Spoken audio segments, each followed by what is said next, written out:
في هذا اليوم الثاني حقيقة من هذه الندوة التي تنظمها هيئة البيئة بالشراكة مع الشركة العمانية القابضة لخدمات البيئة بيئة، بهدف تسليط الضوء على الأساليب الحديثة والفعالة لإدارة النفايات المشعة الناتجة عن التطبيقات الطبية والصناعية، بالإضافة إلى النفايات المشعة ذات المنشأ الطبيعي، بمشاركتكم أيها الخبراء الأعزاء والأساتذة الكرام، بمشاركة الوكالة الدولية للطاقة الذرية وممثلين من مختلف الجهات الحكومية والخاصة والمراكز البحثية وكذلك مؤسسات المجتمع المدني.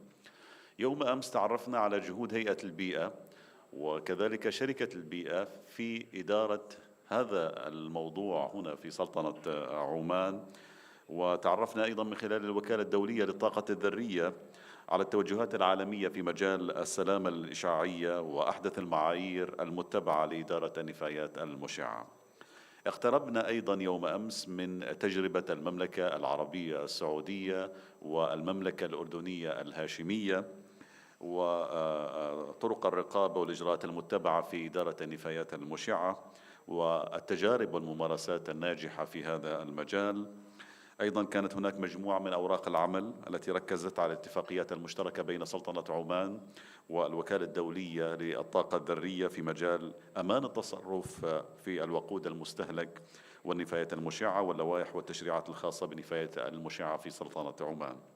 أيضا اقتربنا من معايير السلامة في إدارة النفايات المشعة الطبيعية المنشأ، وكذلك اطلعنا على بعض التجارب من القطاع الخاص في الشركات مثل شركة بيئة وشركة تنمية نفط عمان وأيضا شركة مقشن وشركة فيوليا في إدارة النفايات المشعة في مختلف القطاعات.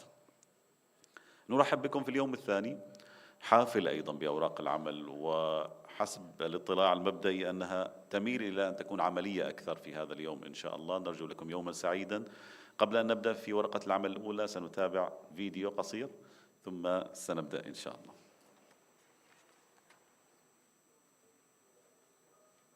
نغم قوة الإشعاع يحمل بين موجاته رسالة مزدوجة مضمونها النفع والخطر، فهو الطاقة التي تجوب الأفق وتعبر المسافات وتصلنا في أشكال متعددة، من أشعة الشمس التي تغمرنا بدفئها إلى أفران الميكروويف التي تسخن طعامنا، وحتى أجهزة الراديو التي تنقل لنا صوت العالم.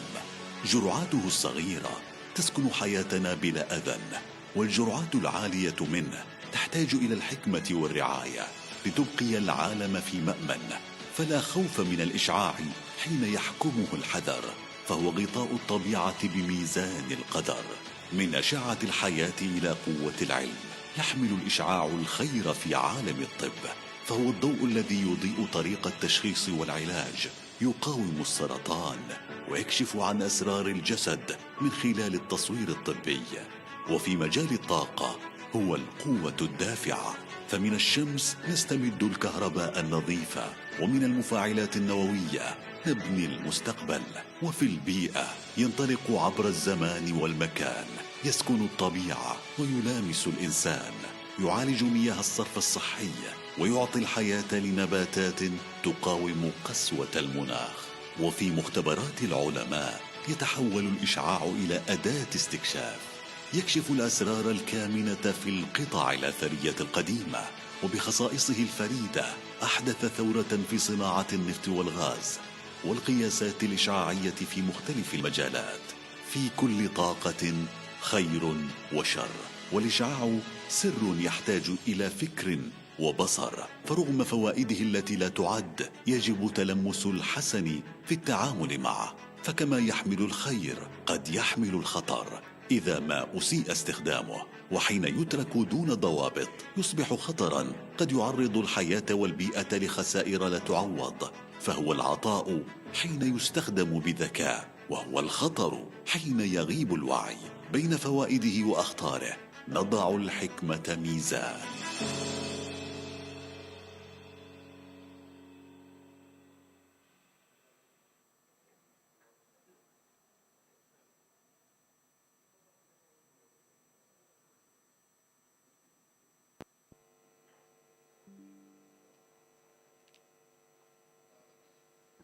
إذن مع ورقة العمل الأولى في هذا اليوم ستكون حول المعايير الدولية والأمثلة العملية بشأن معايير الإعفاء والإخراج من التحكم الرقابي على النفايات المشعة. نرحب مجددا بالخبير الدكتور البروفيسور محمد المصري. أهلا وسهلا.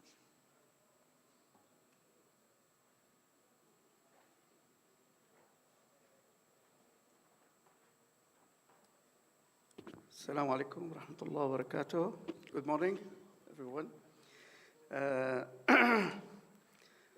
Yesterday, there was a question about two cases. One of the cases, someone asked me why we have exemption levels for radium-226, for example, in Oman 1.1, and in IEA 1 becquerel per gram, and other countries maybe half a becquerel per gram as an exemption levels. Yeah. What the international standards talking about exemptions and clearance. So this is the outlines, my presentation. I will skip very quickly because this will take. These three references, you can go back to this if you want to know more information about exemptions and clearance. This is the application of the concept of exemptions and the application of the concept of clearance is being published 2023. And the SSG 60, it was published 2021. So these are the standards which are related to exemptions and clearance of materials from regulatory control. Okay. We have what we call excluded exposures. That means there is no control on these exposures, like cosmic radiation, background radiation, I mean the radiation from the ground, and the radiation from the cosmic, the exposure from the cosmic. Even in some places, the exposure is very high. If you compare it with what we call to the limits, related to radiation dose. In some countries, radiation background may reach 6 millisievert per year. In Iran, in Ramsar, it's around 10 millisievert per year. And we're talking about the limit for public is 1 millisievert per year above background level. When you say you are allowed, the limit 1 millisievert above background level, okay? So these is our excluded exposures. What's exemption? Only in the context of a practice. I mean, you are handling radioactive material, radioactive source. We call exemption only in the context of practice in planned exposure situations. In planned exposure situations. Clearance is intended to establish which material under regulatory control can be removed, So yesterday there was a questions about this. One of the medical application of radioactive sources is a cobalt-56. Cobalt-57 is a radioisotope used for calibration of gamma camera. It's got a half-life of 275 days. So it is under authorization because of the activity, but after around 10 years, it become cleared because 10 half-lives, okay, it become clear because the activity concentration will be reduced, so can be cleared. So clearance is different from exemptions. Even the way of calculation exemption and clearance levels, generic levels, is similar. It's based on a risk assessment, okay? So some people, they misconfuse with clearance and exemptions. When I exempt a material like scale, okay, or contaminated soil with radium-226 based on the generic level of exemptions, 1 becquerel per gram, maybe the clearance is different, okay? For example, when you, in oil field, we do decontamination, cleaning equipment, okay, removing the norm from there. So how we consider this cleared, maybe it's different value. It's not 1 becquerel per gram, okay? In some countries, they say, if you are reducing this to double the background, that's sufficient to be cleared, So it's completely different from both ways. So exemption of a practice or a source is based on a radiation risk. So radiation risk arising from a practice or a source within a practice are sufficiently low as not to warrant regulatory control, or regulatory control of the practice would yield no net benefit if you put this control. So without a control, it's can be exempted, okay? There is no benefit of this control of that. If we are talking about norm, naturally occurring radioactive materials, as stated in the GSR Part 3, any material containing activity concentration, which is a generic value, more than 1 becquerel per gram, okay, for uranium decay series, 1 becquerel per gram, or 10 becquerel for potassium-40, can be exempted from the requirements inside this GSR Part 3. So you can say, okay, my exemption level for radium-226 is 1 becquerel, can be exempted from the requirements of the environmental authority. There are some requirements for that. Okay, thank you. So what are the rules and responsibilities in relation to exemptions? Regulatory body and the government shall determine which practice or sources within the practice can't be exempted. We should have a list, should have a radionuclides, concentration or whatsoever, the levels, and this should be set by the regulatory body. And should establish a framework for exemption using criteria defined in Schedule GSR Part 3. You know, the general criteria is a 1 millisievert per year. So we take the 1 millisievert per year, that to be received by public or, above background level. The applicant who will apply for exemption. I'm applying, for example, I have an activity, I have a practice related to norm or naturally occurring, let us say, norm activities. I want to comply with the conditions, any conditions attached to the exemptions. So we apply, can we exempt this material from the regulation? I have 4 drums, for example, of scale or sludge. The activity concentration is, let us say, characterize it, 1 becquerel per gram, and so on, and then can we exempt this material? So we have to ask the regulator for that. They will say, okay, according to these conditions, 1 and 2. And if I want to exempt my norm residue from regulations, I have to conduct an assessment to educate assessment, safety assessment, commensurate with the potential radiation risks from intended practice, if I'm going to use this material, to ensure that no modification or changes, okay, are made to the practice if I've got exemptions. So I got exemption, there is requirement, I'm not going to change these, I have to follow all of these requirements. For artificial, as I mentioned, as per the GSR Part 3, under the terms provided that under the reasonably foreseeable circumstances, the effective dose expected to be incurred by any individual owing to the exempt practice or exempt source within the practice in order of 10 microsievert or less in a year. Okay, this is a requirement for that. And to take account low probability scenarios. And of course, a different criteria could be used. We take into consideration the 1 millisievert per year, okay?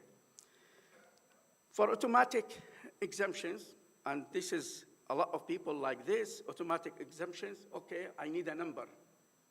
A lot of organizations, they need only a number. Tell me a number, okay? And you give the number 1 becquerel per gram. But the 1 becquerel per gram is based on risk assessment study to have this number, okay? And if you have another number, let us say 1.1 or half 0.5 becquerel of radium-226, for example, okay, per gram, it should be based on a risk assessment, considering all exposure pathways. So we consider all exposure pathways. That means the transfer of radionuclides from these materials to human, either through dust or through the water, okay, through food, all exposure pathways, external irradiation, dust ingestion, skin contamination, all of these should be considered when you do your exemptions.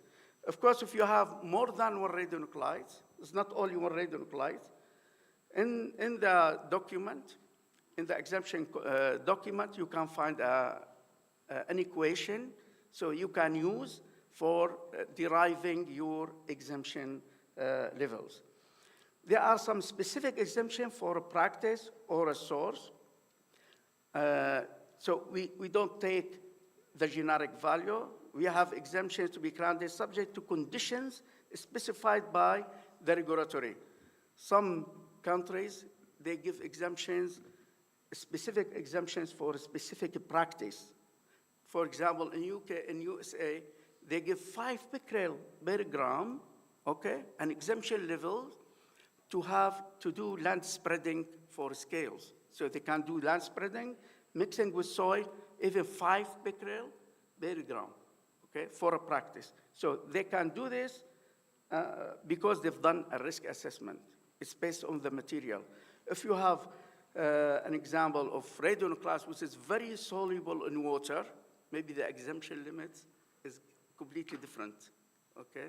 Because the pathways will be easier to the humans because it's a soluble material, okay? This is why we have, this is for specific.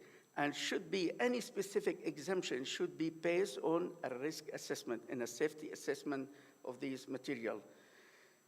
And the assessment of risk, radiation risk in terms of expected likelihood and magnitude of exposure should consider all exposures from normal operations and from accidental conditions. So both of them, we have to, but in all ways, we need to characterize the source of activity. You know, we do a complete characterization, descriptions of source, equipment containing the source. All of these should be considered during the assessment. And this is the number what we talked about, the exemption level. If you go to GSR Part 3, you know, everybody talked about GSR Part 3 for the bulk quantity, okay? And for moderate quantity, we find the tables, okay, there for each radionuclides for moderate quantity. And just definitions of moderate quantity is less than 1 ton. It's less than 1 ton. You have only 1 ton. That means 4 drums, okay, in the oil field. We have the 1 becquerel per gram. But this based on a risk assessment, considering all pathways, that those criteria, the order of 1 millisievert per year, you know. So if I give you an exemption, and the regulator, environmental authority, give you an exemption, okay? So you are exempted from regulation, okay? These materials, if you have the materials less than 1 becquerel, is exempted, okay? This is our requirement, but we need to verify. And verifications require measurements, samples, and then you record everything, and you can show it to environmental authority. So my practice, it's under the exemption level, okay? And you need to notify. Even notification is a part of control, but you need to notify. Representative samples, measurements to be taken, correct measurements, and in the verification process, averaging procedure to ensure representative values or activities. Consideration should be integral part of every step of your verification. Of course, Environment Authority may revoke the exemption. So you give the exemption, but may be revoked. Examples, the practice of the source, okay, within the practice is no longer deemed justified, okay, or, the original exemption criteria or condition attached to specific examination are changed. So you can revoke this. Clearance, responsibility, establish framework of clearance, okay? Clearance sometimes is a similar, it's not like discharge levels, except permissible discharge levels. That's authorized operation. Clearance it is under control and you remove the control, okay? This is a difference between the two things. So the organization or the operating organization like BIA, for example, they are handling non-waste. They have to perform all necessary steps for clearance process. Like if you have a contaminated equipment, you clean the contaminated equipment, so can we clear? So we have to perform all necessarily radiological characterization, establishment organization chart to make sure that it's clear according to clearance level, okay, by the authority. And of course, develop, implement quality management, radiological characterization, all of these should be considered. Clearance of solid material, activity concentration, clearer levels. As I mentioned, some organizations, they think that the exemption level is the clearance level. It's different, okay? Clearance, I want to clear the material, okay? It was contaminated, I want to clear. We can use activity concentration, and we can use surface contamination clearance level. So we can measure the contaminated equipment, okay? We have a clearance level. If you meet this clearance level as a surface contamination, I'm giving this as examples for the oil field, for the non, so they have equipment, they clean, and sometimes you cannot clean it for zero, to background, you clean it to a level, okay? So we need a clearance level from the regulatory body to tell us what's the clearance level as a surface contamination, clearance level. Liquid effluent from facility are usually treated as discharges that are managed in accordance with an authorization. So discharge is authorization, okay? And of course, those constraints apply to this. It is from the range 0.1 to less than 1 millisievert in a year, okay? And authorized discharges of liquid effluents are performed under the system of regulatory control. So this is discharge levels, okay? Gases as well released from the facility are usually treated as discharges, okay? And managed in accordance with an authorization. And of course, if we need, in a specific cases, if we want to apply the clearance levels, we have to consider the individual, it should be based on the individual effective dose of order of 10 microsievert per year. So if you want to calculate your clearance levels, it should be based on 10 microsievert per year, okay, as a discharge. It's not 1 millisievert per year, Of course, where we find this specific clearance is, as I mentioned, the cleaning equipment for scrap material, rubbles that can be reused again. Yes, it is under 1 becquerel per gram, but you need to have a specific condition from the regulator that I can use this material, and should be based on the risk assessment that the dose not reaching 1 microsievert per year, 10 microsievert per year. Okay. And of course, we have to engage interested parties, understand the concerns of interested party, and to explain the social, economic, environmental benefit associated with the clearance material. This is why some countries, they say, if I will reduce the dose of the surface to double the background only, or 3 background only, or which level.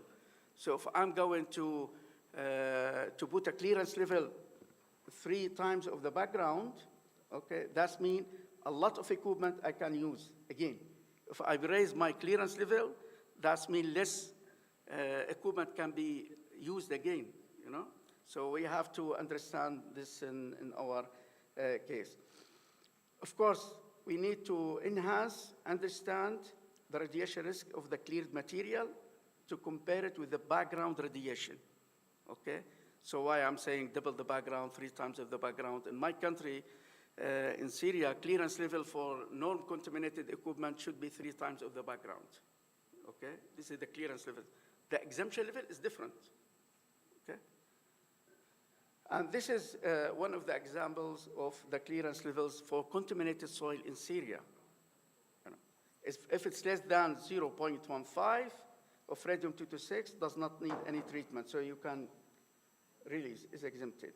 And of course, if it's between 0.15 to 5.2 becquerel, it has to be treated on site and to reduce the dose, okay? Thank you very much.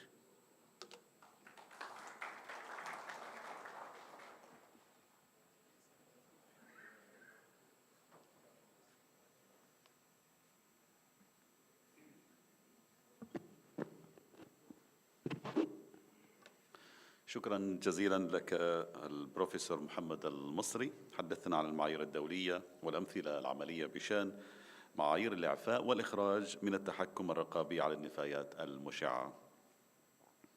الآن سننتقل إلى تطبيق النهج التدريجي في تحديد المخاطر الإشعاعية والمتطلبات التنظيمية لإدارة النفايات وبقايا المواد المشعة الطبيعية المنشأ مع الفاضل تشي وين فان من الوكالة الدولية للطاقة الذرية. أهلا وسهلا.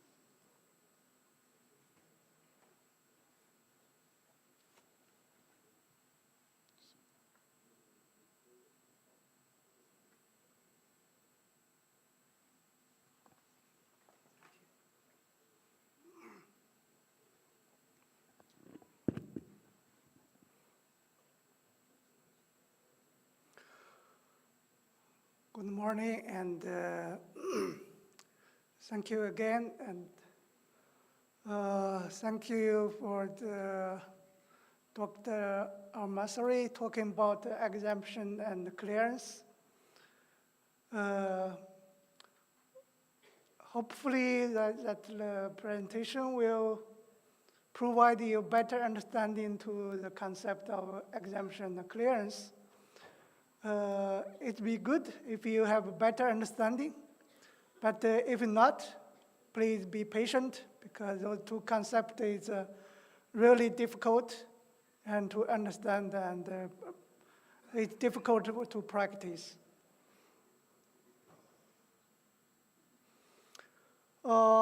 Yesterday I talked about the IEA SG 60, and it provides guidance and information to the management of the normal residue and normal waste, and basically in three approaches, and safety and risk-based, and graded and integrated. And the risk-based approach requires a good understanding of the situation, what are the risks, and what are the impact to the people who are working on the site, people who the nearby the public, and also to the environment. And today I'm going to talk a little more about the graded approach. And good that we have heard about the presentation about the exemption and the clearance. Graded approach is one of the requirements in the IEA basic safety standards. The idea is not new. It's a common knowledge and understanding. It's your action either from the regulatory side or from an operator side is based on the risk, and your activity, your protective measures and resources allocated. It should be appropriate with the risk.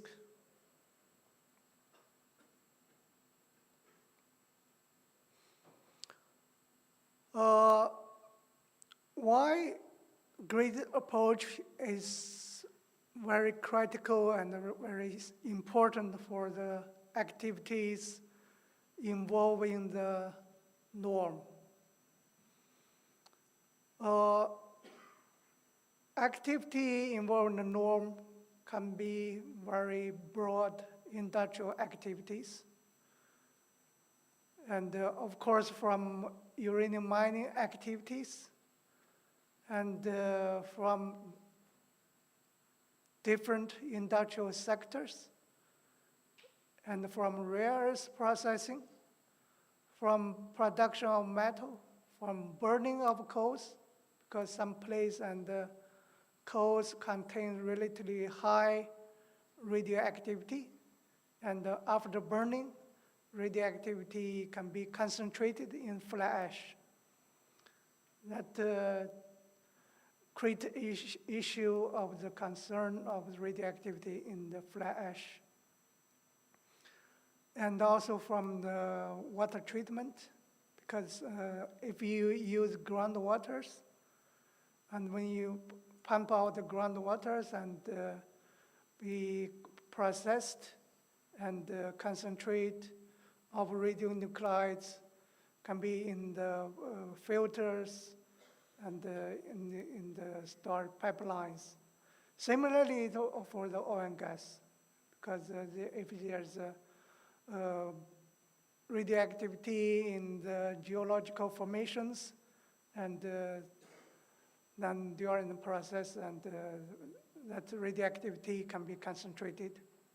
Yesterday we already had heard a lot of good presentations from PDO, from VIA, from colleagues, and from UAE, and so there's already very good knowledge and about generation and the distribution of activities in the oil and gas industries.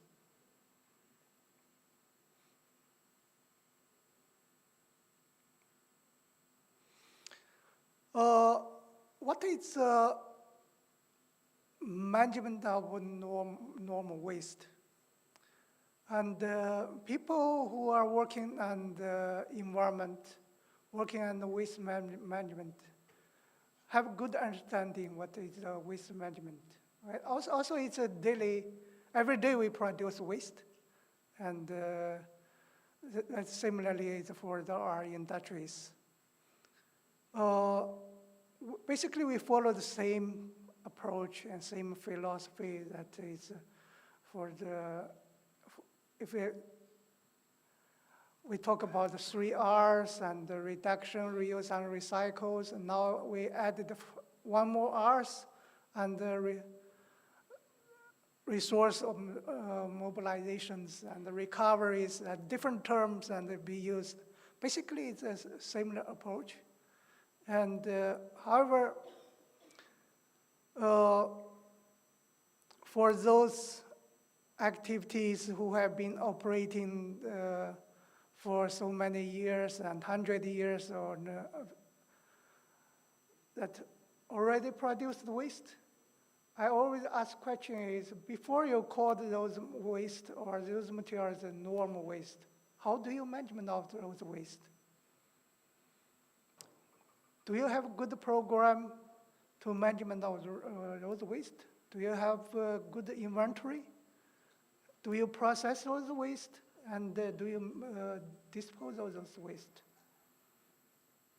If you already have a good program for those waste, before you recognize those waste contain some radioactivity as a concern, that means probably it will not be big issue for when you are facing those same materials and you find out there is a material also contains some radioactivity.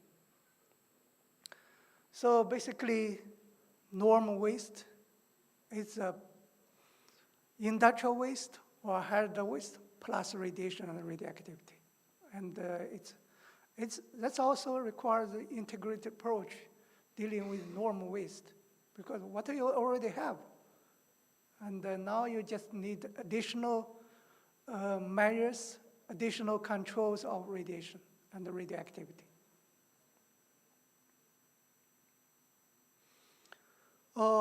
This slide shows a classification of radioactive waste. When we say the classification of radioactive waste,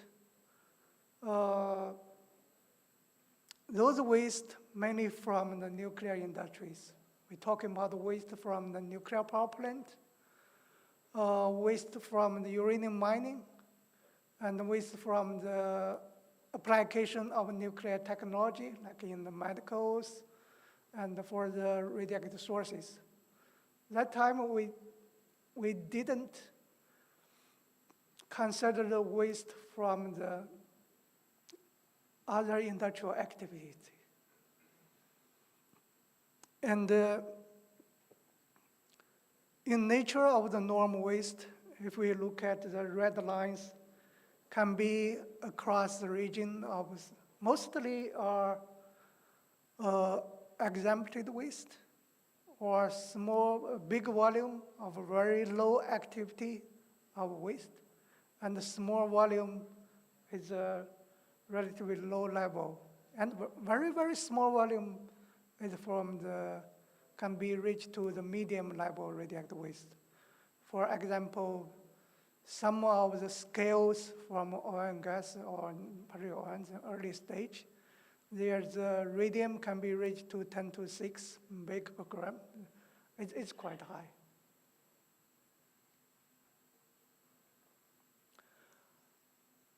How to characterize normal waste? There are different ways to characterize waste. You can characterize waste from origin. I mean, here is from a regulator point of view and from operator point of view. From operator, you characterize the waste based on the stream, what different type of waste. And also you can characterize their waste based on the processing. Either waste that are reused and recyclable and non-reused and recyclable. Then depend on the disposal options. And in IEA classification of radioactive waste, basically it's based on the disposal. And classify waste based on the near surface disposal, geological disposal.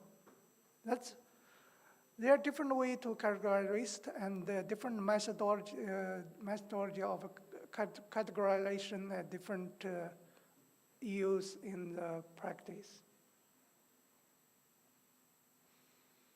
And either for the regulations and in the industrial procedures and the process,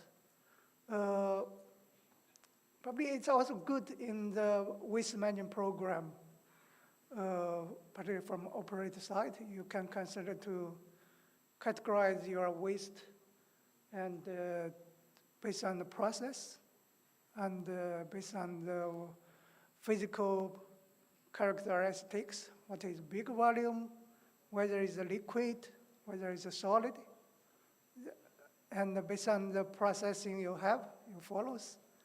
If you have a processing of the incinerations, you make segregate our waste is combustible or non-combustible. And that's a different way to characterize. There's no single solution or single table to characterize waste. Yesterday we see a few very good process and talking about the normal waste management in the oil and gas industry. And also basically, if we look at the whole process of the waste flow from generation, it maybe have bigger number of generator, then processing, and you may send your waste from generator to the processing facility, small number of processing, then disposal, even lower number, because you don't want to have all the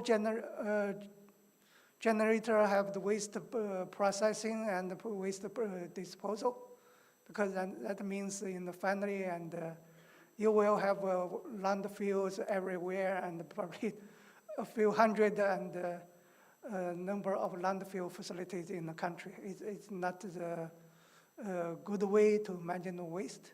And basically, you try to reduce the footprint after you finish your operations. That's the basic idea and for the sustainability development and for the benefit of the countries and development. So this also provides some idea for the graded approach. For the generation side, you may require the generator and to put more effort and to minimize generation. And from processing side, they are more dealing with waste. And now they may use a different process. For example, if you use incinerators, and there's a big issue of the maybe radioactive issue, but more the industrial issues, and because you are operating in high temperature and maybe explosions and more chemical industrial safety issues related to the can be mixed risk from either from the radiation or from the conventional industrial safety side. And however, for disposal, because if you have a waste already processed and in the stable conditions, then you are more concerned long-term safety after you bury the waste. You may be more concerned about the site and the geology, hydrogeology, whether it can be released to the environment after a few years. So that's different stage, different process may have a different concern of the safety, either it's to the worker or to the environment or to the public. That issue is requires both operator side and the regulator side to have a very good knowledge and to address different risks. So you already mentioned about the generic clearance and specific clearance.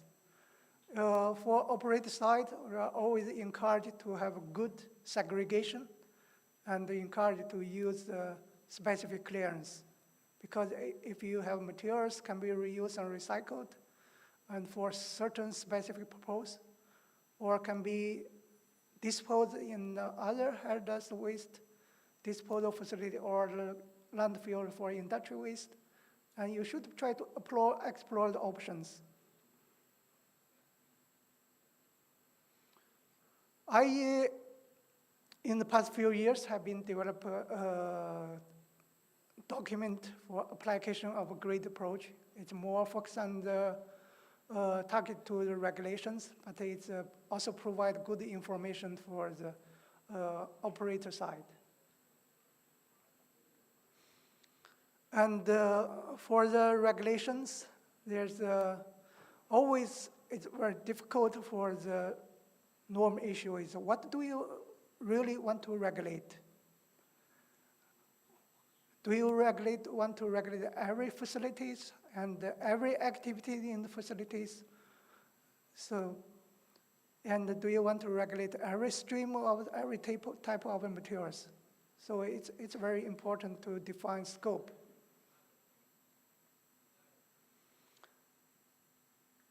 So there's different countries have a different way of to define scope. And in this document, we compare the different ways to define regulations. If your scope description is very descriptive, that means you want to regulate everything and make implementation difficult. And coordination.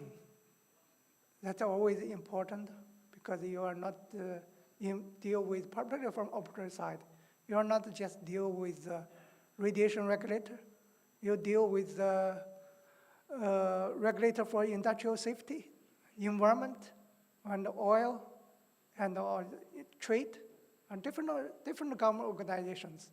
So talking about the normal issues, and you need to be careful to develop your program, and also at the government side to establish mechanism to coordination, avoid conflicting issues, avoid unnecessary repetition or overlapping.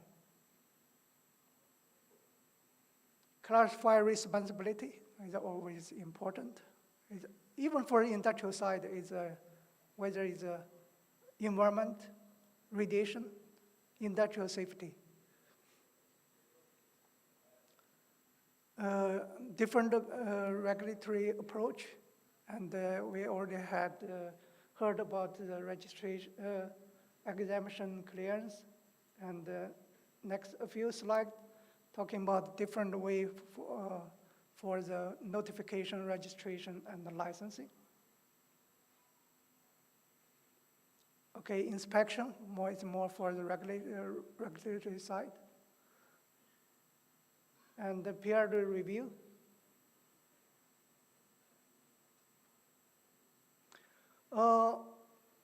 Those are all the instruments can be used either during the operation or during the required by the regulations. Management framework and procedures, record keepings, and training, educations, resource personnel, work dose meters, and characterization ratio, regimen plan, human monitorings, all that activities can be already in your procedures and can be required by regulations. How you apply those integrated approach? We try to provide some information about different instruments can be applied under different systems of notification, registration, and licensing. And this will be helpful to use your resources wisely and effectively. Not always to require the big document for the program. Some activity can be very simple, can be just one sentence, one paragraph, can be integrate your existing program. Similarly, for the others, like environmental monitoring, do you require environmental monitoring? You always have environmental monitoring for a non-radiological aspect. And then you just need something for the radiation and the radioactivity. And the safety assessment, it's a term very generic. Do you require big document, a few hundred pages for every activity related to the norm? No, it's not necessary. Some activity, some cases, just one page or one sections for those activity in the.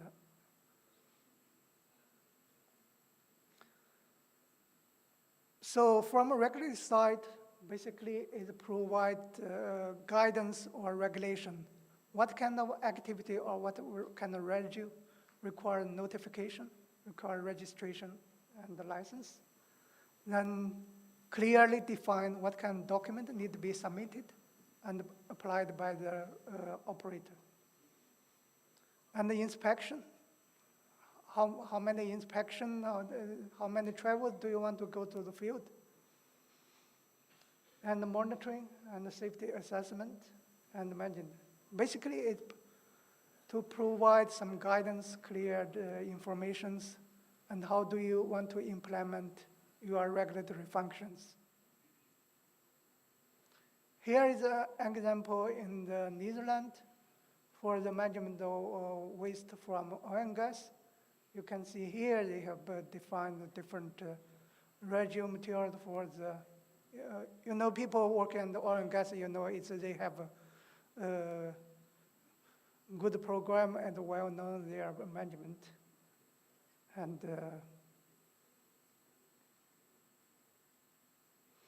so in summary, IE has developed guidance and information about grid approach. And however, practical application requires those further development and modification based on the country situations, based on the industrial sectors.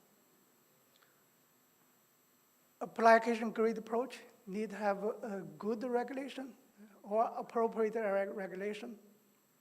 And the regulation will be clear, be flexible and adaptive. And also capacities for both operator and regulator side. And the integrated approach, what you already have on site for the environment, for the industrial safety. And you just need some additional about the radiation to address normal issues. And always people confuse that concept is normal waste and the management of normal waste.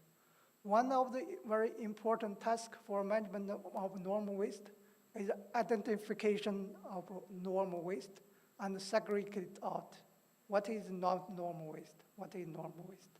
It's difficult, need instrument, need procedure, and need resources. So thank you very much.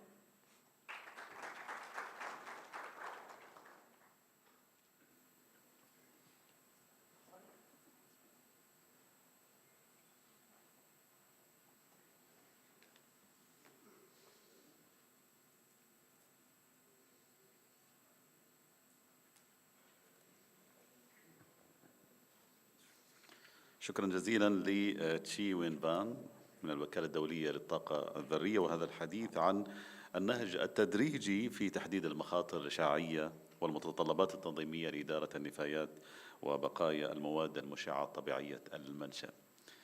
حريصون في هذه الندوة على الاستفادة من الخبرات الموجودة معنا.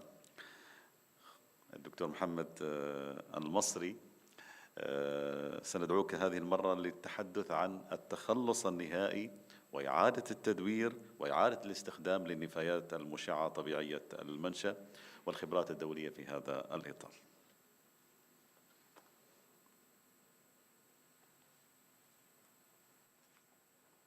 إن شاء الله ما أكون ممل أنا. مليتوا مني شيء؟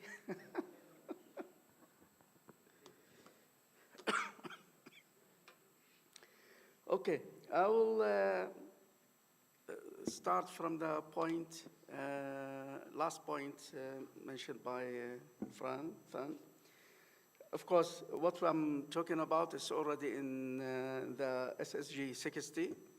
So this is a very important document, IA document for non-residues and waste management, you know.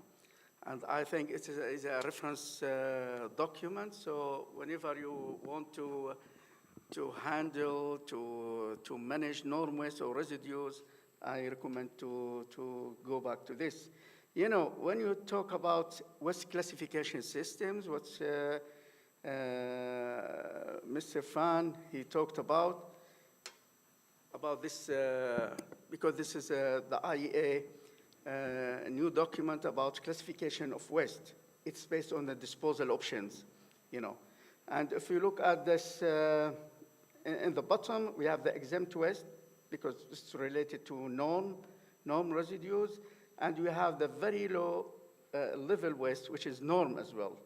So between two brackets, landfill disposal option. So why most countries really, they use landfill for disposal of norm waste from the oil and gas and so on.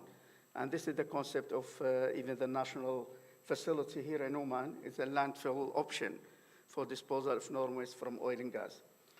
So it is an international, let us say, agreed option for disposal of norm waste from oil and gas, from other industries. This is the norm waste management cycle, all right? We will see that pre-treatment, and I will explain what is the pre-treatment, which is a very, very important stage in the norm waste management. And then we have a treatment. We could have some exempt waste after pre-treatment, okay? Or we can, after pre-treatment, maybe after treatment, we can say, okay, we can reuse or recycle. If we cannot or meet the exemption criteria, we have to condition and disposal. And pre-treatment generally consists of collection, characterization, segregation. And it's very important, as I said, to segregate the residue as physical, chemical, or radiological features of this norm waste. When you segregate, really, you reduce the volume of your waste. Sometimes you go to the oil field, you find piles of sludge, okay, dried sludge, piles. If you do the assessment, you will find some of these sludge are below 1 becquerel per gram, okay, and others are higher than 1 becquerel, all in drums, for example. So if you consider all of these waste all of these materials as a waste, that means you have large quantity of waste. So when you have the resources and you do the characterization very well, you will see that the volume of your material to be considered as a waste is reduced dramatically, okay? Some people, they don't like to pay money for characterization. Characterization is very important. So this will reduce the money to be spent for disposal, okay? So the first step is to do segregation, to segregate, okay? And then you will see a very good results to reducing the volume of your norm residues. Because operations in the field, sometimes it's been dedicated to some people. They don't know very well what is exemptions, what the issues behind the segregation and collection of norm waste. So we have to do segregation. Treatment also includes the decontamination. It's a pre-treatment process. So we decontaminate the equipment, that means we pre-treat it. So we have large quantity of contaminated equipment considered as norm waste, okay? So when we treat, okay, for example, we have 10,000 tubulars, okay, are considered norm contaminated material, norm waste. When we decontaminate, we reduce the number into 4, 5, or 6 drums of scales. So we reduce the volume of our waste. So, and then we can use treatment process include operations intended to improve safety. So all waste management steps to improve safety, okay? Even if you will dispose your waste, you improve safety. So you put it, for example, an engineered landfill, so you reduce the risk, so you improve the safety. Some of this treatment, like incineration, for example, you reduce the volume of norm waste, and precipitation, for example, okay? So I do remember in BDO 2 years ago, 3 years ago, they were having a project for using produced water, okay? So they need to remove radium from produced water. So they can add some chemicals, they can precipitate the norm, so we have large quantity of norm waste. They can remove the radium there by precipitation, and then we can collect the precipitation into drums, the precipitate. So this is a treatment for liquid waste by precipitation or by ion exchange or by, there are different techniques for that. Of course, to improve the safety, we cannot take the sludge and contaminated soil, for example, like that, and just dump it in a landfill. Sometimes you need to condition the waste. So that means to last for a long time. There are some waste with short half-lives. There is no problem if you store it and they decay. But when we talk about norm, where radium-226 is involved, 1,622 years, That means we have to condition our waste to last long time. You know, the principles of, the main principles or fundamental principles for waste management is we care about our generation, the future generation. So we have to make sure that the waste is well stabilized conditions that last long time. So conditioning is very important. So we add cements, we add geopolymers into stainless steel drums, and then we can place it in a landfill. So it's very important to condition your waste, not to dump it like this, you know. And of course, when you condition, you add cement, it will resist the environment conditions, leaching, and so on, all of these processes, you know, that will increase the risk of leaching and transferring this to the groundwater and then to the human. Reuse or recycling of norm waste. I think, you know, for oil and gas, it could be difficult because scales, okay, or maybe sludge, okay, we can use, we can recycle, we can extract oil from the sludge, so we still have the residues there. Maybe it's not feasible to use the scales, to reuse the scales, okay, the residue. And of course, in my country, we have some experiments on using the scale for preparation of radium-226 sources, all right? But it's a very small scale, laboratory scale. But maybe in the future, maybe there will be some use. Some of the examples of reuse or using residues like phosphogypsum, okay? You know, phosphogypsum from the phosphate industry, they have large quantities. We can use it for soil amendment, okay? We can use it for construction. But of course, using such material, you need to do a risk assessment. For example, we are using phosphogypsum for constructions. We did a risk assessment study to know how much dose would be received by the public, okay? And the workers who's making the bundles, the phosphate, you know, the gypsum bundles. So we calculate the dose. For example, here there is some gypsum bundles, okay? How much dose will be received by the public if you are using the phosphogypsum? Because phosphogypsum is a gypsum, okay? So we can use this. We can use the phosphogypsum for, as I said, for improving the plant, you know, in agriculture. So you can have in some countries, as a soil amendment, you know, can increase the productivity, okay? The production of by 30%, 50%, something like that. It's a very good material. Of course, disposal is the final step. So no foreseen for use of these residues, so we need to dispose, okay? And when Mr. Fan, in a country, we don't want to see many landfills, you know. This company do landfill, the other one another landfill, so we have many landfills in the country. So we need to have a centralized landfill for Oman, for example. In Syria, we have a centralized landfill, you know? So it is good in your country that you have you will have the centralized landfill.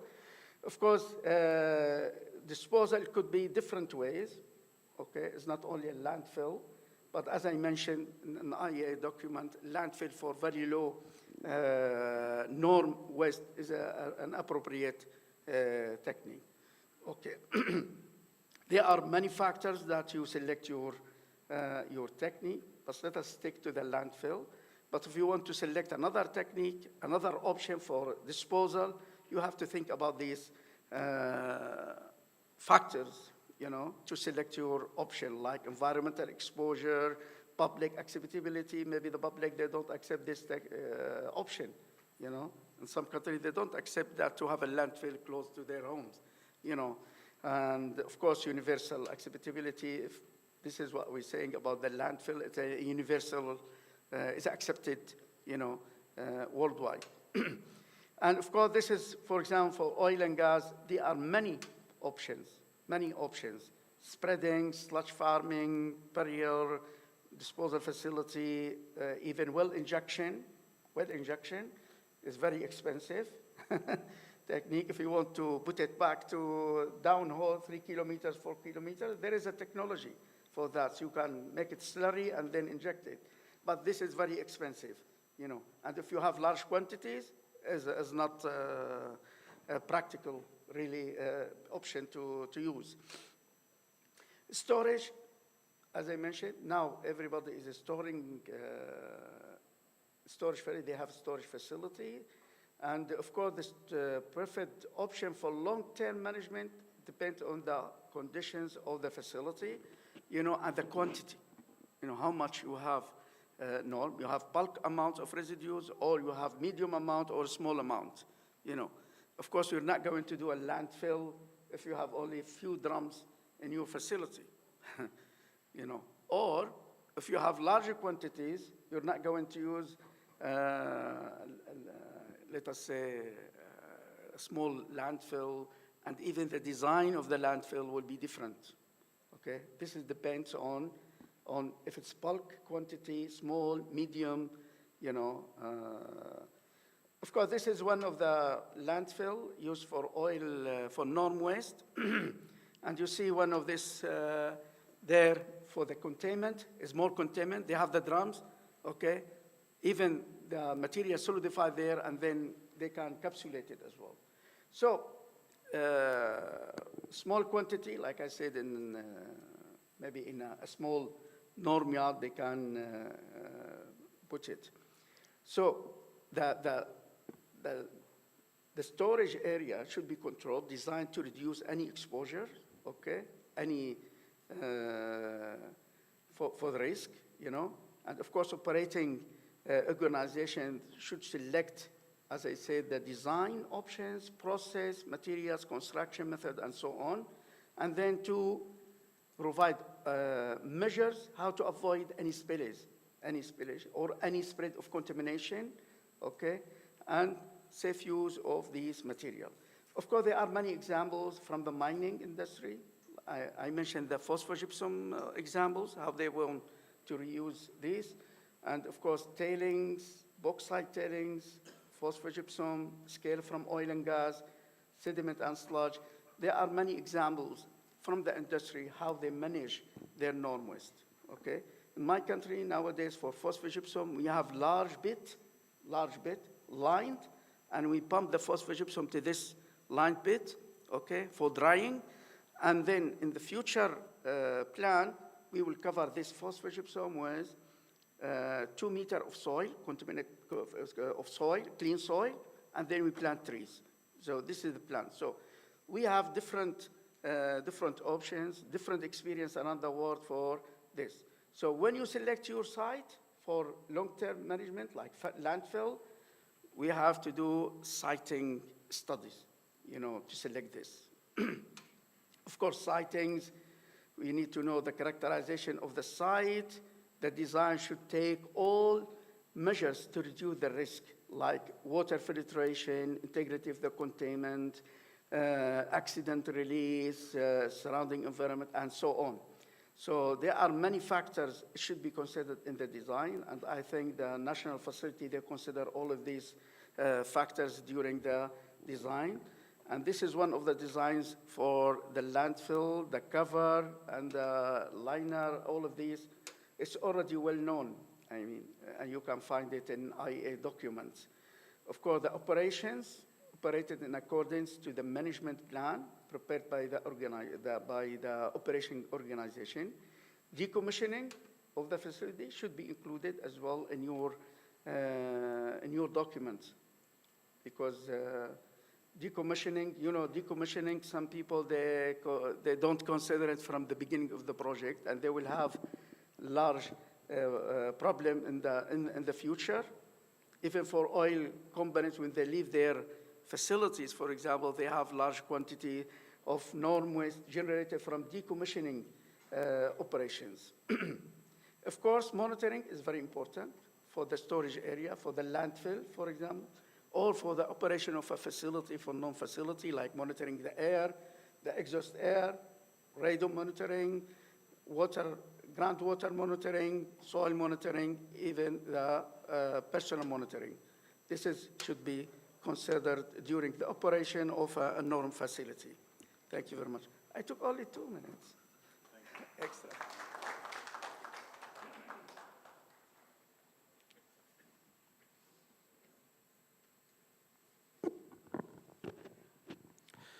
شكرا دكتور محمد المصري، من أكثر المتحدثين التزاما بالوقت. شكرا جزيلا لك. بعد الجلسة المقبلة سنفتح مجال للأسئلة، وبعدها ستكون إن شاء الله استراحة. أما الآن فننتقل إلى تصميم مستقبل طاقة منخفض النفايات، الهيدروجين الدائري واقتصاديات النفايات المشعة، مع الدكتور شبيب الراشدي من الجامعة الوطنية للعلوم والتكنولوجيا.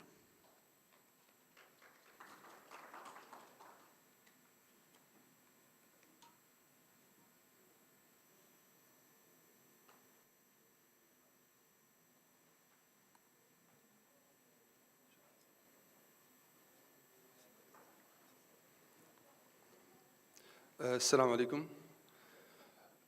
Today my presentation, it is really maybe different. I am not with landfill every time, and some relation between renewable energy and what is happening for the norm or for radioactive. Here for today, it is my paper for how the generation of hydrogen in Oman affected for small mistake happened in my center. Before I started, I want also some clarification for my center. It is supported from that ELIXO, and we are only the first lab and center under the responsibility full for the ELIXO, for renewable energy in Oman, especially for the waste to energy. And also our support and collected a lot of facilities also from Oman Vision 2040, Mohri, Ministry of Higher Education. And before it is TRC, the Research Council in Oman, and that's our new logo related to ELIXO. Until today, we have around 8 patents and 254 journals, Q1 and Q2. My team from a different country, from China, from Malaysia, from Oman, and one from Saudi Arabia.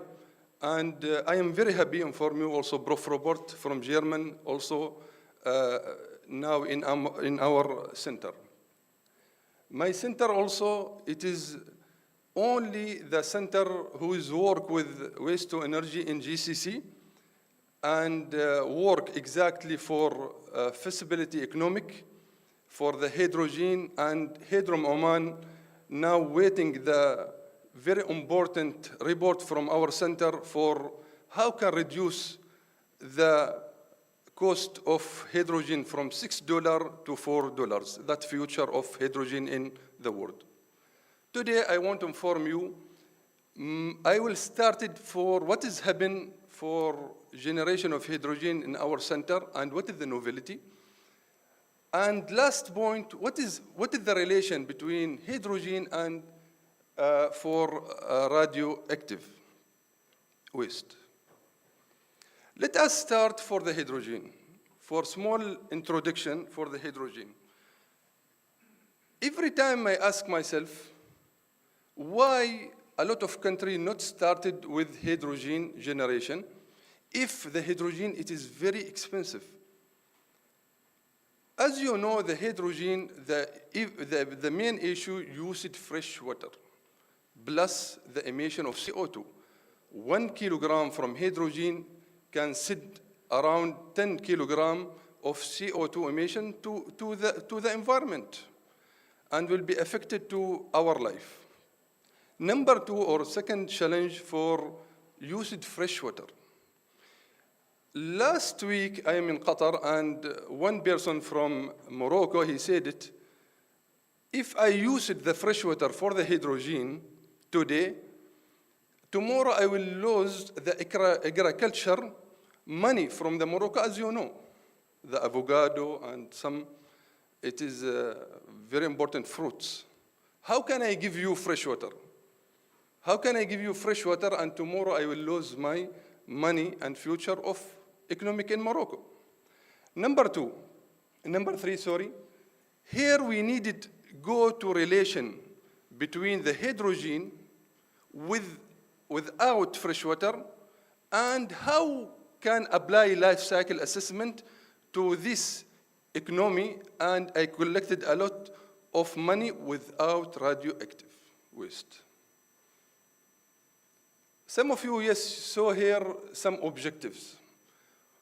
And how can reduce the cost of generation of hydrogen in Oman? As you know, the fresh water, it is the main part of hydrogen generation, and without hydrogen cannot go to any new renewable. What is happening here? We collected a lot of new catalyst from our environmental, from the agriculture waste, and we collected a lot of new materials called tannin. Tannin, it is from the group of phenolic. It is oxygen, carbon, and hydrogen, as you know, and very strong bond. The tannin, last time I collected from China by $46 for each kilogram. Today, in my center, we produce this catalyst by $6 only. Why I need mention the catalyst for tannin today? Because the tannin, the main catalyst and main chemical, absorb the radioactives for small mistake happening in my lab. The gap here, fresh water, and how can apply non-fresh water to my reactors for reduce the cost of hydrogen without waste. That's what is happening in my center.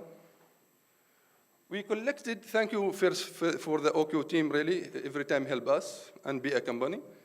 Here we collected the wastewater from OQ before a few years and started how can reduce the viscosity and reduce the waste amount inside this wastewater treatment. How can, by another language, how can send it new good materials to Oman from waste or from wastewater? $164 million, the cost of treatment last 5 years for wastewater treatment in OQ. It is very huge amount. This time we started for how can reduce the viscosity of OQ wastewater treatment and send it to the landfill. I am not with landfill. My vision, life without landfill after 20 years. Yes, we will send it to the landfill. From the landfill also we saw another leachate samples. And also we have another problem, and the cost of operation now increased. And the people in OQ said, please stop. Yesterday I paid $164 million, and today I will pay maybe double. I know exactly where is the gap for the treatment process. That's why my team work for prepare new reactors, and that same reactors who is win in Berlin in 2023 for the best paper and best patent. Now we work for how can produce biochar catalyst from our agriculture waste من النخل العمانية. How can produce the tannin? When I put the tannin in my reactors, I saw the 2 layers suddenly happened. We saw 2 layers happening in my reactors. It is bus. Number 2, I used renewable energy. I used solar energy. And my full building in National University Center, it is full now by solar energy in angle 90.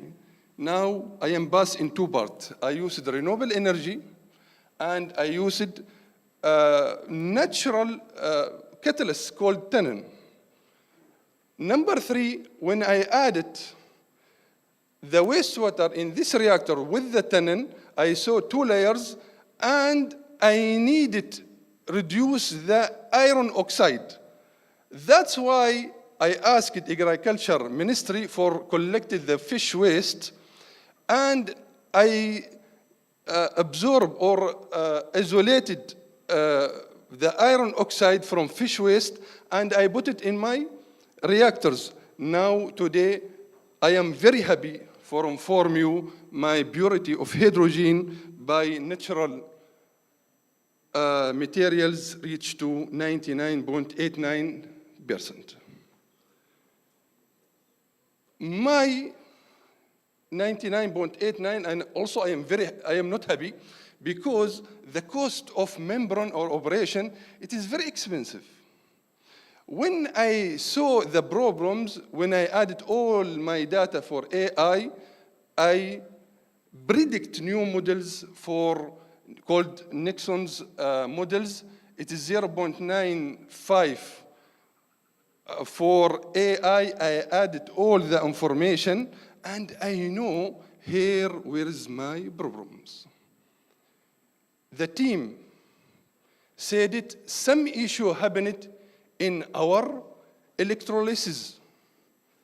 Cathode and anode of my hydrogen that sent to me one message, here we have some coating problems. From where? We don't know. And we will check by SEM, FTIR, TGA, and check the types of carbons. And one Prof. Robert from Germany said it, I am sure some radioactive waste from your samples. That's why my electrolysis time with the hydrogen, it is okay.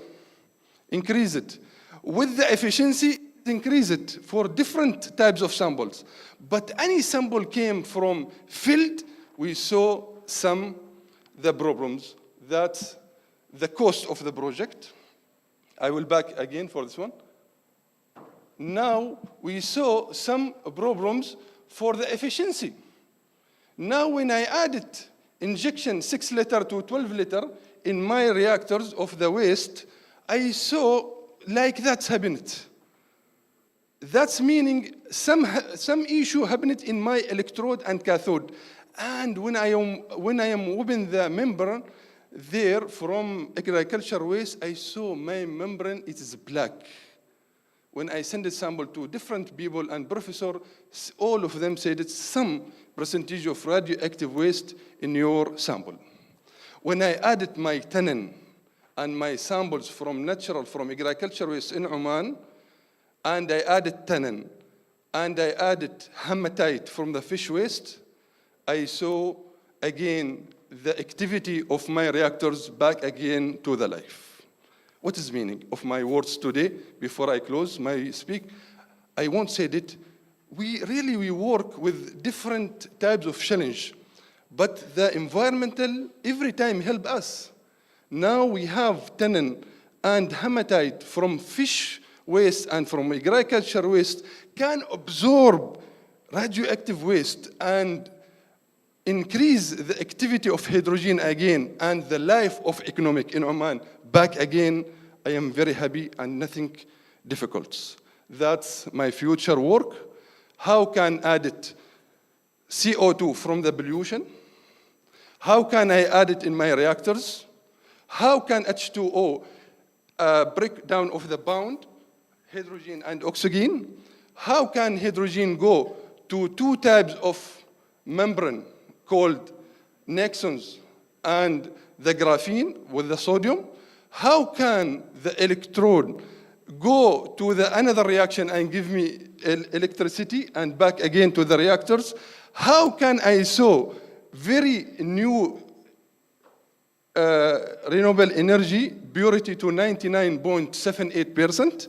How can go with precipitate of any waste radioactive in my reactors? This really the new future of economic in GCC, not only in Oman. Thank you.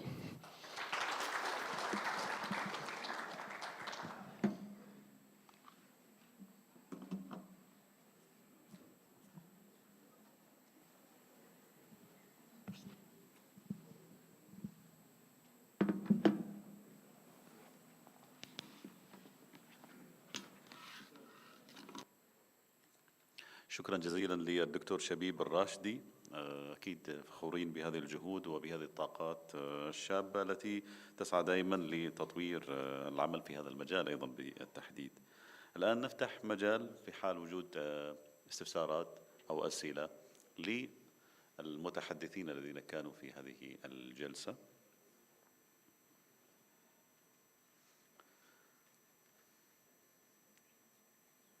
أي أحد لديه استفسار أو لديه مداخلة بإمكانه يرفع يده وسنوصل إليه.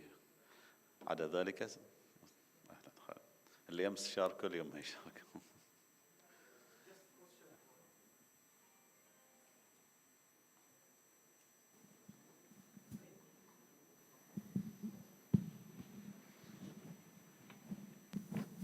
Assalamu alaikum and good morning. Question for Mr. Fan. Apologies if I spell the name wrong. So the question is about on one of the slides that was presenting like a blocks diagram, and below the recycle there is another stage which is storage. Is it the storage of the cleaned equipments or the recycled equipments, or the storage of the waste itself? And the second question, it's about on the diagram with regarding to classifications or categorizations of the waste. Was it, I mean, the thresholds were not clear on what is the basis of the low and high categorizations. Thank you.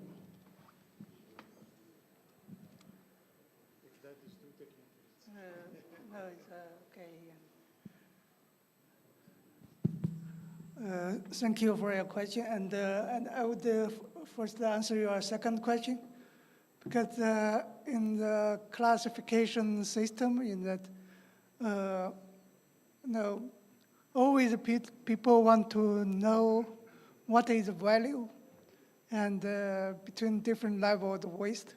But unfortunately, in the IEA safety standards, it's a document developed based on the consensus of all the member states. We are difficult to provide exact values. However, actually in each country and different facility, they may have specific value in that. But there is no scientific basis for the thresholds. Or the levels. Because that one's standards is basically classification of radioactive waste, more for the disposal. Provide a general idea what kind of type of waste and go for the different options of disposal. And those specific value and criteria can be calculated based on the safety assessment.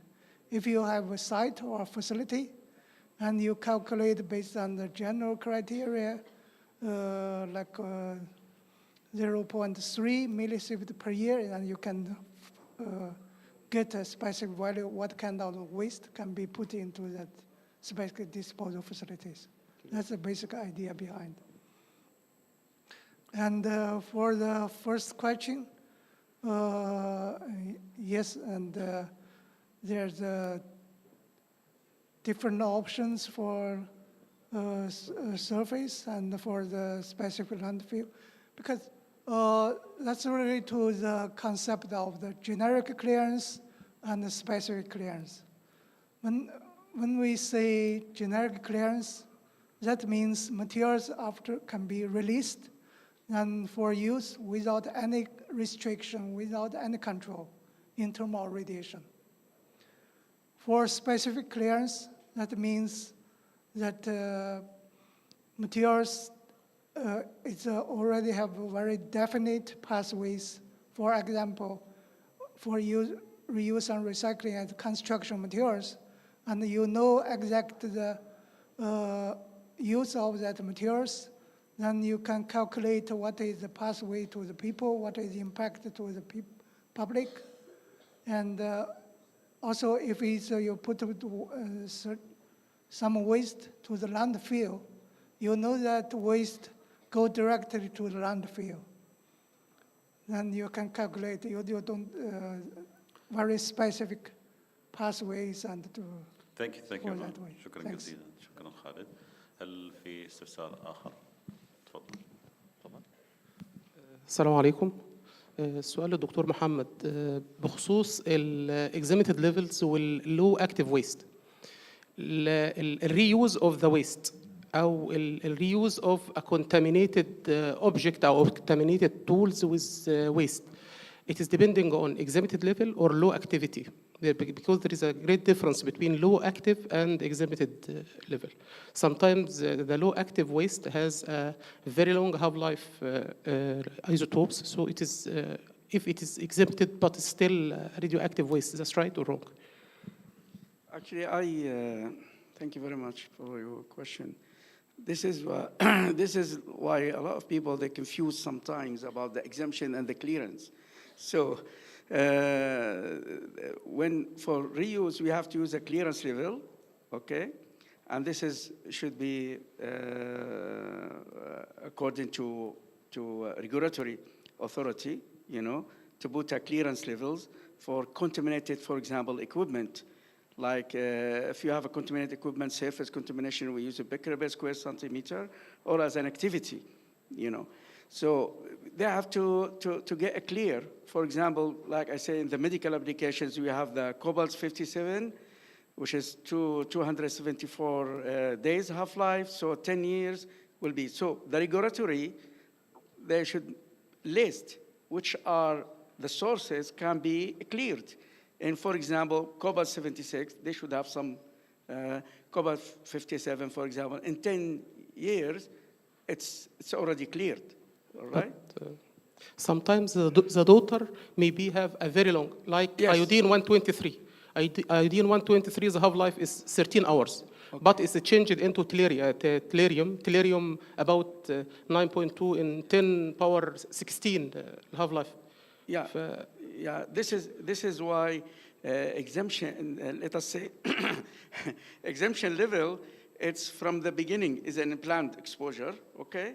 They will tell you this is the value, the generic value, something. They will take into considerations other, like the decay products, something like that, you know, for each radionuclide. So if you go to the tables of the GSR Part 3, you have the tables.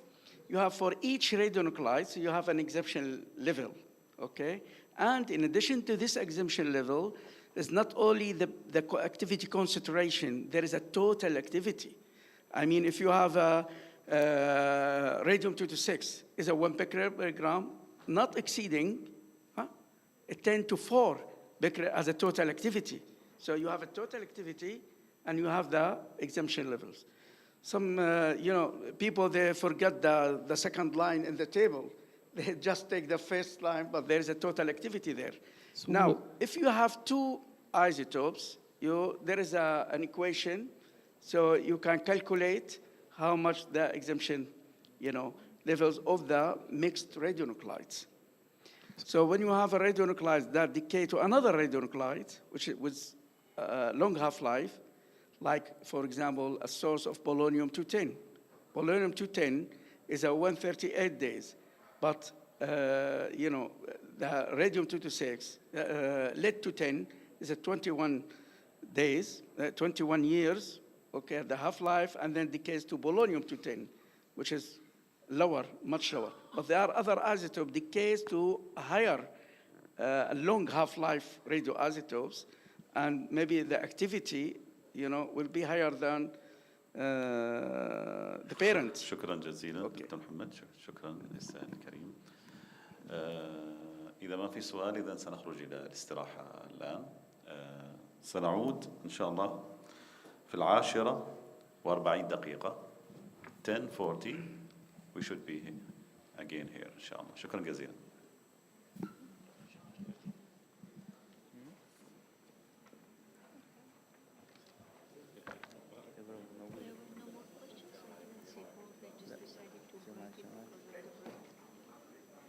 Yeah, I understand.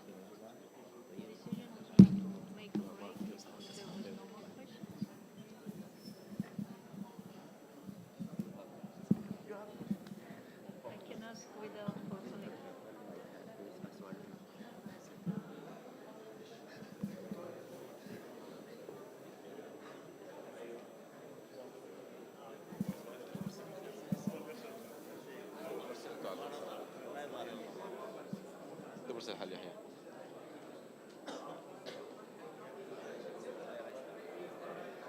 ما حصلت غيرها ماشي دورت.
The night is cold,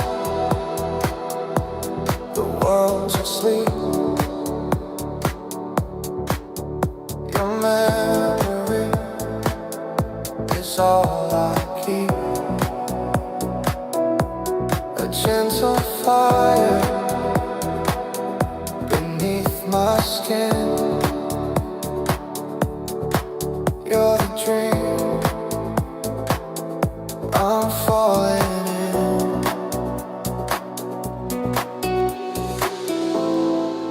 Every shadow, every spark leads me back into your heart. You're my light between us.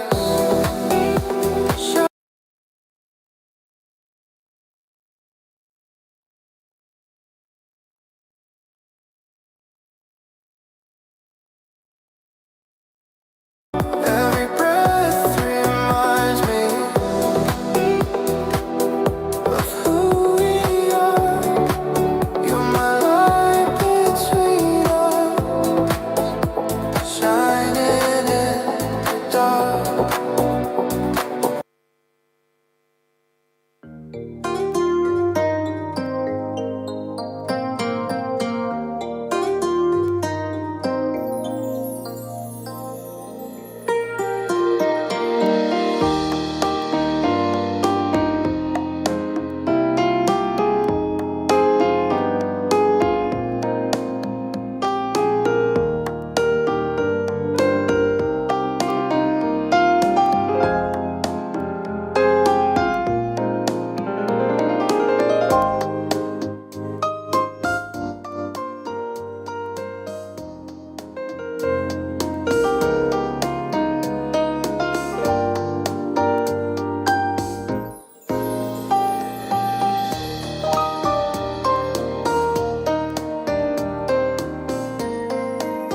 من جديد، أهلا وسهلا. سنواصل إن شاء الله أوراق العمل وفق البرنامج. ورقة العمل المقبلة ستكون إنجازات ومشاريع في إدارة النفايات المشعة على المستوى الوطني. سيقدمها الفاضل أحمد عبد الرحمن من هيئة الطاقة الذرية الأردنية. أستاذ أحمد أهلا وسهلا بك.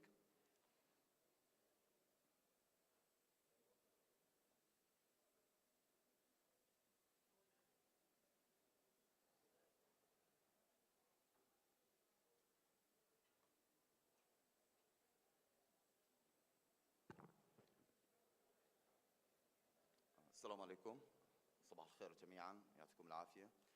بحب أشكر سلطنة عمان والهيئة البيئة على استضافتها مثل هيك ندوة، واستضافة ودعوة الأردن لتكون يعني تشارك بالخبرات اللي عندها في مجال إدارة النفايات المشعة.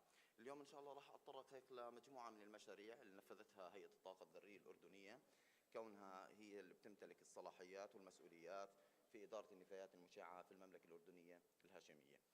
عندنا أول شيء إحنا نعرف إنه عشان أنا يكون في عندي نظام إدارة متكامل للنفايات المشعة، بنبلش مثل ما حكوا زملائنا بالأمس واليوم، إنه لازم يكون في عندي سياسة وطنية استراتيجية ومجموعة من البرامج لتحقيق أهداف هاي السياسة أو هاي الاستراتيجية اللي أنت بتتضمن من خلالها عملية إدارة النفايات المشعة. مثل ما أشار الزميل الدكتور زياد امبارح، إحنا معظم النفايات المشعة الموجودة في المملكة هي DSRS Dissociated Radioactive Sources اللي ناتجة من مختلف التطبيقات السلمية للطاقة النووية. الحمد لله الأردن قطع شوط جيد في مجال البري ديسبوزال مانجمنت أو الشورت تيرم مانجمنت للنفايات المشعة، وحاليا عمالنا بنطور على اساس انه تكون عندنا اداره اللي هي بنسميها اللونج تيرم مانجمنت ديسبوزال، اللي هي اخر مرحله بالتخلص النهائي من النفايات المشعه. راح نستعرض هيك شويه مشاريع اللي نفذتهم الهيئه، طبعا بالتعاون مع الوكاله الدوليه للطاقه الذريه ومجموعه من الدول او الشركات المهتمه في مجال اداره النفايات المشعه واعاده استخدامها.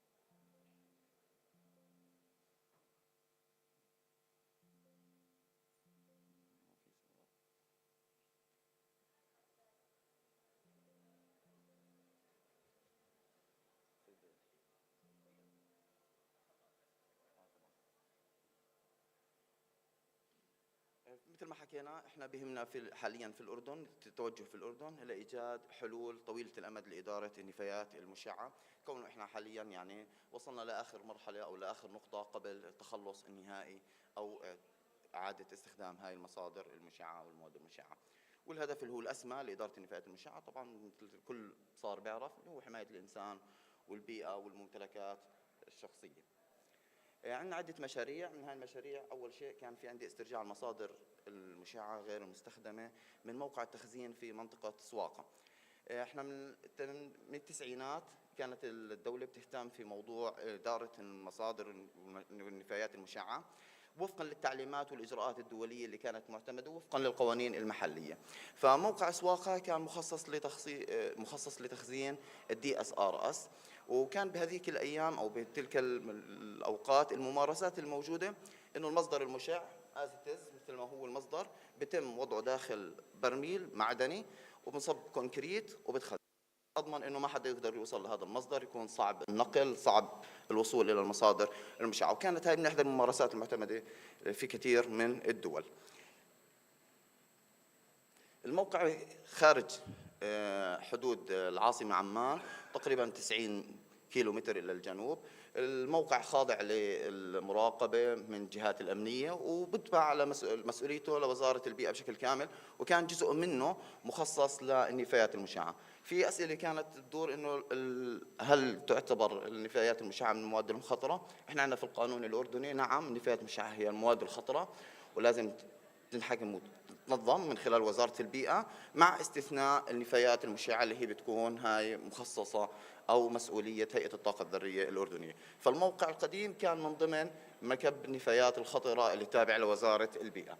التجهيزات في تلك الأيام يعني موقع بعيد عن العاصمة، بعيد عن الخدمات، ما كان بتوفر فيه كل جميع معايير السلامة والأمن اللي أنت لازم تتوفر في هذا الموقع. بال 2018 بلشنا نفكر بالموضوع إنه هاي المصادر المشعة لازم نسترجعها وتتخزن في منشأة مجهزة لتخزين النفايات المشعة وإدارتها بالطرق الصحيحة والطرق السليمة. كان الموقع مثل ممكن امبارح استعرضتوا بعض الصور له، كان الموقع بتكون من طبقتين، كل طبقة بتحتوي على 25 باكج أو 25 برميل تتخزن داخلها المصادر بالطريقة اللي بالشكل هون عندي. كان المصدر ينوضع داخل الدرام، بعدين نصب عليه كونكريت ويتخزن داخل الحفرة. وزن الطرد نفسه كان هو وسيلة، يعني مثل ما يحكوها خط الدفاع الأول عن المصدر، إنه صعب أي شخص يجي يتعامل مع هذا الكونتينر أو يأخذ هذا الكونتينر ويستطيع الوصول للمصادر الموجوعة. بال 2018 عملنا مثل ما يحكوها أكثر من ميشن وأكثر من دراسة استقصائية، أساس نشوف إيش الأدوات والمعدات اللي إحنا بحاجتها والخطط التنفيذية اللي موجودة عشان نطبقها أثناء عملية التعامل مع المصادر المشعة. وكان في دعم من الوكالة الدولية في أكثر من زيارة أو للخبراء، كشفوا على الموقع، قدمنا الخطط، قدمنا كل ريكويرمنت اللي تتطلبها الهيئة الرقابية، وحصلنا على الموافقة لتنفيذ المشروع والبدء باستعادة المصادر المشعة. وطبعا كنا أول شيء لازم إنه نتأكد منه إنه هاي النفايات المشعة اللي بدي أسترجعها تطابق المعايير والشروط اللي أنا بدي أخزنها داخل المنشأة الجديدة. طبعا جهزنا كل الخطط، جهزنا المعدات، الأدوات، أجهزة الكشف، الكوادر الفنية والبشرية، وبلشنا عملنا أكثر من دريل وعمليات تطبيق لعملية التعامل مع المصادر المشعة واستخراجها. هي في عندي صور هيك لبعض العمليات، يعني كان هذا أكبر تحدي لنا، عبارة عن تنك حديد 2 متر في متر سماكته، داخله درمين، كل درم 100 لتر مصبوب عليهم اسمنت، وداخل الدرامات مصبوب اسمنت، فأنت بدك تستخرج المصادر من داخل هاي الحاوية. هي بتشوفوا المصدر عندي هون،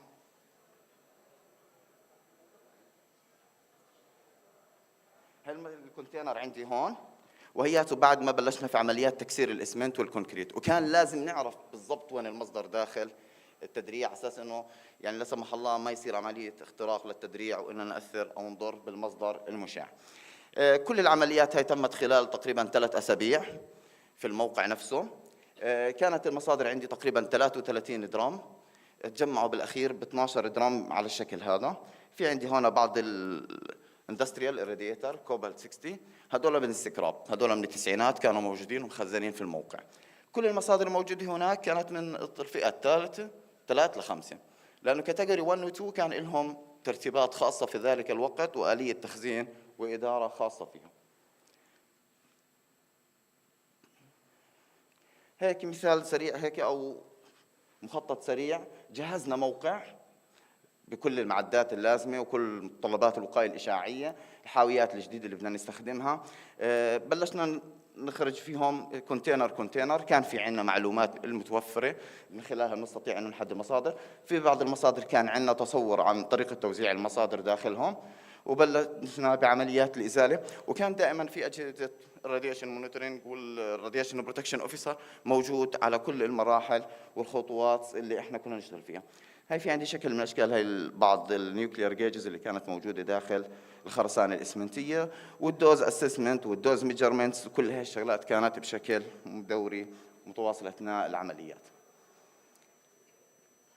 آخر شيء كمان بيهمني أنا عشان أخلص من موضوع الهيئة الرقابية، لازم كل المتطلبات تبعتهم، وبدي أخرج الموقع من الرقابة أو بدي أخرجه من الخدمة، فكان لازم أقدم لهم مجموعة من الأدلة إنه أنا المستودع عندي أو الموقع أصبح نظيف خالي من المواد المشعة. تم جمع عينات وفحصها من التربة من الكونكريت، وكل النفايات اللي موجودة أو تولدت عندي تم فحصها وأخذ عينات منه تأكد من خلوها من مواد مشعة. وأما نحكي عن DSRS فصعب كتير يكون في عندي حوادث أو تلوث إشعاعي ناتج عنها. تم جميعهم في حاوية وفقا لمتطلبات النقل اللي موجودة عندنا، ونقلهم إلى المستودع المركزي لتخزين وإدارة النفايات المشعة. المصادر كانوا عندي بالشكل هذا مخزنين داخل الموقع، بال 2022 صاروا بهذا الشكل داخل منشأة تخزين النفايات المشعة اللي موجود في العاصمة عمان. إحدى المشاريع أو التحديات اللي كانت تواجهنا اللي هي أجهزة تشعيع الدم البلاد رادياتور، كانت متواجدة أو تقريبا يوجد 5 أجهزة في مختلف مستشفيات المملكة ووزارة الصحة. كان التوجه ضمن مبادرة من الوكالة ومن وزارة الدفاع الأمريكية، وزارة الطاقة الأمريكية عفواً، إنه أنا بدي أخفف الريسك تبعت وجود هاي المصادر المشعة، وهي من الفئة 1 كاتيجوري 1 وكاتيجوري 2 داخل المستشفيات والمواقع الطبية. فتم استبدالهم بهاي انرجي اكس راي فلورسنس. تم تجهيز الخطط، إعداد الخطط، النقل، التفكيك، ونقل 5 أجهزة من مواقع تشغيلهم إلى المنشأة في عمان وفقا لخطط. طبعا هاي الخطط كلها صادق عليها الهيئة الرقابية الأردنية اللي هي هيئة تنظيم قطاع الطاقة والمعادن وشركاء وزارة الصحة، وأخذنا جميع الموافقات، وتم تفكيك المصادر تحت إشراف فقط من الشباب الموجودين عندنا في هيئة الطاقة الذرية. وين عندي أنا بعض أشكالهم. أنت لما تحكي كاتيجوري 1 و 2 إن يعني هذا الجهاز مثلا الوزن تبعه تقريبا 3 طن، فأنت بدك تتعامل معه بشكل كثير دقيق وكثير حساس، لأنه المصدر يعني بيحمي نفسه، لكن أنا بدي أقلل من المخاطر اللي ناتجة مش من الإشعاع، المخاطر والسلامة العامة في أمور ثانية. وتم نقل هاي المصادر داخل تدريعها الأصلي وتخزينها في هيئة الطاقة الذرية الأردنية بهذا الشكل الموجود عندي هون بالآخر. فحاليا الأجهزة موجودة عندي هون. حاليا التطلع إنه نتخلص من هاي المصادر، سواء نرجعها لبلد المنشأ أو نشوف ناس مهتمين في عملية ريسايكلينج ويعيدوا استخدام هاي المصادر المشعة. حاليا 5 أجهزة موجودين عندي في المنشأة مخزنين. الرخصة تبعتنا أو الممارسات تبعتنا في هيئة الطاقة الذرية ما بتعطينا صلاحية إنه نعمل أي أعمال ديسمانتلينج أو كونديشنينج للكاتيجوري 1 و 2، جست فقط بنخزنهم تخزين داخل المنشأة إلى حين إرجاعهم لبلد المنشأ. لكن أنا هيك وفرت على المستشفيات ومن المخاطر ومن الأنظمة السكيورتي والوقاية الإشعاعية وإلى آخره داخل المنشأة. فأنا صار عندي جهاز إكس راي مثل ما بيعرفها باور اون اوف، انتهت المخاطر تبعتهم. لكن هذا مصدر سيزيوم وعمر النصف له طويل، فكانت يعني بواجه تحديات في نفس المؤسسات اللي بيستخدموه وبتعاملوا معه.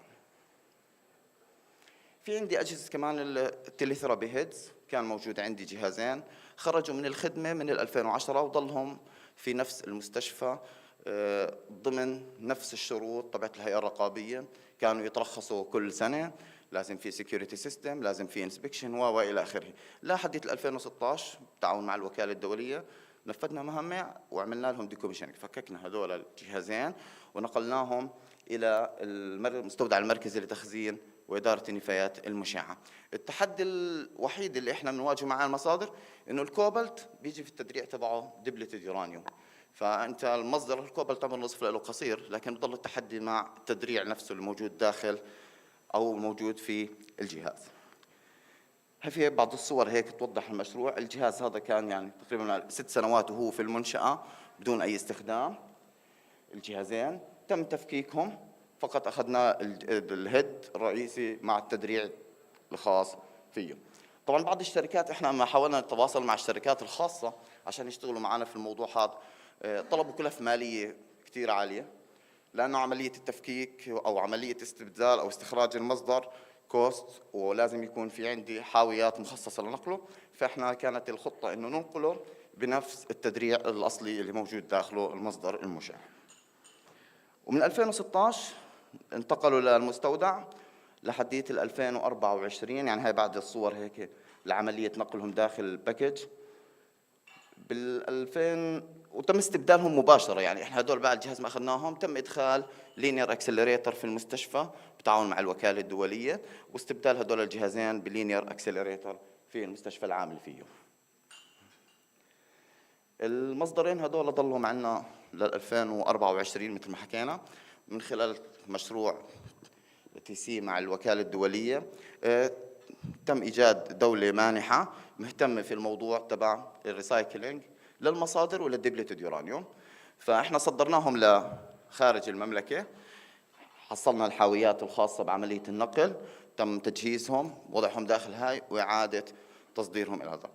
هون المفارقة بتصير عندي في المصدر هذول، إنه إحنا عندنا المشع القامي مثل ما حكى الدكتور زياد، إحدى المنشآت الموجودة عندنا، وهو هذا بحاجة إلى تجديد المصادر كل فترة وفترة. فإحنا المصادر وداهم ب 24 26 راح يرجعوا لنا نستخدمهم في الجاما إريديتر. فهنا الريسايكل والريوز لهي المصادر كتير مفيد في هاي الحالات. هاي بعض الصور لإلهم أثناء عملية التفكيك وعملية تجميعهم داخل حاويات النقل اللي خاصة فيهم. طبعا الإجراءات هاي يعني أنا بحكي هيك بشكل سريع، لكن هذا الشغل كان يتطلب منا في بعض الأحيان سنة وسنتين بس من عشان نلبي متطلبات الهيئة الرقابية، الخطط الأمنية، خطط النقل، كل الإجراءات، الدوز أسسمنت، كل هاي الشغلات لازم إحنا كنا نلبيها بحسب متطلبات الهيئة الرقابية، وتم نقلهم وشحنهم إلى خارج المملكة.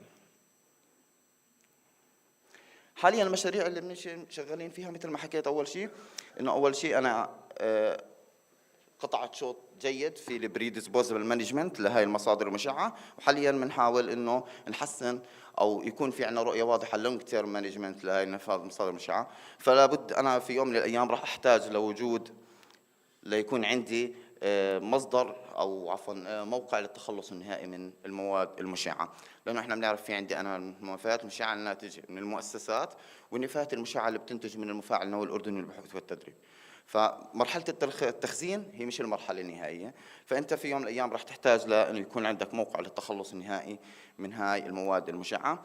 حاليا إحنا في عنا المسود الاستراتيجية الوطنية بنراجعها، عملنا ريفيو مع الاتحاد الأوروبي على أساس إنه نعتمدها نهاية العام القادم، لأنه هاي الاستراتيجية مثل ما حكينا أنت تطبيق للسياسة، فهي بتوضح مسؤوليات كل مؤسسة وكل جهة لازم أنت تتعامل بهذا المجال.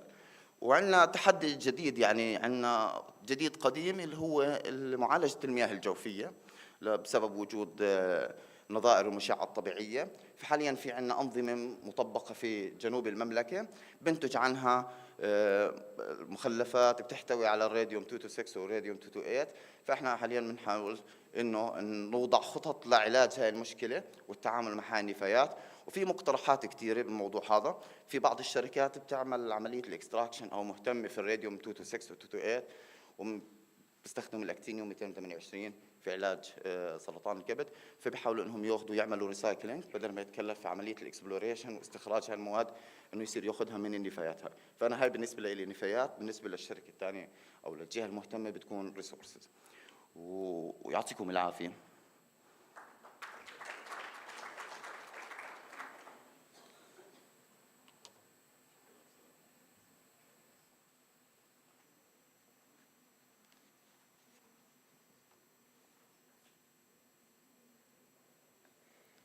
شكرا جزيلا للأستاذ أحمد عبد الرحمن من هيئة الطاقة الذرية بالمملكة الأردنية الهاشمية.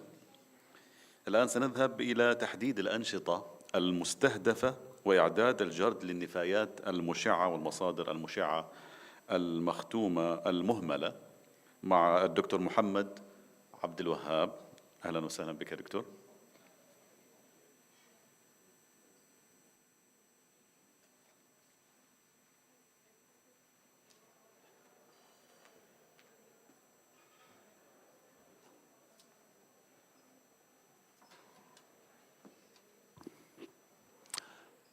Bismillahirrahmanirrahim. Assalamualaikum warahmatullahi wabarakatuh. And very good morning to everybody. This is my first time come to Oman, and I am very glad to see you here. And hopefully I can see you again everywhere in this world. So my topics right now, I will talk about identification of target activities and preparation of inventories for radioactive waste and DSRS, disused radioactive material. I think these subjects are very important. Even though we only deal with radioactive material, we all talk about radioactive material, how to deal with radioactive material. But inventory of the waste management, inventory of the DSRS, I think are very, very important. Because when we talk about the inventory of the waste, inventory of our DSRS, we will deal about the other activity. I mean, the other activity we relate with inventory of the waste. What is that?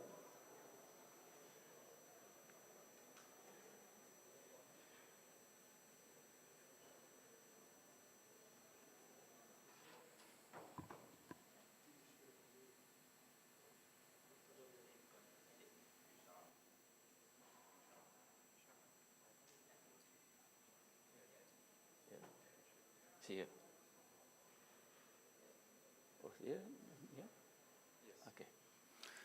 So I think almost everybody here know about these fundamentals of safety principle. So this, when we deal with safety, with radioactive material, we think about safety. So effectiveness management of waste and the DSS is essential to safeguard human health, protect the environment, and ensure compliance with the national, international regulatory standard. That's under this fundamental safety principle. So comprehensive of waste management, I think it's very important to involve so many activities, something like type, quantity, properties of waste, and especially when we deal with DSS, where the DRS is still sometimes very high activity. So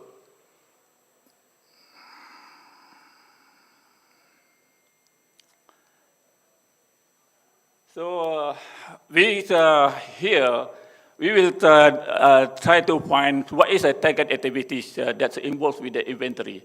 Or I can say this inventory will involve all the target activity here. So this target activity actually includes a systematic process of identification, characterization, and collection storage of the radioactive waste. So preparation inventory is one part of this process. But I think this inventory actually is very, very important. It's essential, very important, and it's central part of the process. As I mentioned before, all this activity will involve inventory. Okay? So not many people talk about inventory, but inventory for me is very important. Okay? So now we'll go to, I think everybody knows already this definition of radioactive waste. Radioactive waste is radioactive material for which no further use is foreseen, but still contain or contaminated with radioactive nuclide or radioactive material. So this, I think you can see this definition in our IAEA glossary. This waste, then every presenter already talked about this one. This form can in form of waste. You can see in solid waste, you can see liquid waste, you can gas waste, and I think everybody knows this one. And then one more thing is a definition on this DSRS. DSRS is defined as disused radioactive sources as still radioactive source that is no longer used, intended to be used, or can no longer serve its original purposes, but still contain radioactive material above clearance level and therefore require safe management. Well, some say the SRS, of course, some are very, very low activity, but some are still very high, especially when we deal with this therapy unit head, something like that, they're very high. And some are nuclear gauges, still very high. So you need to deal properly when with this DSRS.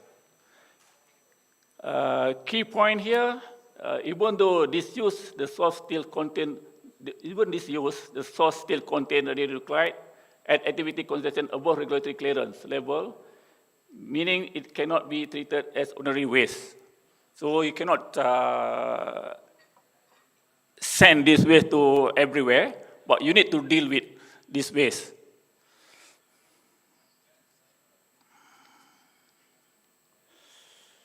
What is target activity? So target activities, I think, are all the activities that probably say, what do you want to do with the waste? Okay. So it's actually you need to identify the target activity. So it involves with generation, storage, disposal, this some of it, and finally, of course, disposal. So these activities must be identified to ensure safe management of radioactive waste. So proper inventory and also regulatory requirement. And what is inventory? Inventory is the IAEA framework. In IAEA, inventory is a verified national record of radioactive waste and the SS, essential for safety, security, regulatory compliance, and long-term planning. It includes quantity and quantitative information.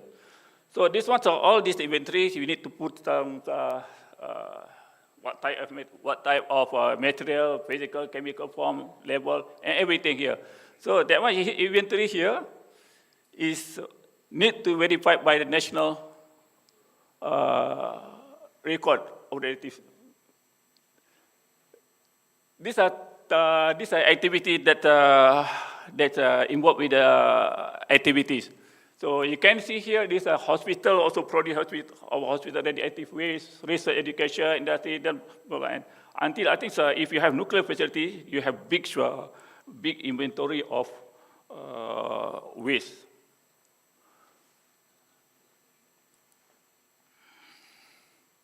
This activity, I think most of us already know, most of us already talk about this one. Activities which involved with the waste. Yeah? We produce the waste, and we do treatment, we do pre-treatment, and after that we do conditioning, we store it, and then probably finally we dispose it. Okay? So these are activities which involves with the waste. So this activity actually need regulatory oversight.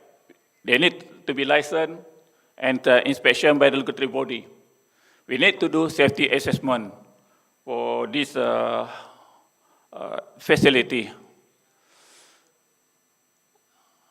So why inventory is very important for radioactive waste? As I mentioned before, very important to know the inventory of the radioactive waste. First is a safety assurance. Inventory ensure all radioactive material are accounted or reducing the risk of accidental exposure. This safety. When you have very good inventory, then of course you can assure that you can manage that radioactive waste. So when you can manage the waste, then of course you can manage safety of that waste. You know? And then to also the regulatory compliance. You have with this inventory, then most of the inventory comply, or the inspector will come and check your inventory, then comply with the regulatory requirement. So inventory also demonstrate compliance with IA safety standard. Okay, I think that why in IAEA in our country it's very important to have inventory. The third one is security and non-proliferation. If you have very good inventory, you can prevent loss, theft, and misuse of radioactive sources. You know if your inventory is something wrong with your inventory, then you can detect whether your radioactivity is still in your system, whether somebody have taken your DSS. You know?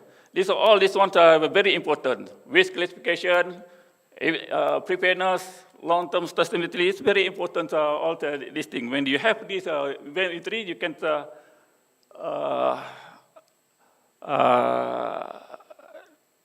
maintain that one. This what to include in the inventory. First, I think you need to have data collection. If you don't have data, then you don't have inventory.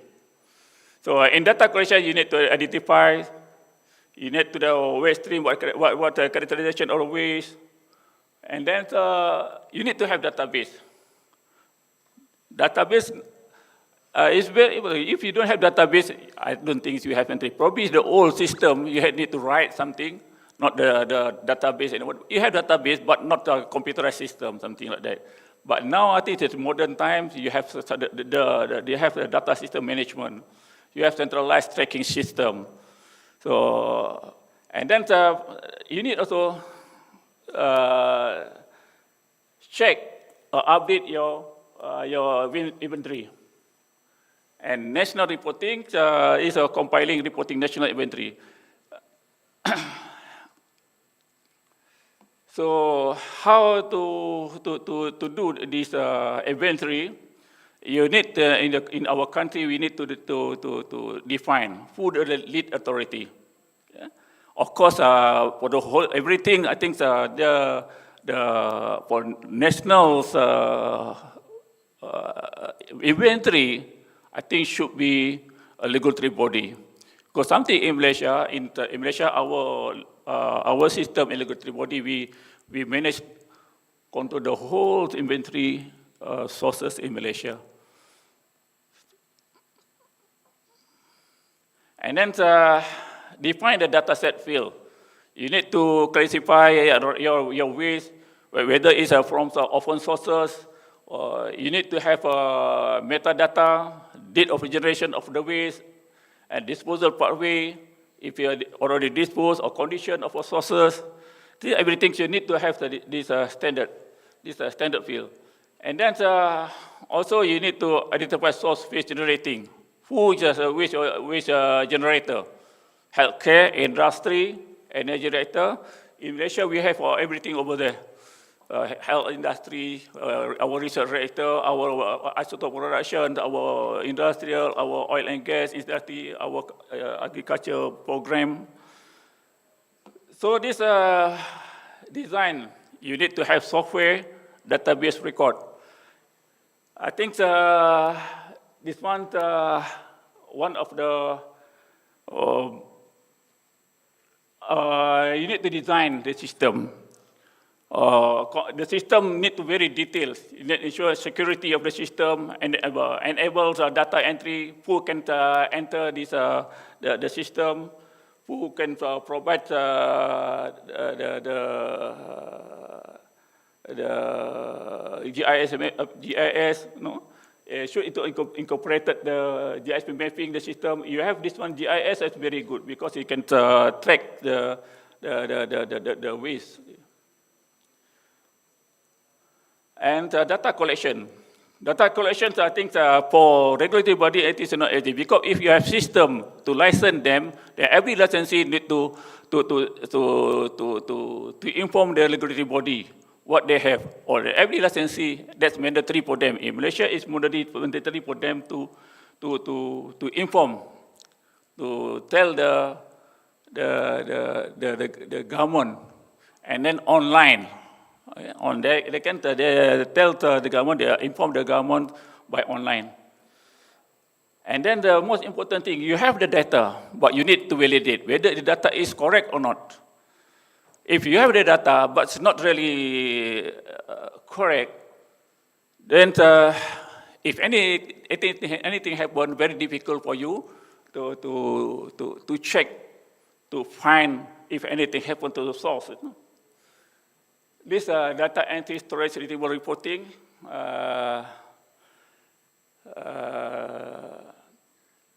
This one, how do you enter the data, verify the information, and how to secure the data, how you retrieval the data, and if you need a summary of data, how you generate it.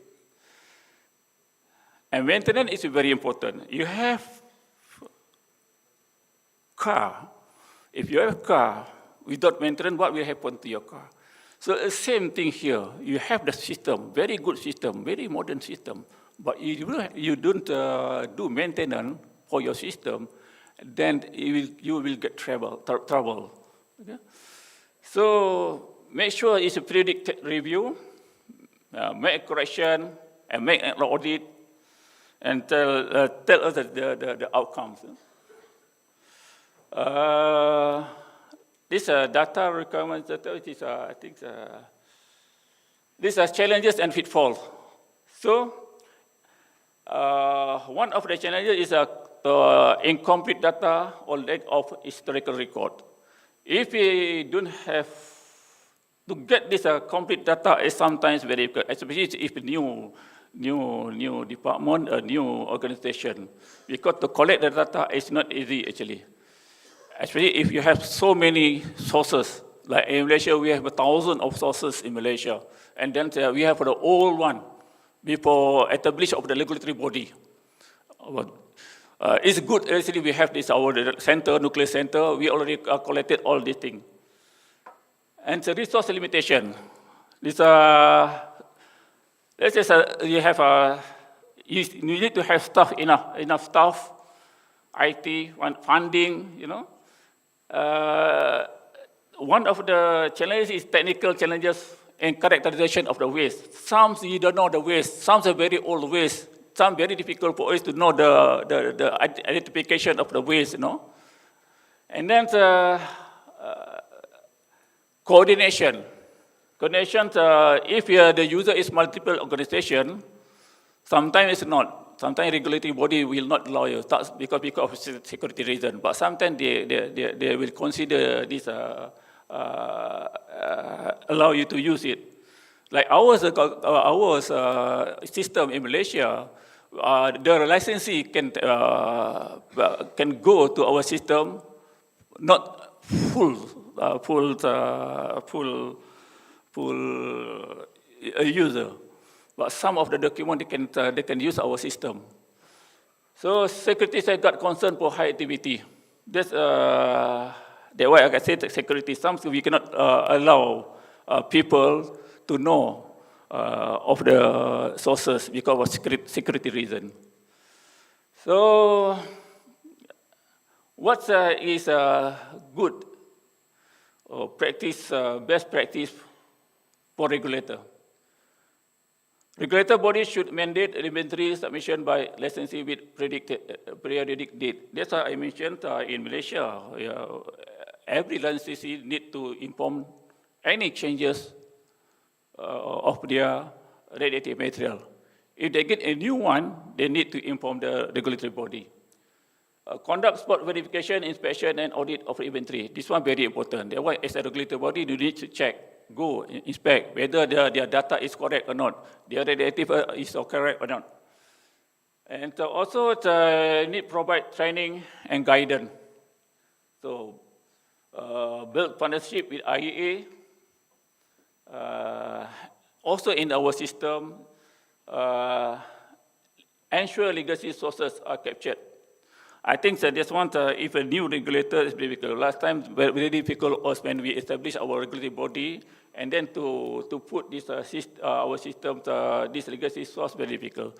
But now I think we have no problem because we already established more than how many years? More than 30 years.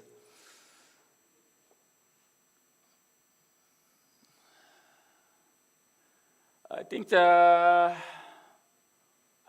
as a quality manager of our inventory, very important. It's because if you make sure about your inventory is in up to date, and it can know by pushing the button you can know the source. You need to do continuous improvement.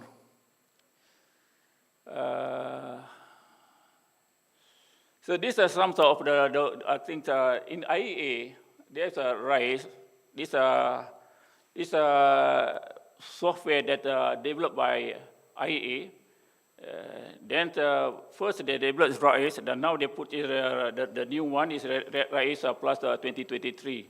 I think the regulatory body can use this one, but it's up to the regulatory body. Like in Malaysia we don't use it because we have our integrated system.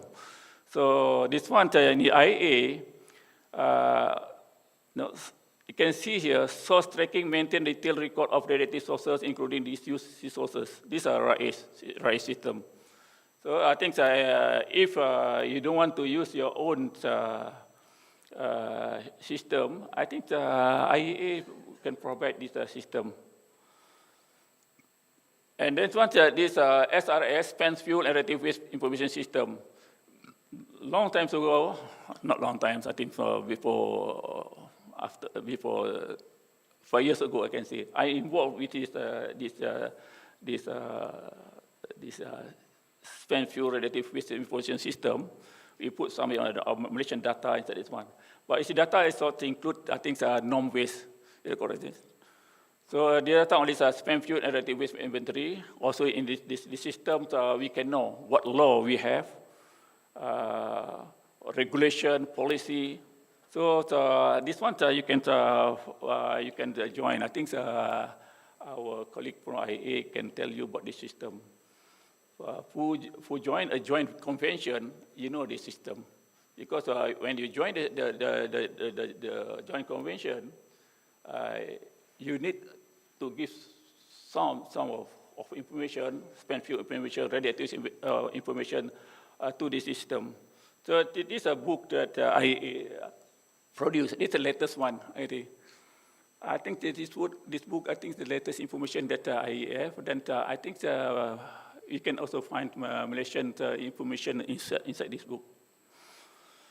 I think that's all to my presentation. Thank you very much. So, Assalamualaikum warahmatullahi wabarakatuh.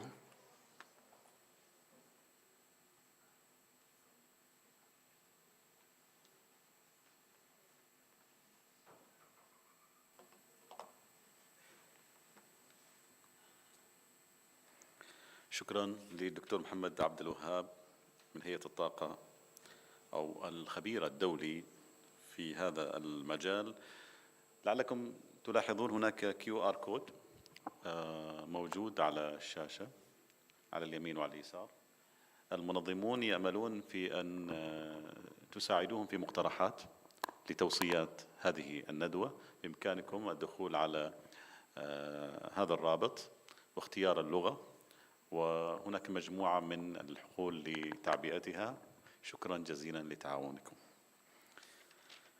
ولأن المراكز الصحية والمستشفيات واحدة من المؤسسات التي قد تحدث فيها وحدثت بالفعل حوادث إشعاعات ذهب ضحيتها مرضى وأيضا العاملون الصحيون في هذه المستشفيات، فإننا من الضروري أن نطلع على أفضل الممارسات والمعايير الموصى بها لإدارة النفايات النووية بفعالية في المرافق الصحية مع الدكتور وائل الخولي من وزارة الصحة في سلطنة عمان.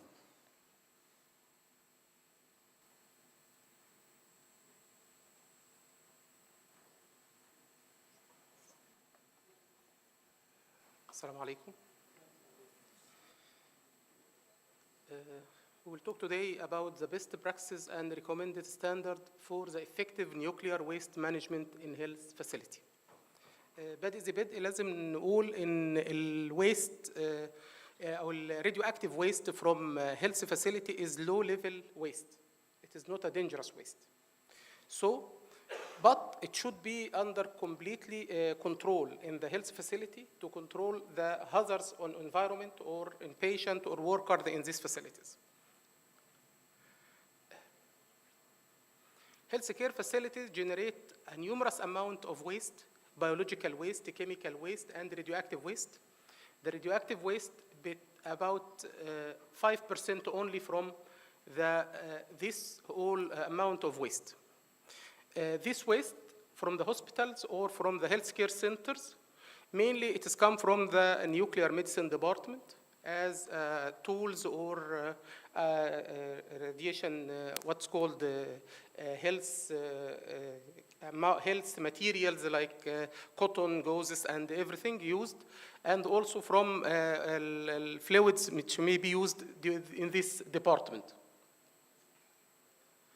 The main objective and the concept of best practice of radioactive waste is to protect human health, prevent exposure of the workers, public, and the environment from the harmful effect of radiation. It's also environmental safety, ensure this radioactive waste doesn't contaminate the soil or the water and the air. And finally, compliance with regulations, even national or international regulations.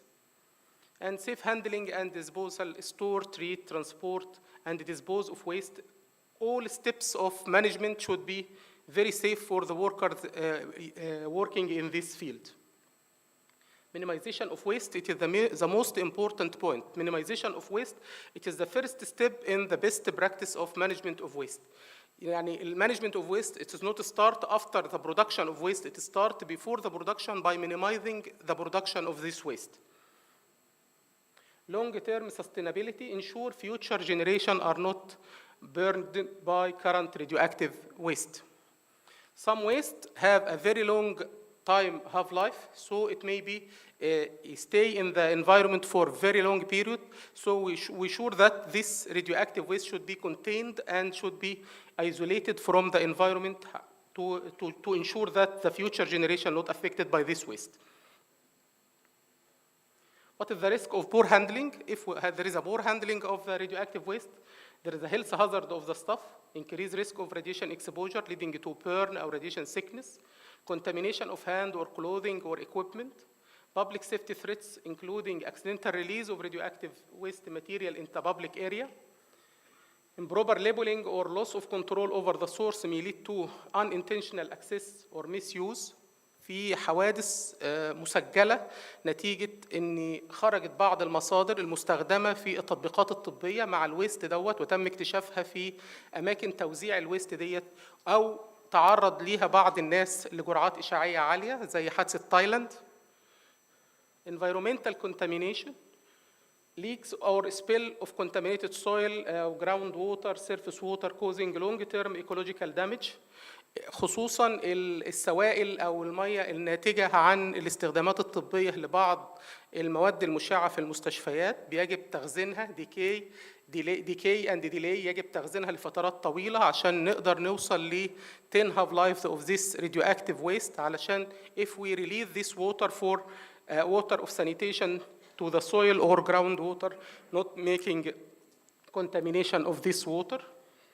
في حوادث مثبتة إن حصل ليكج من هذه بعض الأماكن اللي بتخزن السوائل ديت والليكج ده ممكن بيعمل تلوث للأماكن اللي حصل فيها الليكج ممكن يعمل تلوث للمنشآت الصحية ممكن يعمل تلوث للعاملين أو للمرضى لو تعرضوا ليها. improper decay أو disposal لازم يكون فيه قوانين ويكون فيه regulations و standard operational procedures بتنظم الديسبوزال أو الريليز of this waste سواء كان solid waste أو liquid waste.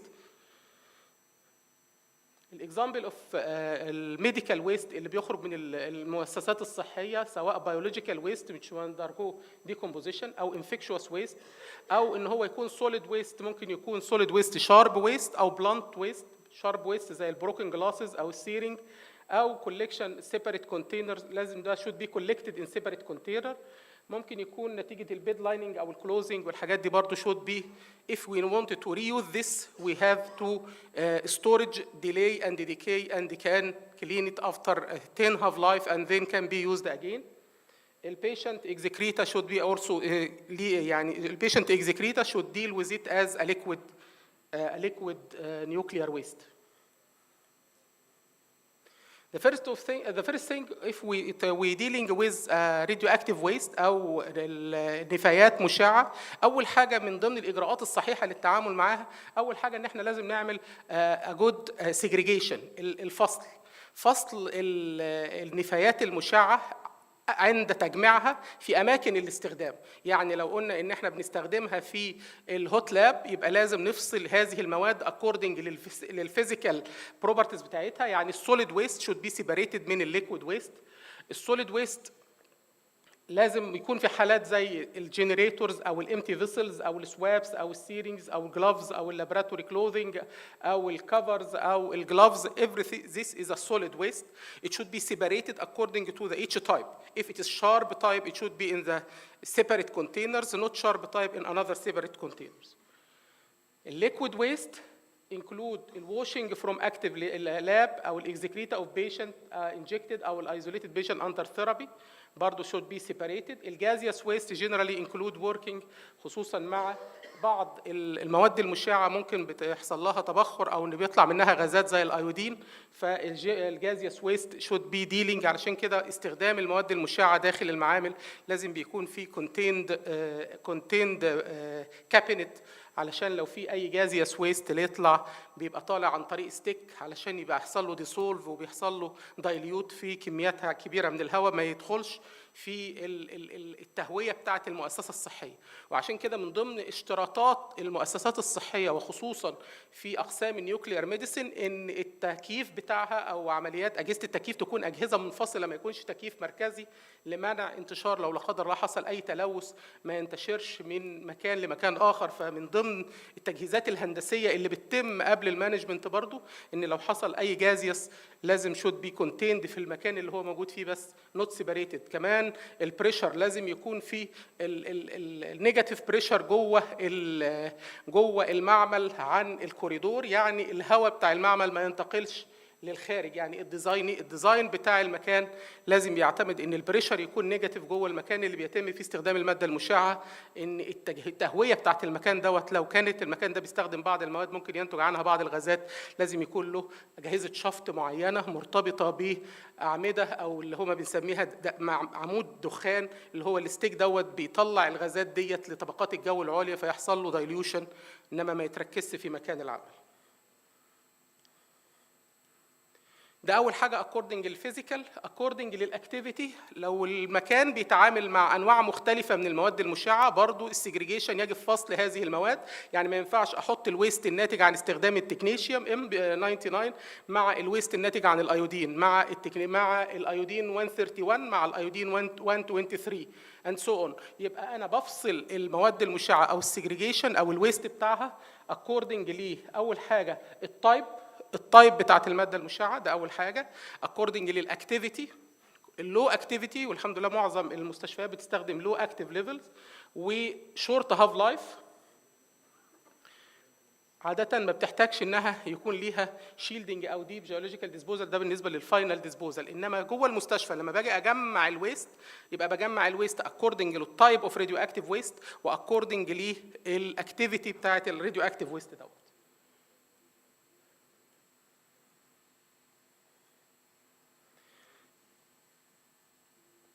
دي هي الاوبريشنال بروسيجرز اوف بروبر مانجمنت اوف راديو اكتيف ويست كولكشن اند سيجريجيشن. بجمعها الاول في اماكن الاستخدام زي ما قلت اللي هي الهوت لاب اللي بجمع فيها او في الانجكشن روم او في الايزوليتد روم بالنسبه للعيانين اللي بيبقوا اندر تريتمنت. هذا الكولكشن والسيجريجيشن، وبعد كده بعمل لها انترنال ترانسبورتيشن جوه الفاسيلتي الى ستورج روم او ترانزيانت ستورج روم جوه الفاسيلتي علشان يتعمل لها ديلي اند ديكي، وبعد كده بعمل لها ديسبوزال او بعمل لها اكسترنال ترانسبورتيشن لجهه معينه. في بعض الدول هيئه الطاقه الذريه هي اللي بتكون مسؤوله، هنا هيئه شركه بيئه هي مسؤول ان احنا بننقل لها هذه المواد اللي يتم التعامل معاها يا اما عن طريق الانسينريشن او الدايليت والديسبيرس او الكونسنتريت اند كونتين. اهم حاجه نعرفها ان الديسبوزال بتاع المواد المشعه ان الماده المشعه ممكن نعمل لها ريليز من المؤسسه الصحيه، لكن الريليز ده بيعتمد ان الاكتيفيتي فيه لو بات ستيل راديو اكتيف، ستيل راديو اكتيف. والمثال ده هنقوله لكم كمان شويه، لان بعض الناس بيعتقد ان الاكتيفيتي بتاعته قلت لكن خلاص تحول من radioactive لنون radioactive waste. It is not non-radioactive, it is radioactive waste. وده ديبيت كان قوي جدا، كان في اتعمل عليه حلقة دراسية حضرتها من سنوات في الوكالة، إن لما بيحصل الديكي بتاع الراديو اكتيف ويست، الويست بتاع الميديكال ويست الأيودين والتكنيسيوم M99، لما بيحصل له ديكي 10 لايف بسيبه 10 هاف لايفز. يعني بالنسبه للتكنيسيوم الهاف لايف بتاعته 6 اورز، بسيبه 10 هاف لايفز يعني حوالي 60 ساعه، يعني بيبقى وصل الاكتيفيتي بتاعته ل 0.1، يعني خلاص بيعتبروه ان هو فيري لو اكتيفيتي. بس هل اصبح نون راديو اكتيف؟ بعض الدول بتقول لك نون راديو اكتيف، لكن الدراسات العلميه اثبتت ان التكنيسيوم 99M بيتحول الى تكنيسيوم 99، والتكنيسيوم 99 از راديو اكتيف ماتيريال، بيطلع بيتا والهاف لايف بتاعته 211,000 سنه. It is still الاكتيفيتي بتاعته very low but it is radioactive material. يبقى ما تعاملش معاه ان هو non radioactive material. This is number one. مثال تاني زي اللي قلناه مع الدكتور محمد الصبح، الايودين. بعض الدول بتستخدم الايودين 123 في السبيكت، بيستخدم في الدياجنوستيك. ال 123 وجدوا ان هو ال 131 اللي هو الايودين 131 بعد الديكي بتاعه بيتحول الى زينون، والزينون ده نون راديو اكتيف ماتيريال، اتس اوكي. بس ال 123 وجدوا ان هو بيتحول لتيليريوم، والتيليريوم ده اتس راديو اكتيف ماتيريال، الهاف لايف بتاعته ملايين السنين بس ستيل راديو اكتيف ماتيريال. يبقى هي رغم انها اصبحت خطورتها محدوده جدا لان بقت فيري لو اكتيفيتي، لكن اتس ستيل فيري دينجرس very dangerous radioactive waste او waste. يعني في بعض الدول بتعمل ريسايكلينج للويست، يعني بتاخد الورق اللي موجود في الويست تعمل له اعاده تصنيع، الاقمشه اللي موجوده في الويست تعمل لها اعاده تصنيع، المواد الهيدروكربونز اللي موجوده في الويست ممكن تدخلها في الفيرتلايزرز. فبعض الدول بتستخدم الويست بتعيد تصنيع كل المكونات اللي موجوده فيها، الزجاج، البلاستيك. لكن بالنسبه للميديكال ويست it is a very dangerous waste، لازم يتم التعامل معاه يا اما عن طريق الانسينريشن او عن طريق الكونكريت اللي هو الكونسنتريت اند كونتين، not recycled at all. البروبر مانجمنت بالنسبه للادمنستريتيف بروسيجرز، بروبر مانجمنت لازم يحصل ستاف تريننج اند اويرنس. زي ما قلت ان اول خطوه في المانجمنت ان انا اقلل البرودكشن اوف ويست. تقليل البرودكشن اوف ويست هيتم ازاي؟ ان انا يبقى في جود تريننج اند اويرنس للوركرز، لان لما يتدرب على التحضير الجيد هيحضر بدون ما يستخدم او ينتج عنه ويست كتير. ده نمره واحد. نمره اثنين، لازم يكون في سيفتي بريكوشنز ويوزج اوف بي بي اي النيوكليير ويست مانجمنت. لازم اللي بيدير عمليه الويست مانجمنت ده يكون مدرب او اندر سوبرفيجن من شخص مدرب. يعني اللي بيجمع الويست دوت ممكن يكون مش شخص، مش راديشن وركر، ممكن يكون عامل نظافه، لكن ما يشتغلش لوحده. لازم يتم ذلك وهو لابس البي بي اي اندر سوبرفيجن من ار بي او او راديشن بروتكشن اوفيسر او واحد مدرب في الراديشن. ريبورتنج سيستم اند ريبورت فريكوينسي ان نيوكليير ويست مانجمنت. لازم يكون في ريبورتنج، لازم يبقى عارفين كميه الويست، المكونات بتاعتها ايه، الراديشن ليفلز بتاعتها قد ايه، خرجت من انهي مكان، وتاريخ خروجها قد ايه. كل ده بيبقى في الريبورت بتاعها. لازم يكون في كوردينيشن بين الديبارتمنت ان نيوكليير ميديسن والاتش اس اي ديبارتمنت علشان يبقى مبلغ بالكميات ديت، عشان لا قدر الله وحصل اي امرجنسي يبقى ابديتد. لازم مونيتورنج اند تراكنج سيستم في النيوكليير ويست مانجمنت. لازم استابليشمنت يكون في بعض الدول بتعمل ما يسمى بالويست مانجمنت اوفيسر. الويست مانجمنت اوفيسر يعني غير الراديشن بروتكشن اوفيسر، هو المسؤول عن اداره موضوع او ملف او المانجمنت، الملف بتاع الراديشن ويست. الويست دوت لازم شوت به ملف كامل للمانجمنت، لازم يبقى فيه فايلنج سيستم، لازم يكون فيه تريننج بروجرام، لازم يكون فيه كل ده لازم يكون له دوكيومنت ولازم تشوت بيه فولو اب. الستاف تريننج اند اويرنس انشور كل الريليفنت ستاف ريسيف الانيشال اند بيريودك تريننج في السيف هاندلنج والسيجريجيشن والديسبوزال. لازم يتدرب ازاي يفصل وازاي يحط كل نوع من انواع الويست في المكان المخصص ليه. لازم يكون في سبيسيفيك تريننج فور راديشن بروتكشن اوفيسرز على الويست مانجمنت. لازم الويست هاندلرز والهيلث كير وركرز ان ذا ديبارتمنت جنريتنج نيوكليير ويست شود بي تريند ان ذيس تريننج كورس. لازم اعلي الاويرنس اوف ذا ريجولاتوري ريكوايرمنت الانستتيوشنال بروتوكولز. يعني ايه؟ لازم نحدد يكون فيه زي بروتوكول او بوليسي على مستوى المؤسسات الصحيه للريليز عند اني دوز ليفل وعند اني اكتيفيتي قد ايه. ده من ضمن الحاجات اللي should be applied. conduct regular drill and refresh session on emergency response سواء تو سبيل او للاكسبوجر. لازم اعمل دريل ولازم يبقى في متابعه دايما للاماكن اللي بيتم تخزين فيها المواد المشعه. المتابعه دي اللي هي يكون في عندي اوديتنج سيستم او انسبكشن سيستم جوه المؤسسه الصحيه بتابع فيه الاماكن اللي بيتم فيها الاستورج بتاع النيوكليير ويست او راديو اكتيف ويست، سواء كان الراديو اكتيف ويست دوت سوليد او ليكويد، علشان ما نفاجئش ان فيه حصل اي اكسيدنت غير متوقعه. لازم always appropriate personal protective equipment. طبعا البيرسونال protective equipment لازم تكون properly stored. لازم تكون الناس اللي بيتعاملوا مع الويست لازم يبقوا under strict protocol for using of PPE. بالنسبه للمواد المشعه اللي لسه الاكتيفيتي بتاعتها لازم تكون بتتجمع في بوكسز ليد بوكسز يعني to shield against the radiation. restrict access to nuclear waste area to the authorized person only. لازم انستول راديشن وورنينج ساين وباريرز ودوز مونيتورنج على الاماكن اللي بيتم تجميع فيها الراديو اكتيف ويست. ريكورد الراديشن ليفل في الستورج والديسبوزال اريا. امبلمنت روتين اريا دي كونتامينيشن اند هايجين ميجر لهذه الاماكن.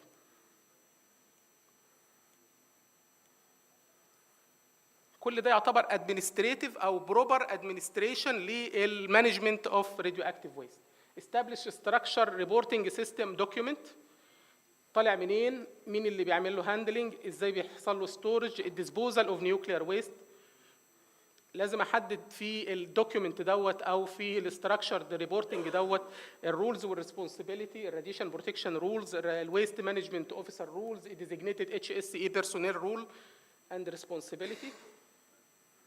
لازم الريبورتنج ده يكون له فريكوانسي اون monthly base or every 3 months or every 6 months، والريبورت ده لازم يكون موجود جوه دوكيومنت، والدوكيومنت ده لو بيتعمل اوديتنج من وزارة الصحة على المؤسسة لازم يتعمل عليه اوديتنج، ولو بيتعمل انسبكشن من الجهة الرقابية لازم بتفتش على الريكورد دوت وتتأكد ان هو updated regularly.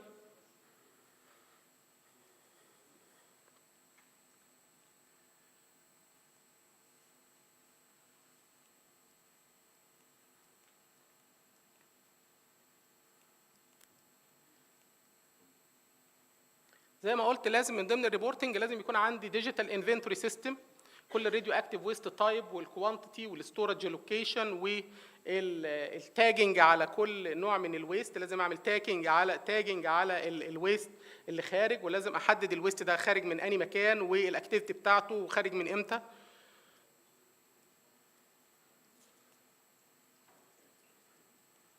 ده البيست براكتس ان يكون عندي ويست مانجمنت اوفيسر اوفيشالي ديزيجنيتد كواليفايد انديفيدوال في الويست مانجمنت، ديفاين الويست مانجمنت اوفيسر سكوب وريسبونسبيلتي انكلودنج الاوفر سايز راديو اكتيف ويست هاندلنج والستورج والديكونتامينيشن والديسبوزال.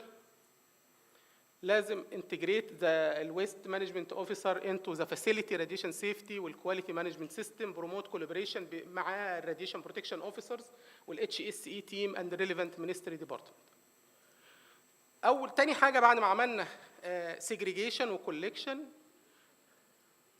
زي ما قلت السيجريجيشن والكولكشن بيتم according للتايب اوف ذا التايب الفيزيكال تايب، سواء كان solid او liquid، ده السوليد تايبس، واكوردنج لنوع المادة المشعة.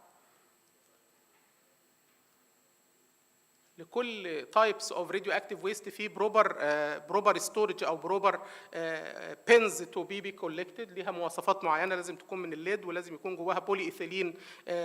لو كان سوليد ويست لازم تكون من الليد، ولازم يكون بولي ايثيلين باجز، والبولي ايثيلين دي لازم يكون ليها سبيسيفيك كلر عشان تختلف عن انواع المختلفه من الويست اللي موجوده في الهيلث فاسيلتي.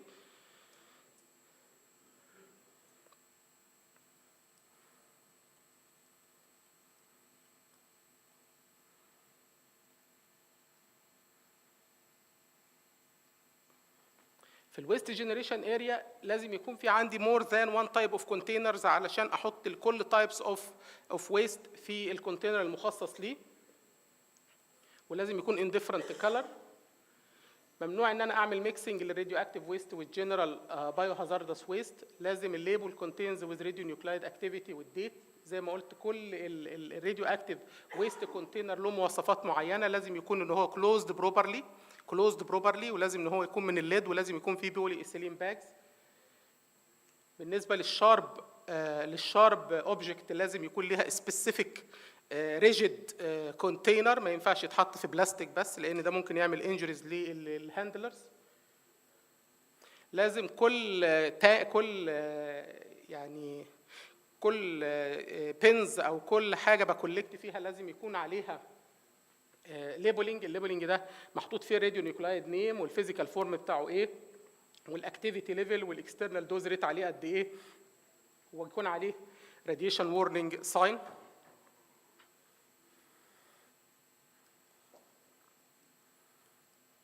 الانترنال ترانسبورتيشن اوف راديو اكتيف ويست اللي هو نقل الويست من المكان الجنريشن بتاع الويست جوه القسم الى الترانزيانت ستورج اريا اللي موجوده في الهيلث كير فاسيلتي. في سبيسيفيك او ذا راديو اكتيف ويست شود بي ترانسبورتد فروم ذا نيوكليير ميديسن ديبارتمنت للستورج روم.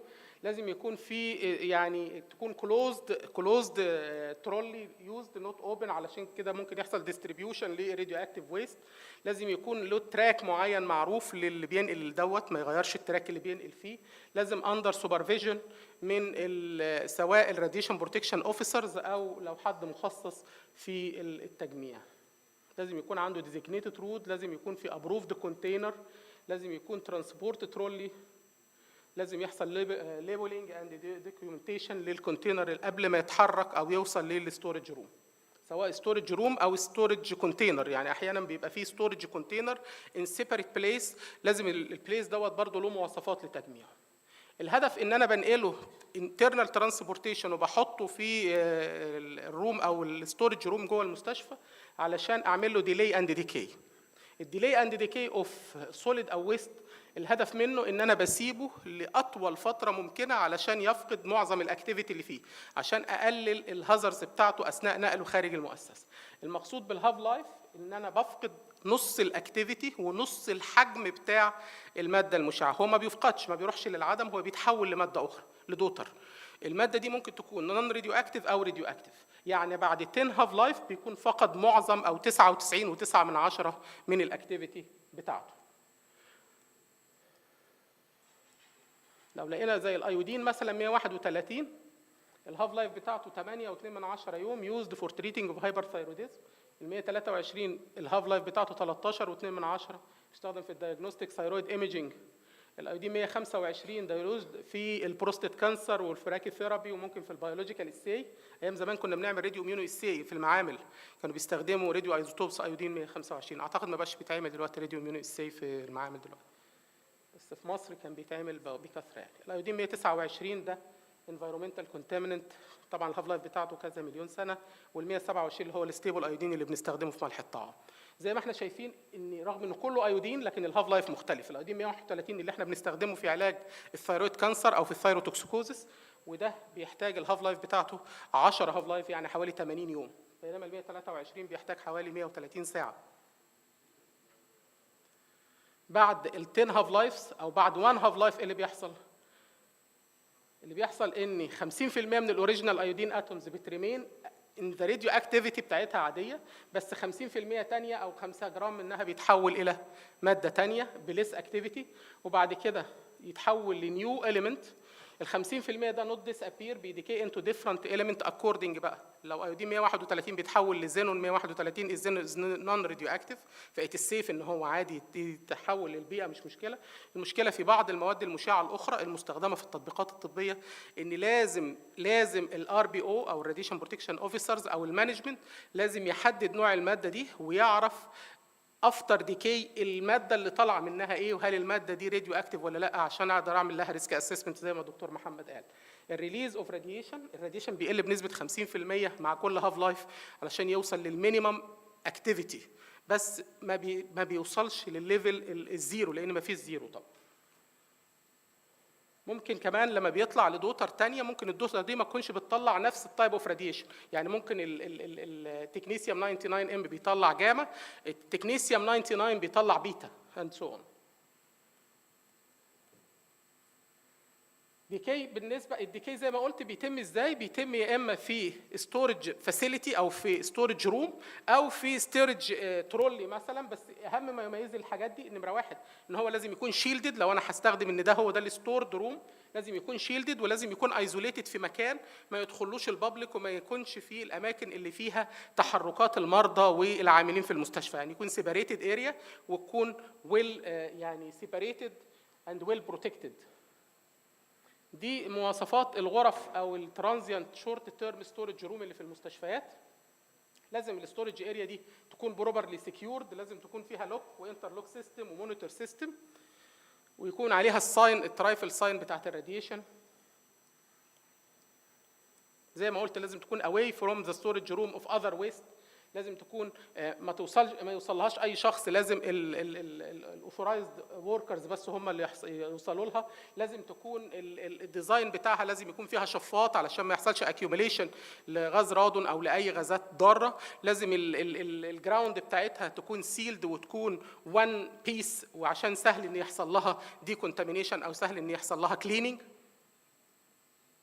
لازم يكون الباب بتاعها مغلق، ولازم يكون عليه علامات الحظر الدولية.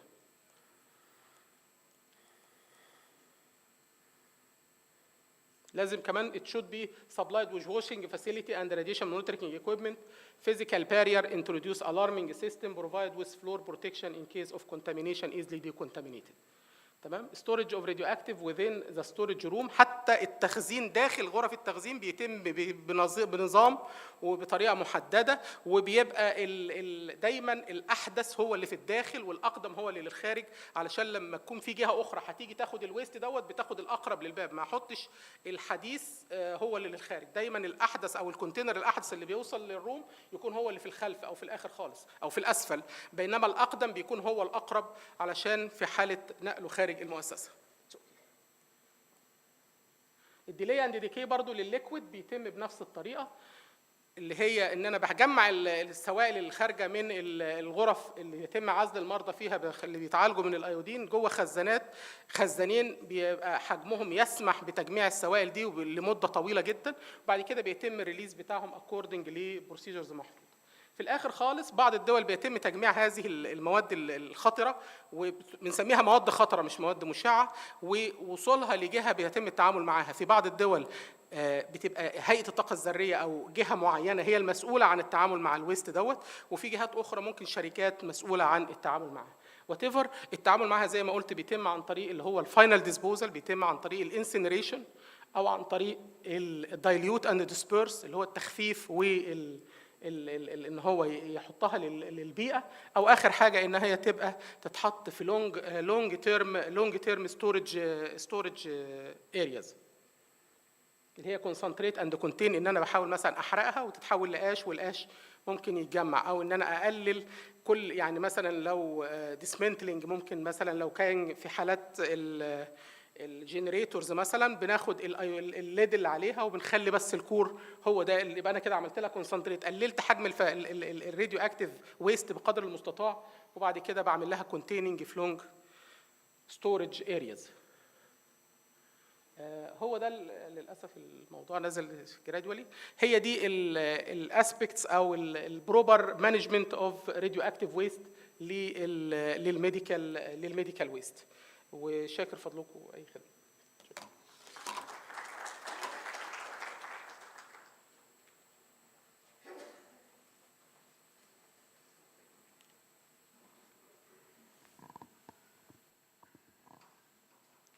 شكرا للدكتور وائل الخولي من وزارة الصحة في سلطنة عمان على هذا العرض فيما يتعلق بإدارة النفايات النووية في المرافق الرعاية الصحية. سنستمر مع المرافق الرعاية الصحية مع المستشفيات لأنه موضوع جدا مهم.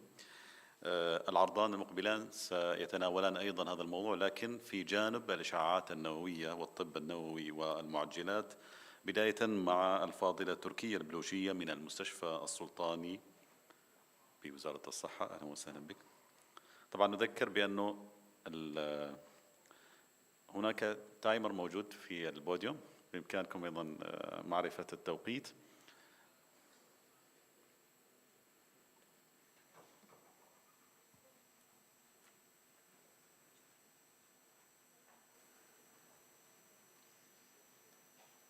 السلام عليكم ورحمة الله وبركاته.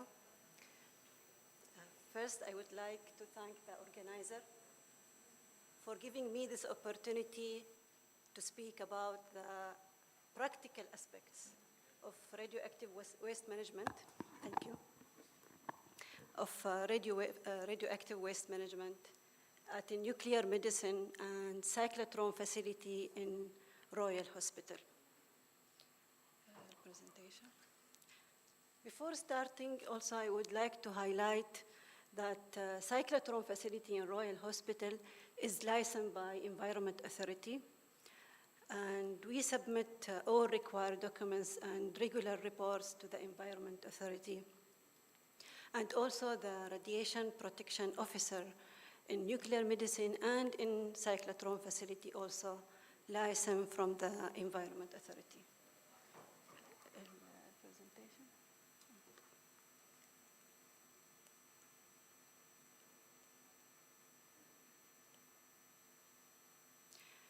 In short time today, I will talk about the types of radioactive waste management, disposal, handling, storing of radioactive waste management, radioactive waste segregation, radioactive waste management for the iodine-131 in nuclear medicine, what are the acceptance criteria we are following, what is the guideline and protocols what is the documentation and records, and the emergency response in case of liquid waste spillage.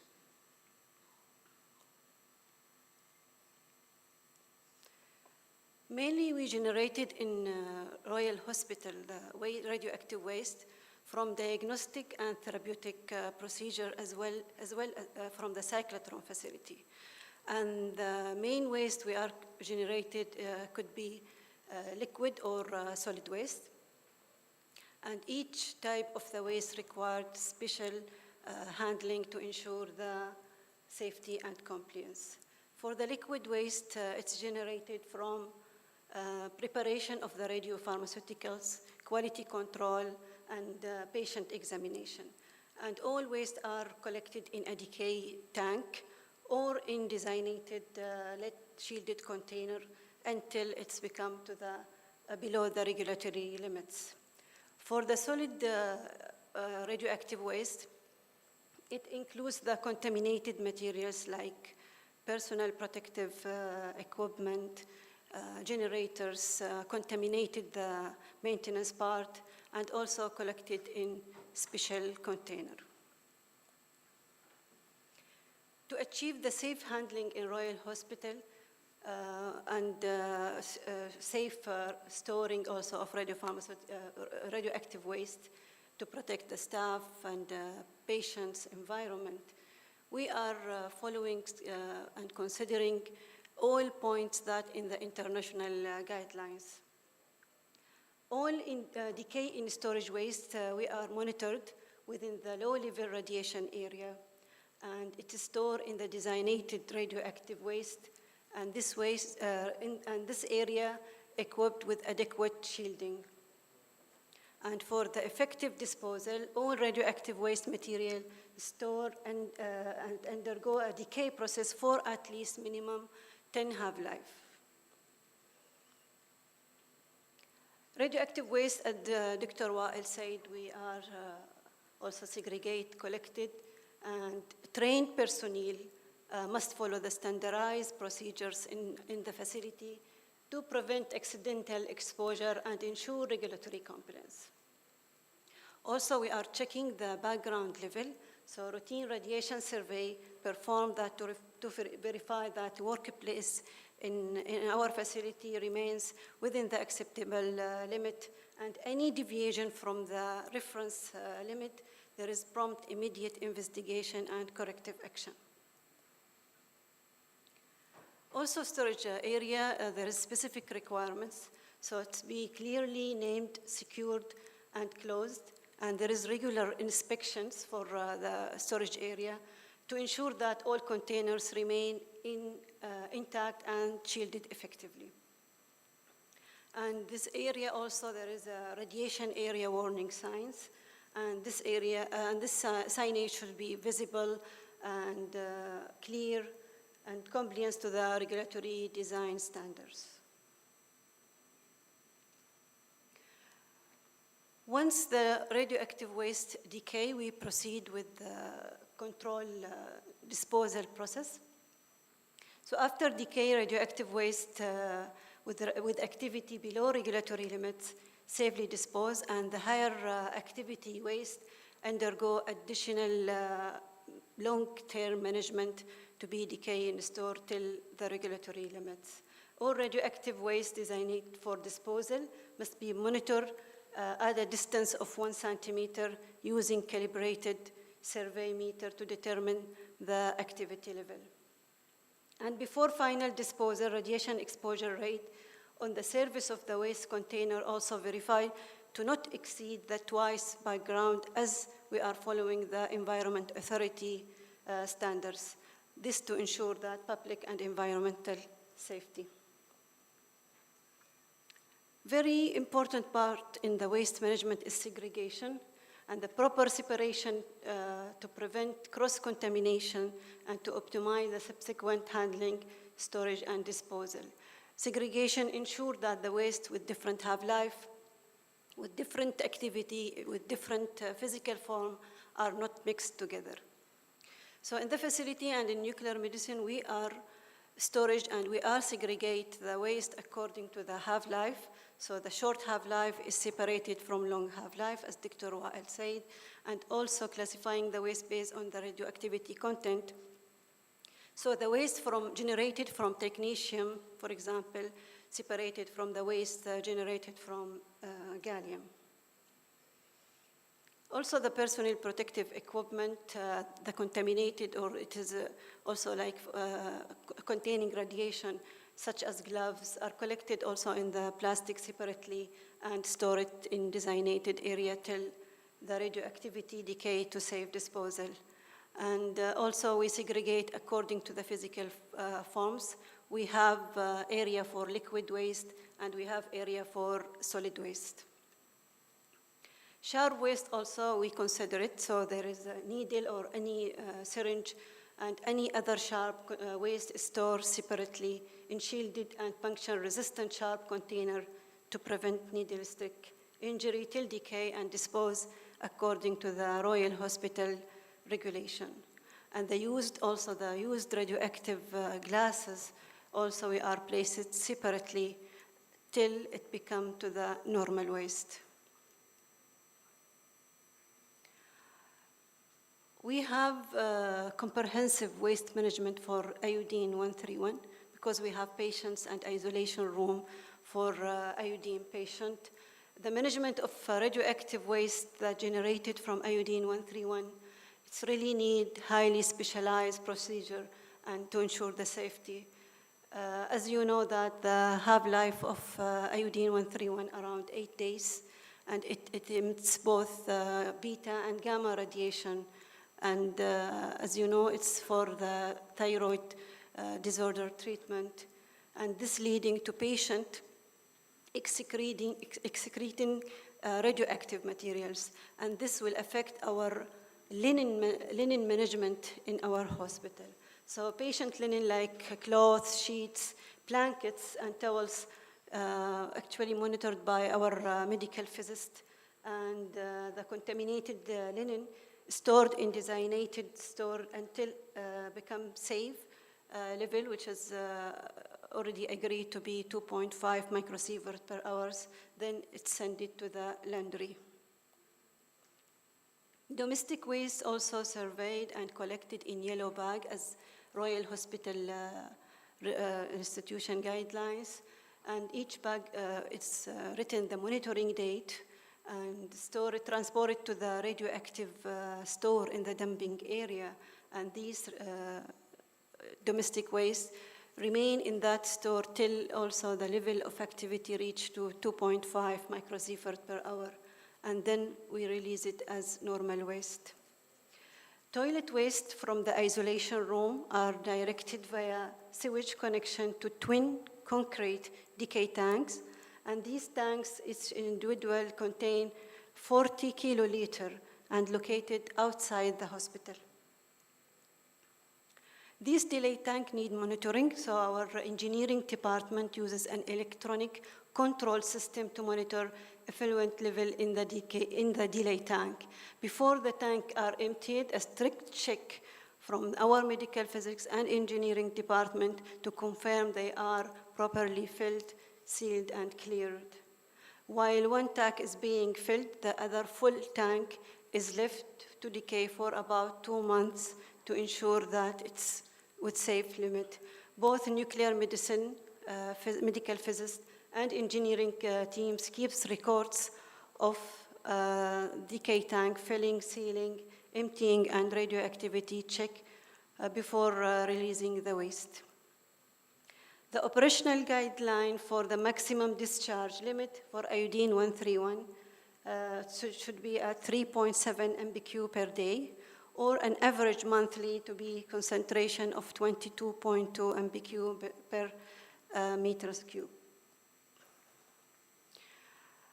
Let's have a look about our criteria we are following to keep the radioactive waste management safe and proper. So the adherence to defined acceptance criteria is critical for our safety and compliance. And these criteria establish the measurable threshold that waste must be before disposal. And the acceptance criteria It's guide us when and how the radioactive materials can be safely handled and disposed, helping protection and safety. For the storage duration, as agreed as international and national guidelines, it should be at least 10 half-life, and still, even after 10 half-life, we also measure that activity.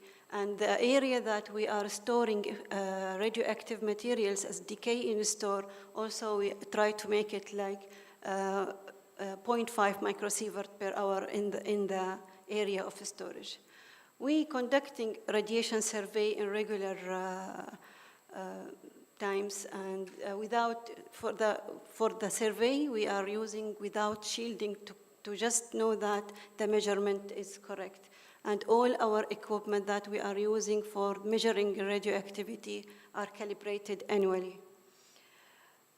Background, as we also following the Environment Authority and National, we are keeping like 0.1 microsievert per hour, and I said before that we are disposing the waste to be like not exceeding the twice of our background, which is 0.1, so that twice it will be like 0.2 microsievert per hour.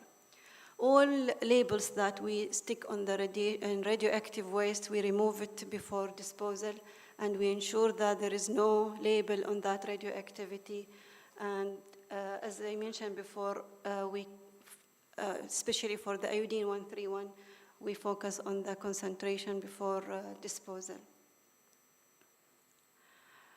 We have our own guidelines and protocols, SOP for our radioactive waste management, and all documents that related to radioactive waste management are reviewed and approved by IAEA experts.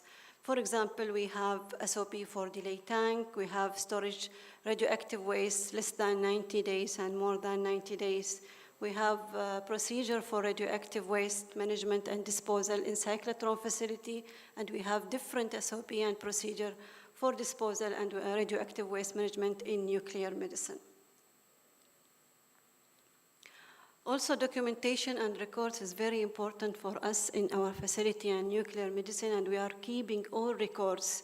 Even when we are handling the radioactive waste, there is record for signing who will hand and who will take that radioactivity with the type and content, and everything is related to the radioactive waste. So we have recording for waste manifest, decaying tracking, and also any incident or spillage we recorded for the corrective action and learning session for our staff.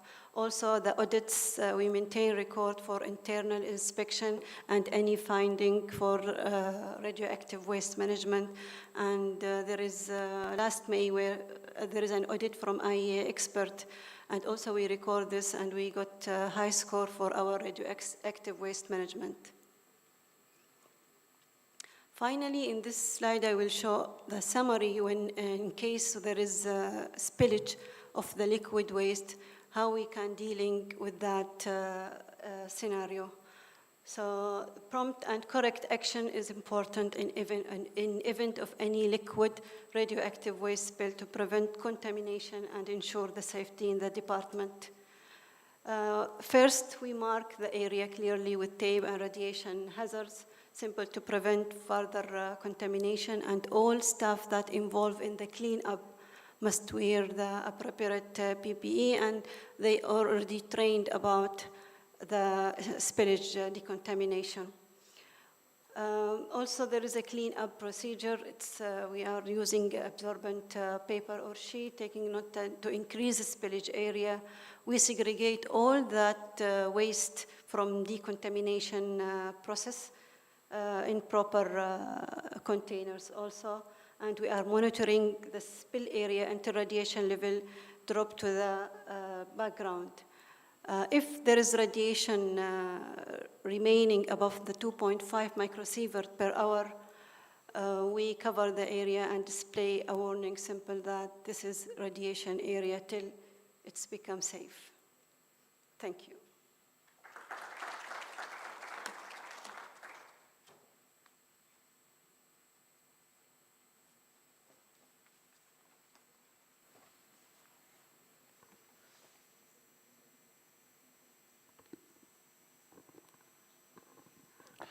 شكرا الفاضلة تركيا البلوشية. هذا كان المستشفى السلطاني. الآن سننتقل إلى مستشفى أكثر تخصصا في علاج، بل هو يعني تخصصه الأساسي هو علاج أمراض السرطان، ونتوقع أن يكون استخدام أكبر للطب النووي فيه، وهو مركز السلطان قابوس لعلاج وبحوث السرطان، حيث معنا الفاضلة نورة المخمرية. أهلا وسهلا بك.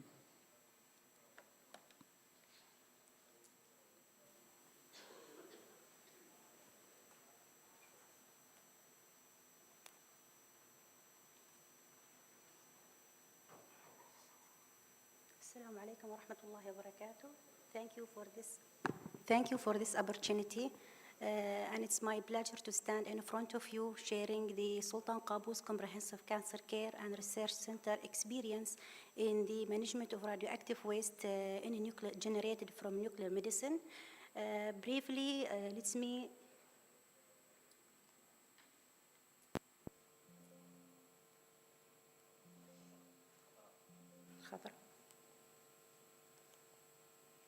briefly, first of all, let me give you a brief introduction about Department of Radiology and Nuclear Medicine at SQCCRC. The Department of Radiology and Nuclear Medicine started or opened in July 2021, offers several services in therapeutic and diagnostic procedures such as CT, X-ray, interventional radiology, mammography, and ultrasound. And also, mainly the services are mainly for oncology patients or cancer patients. Under nuclear medicine, the nuclear medicine section is designed to deliver a high quality services in therapeutic and diagnostic procedures. So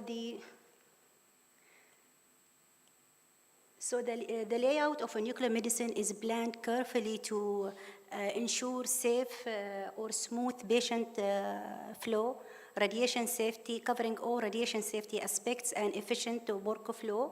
It consists of 4 injection rooms, 2 radiopharmacy labs, one bed for the PET or positron isotopes, the other one for SPECT CT procedures, and also there are 2 imaging rooms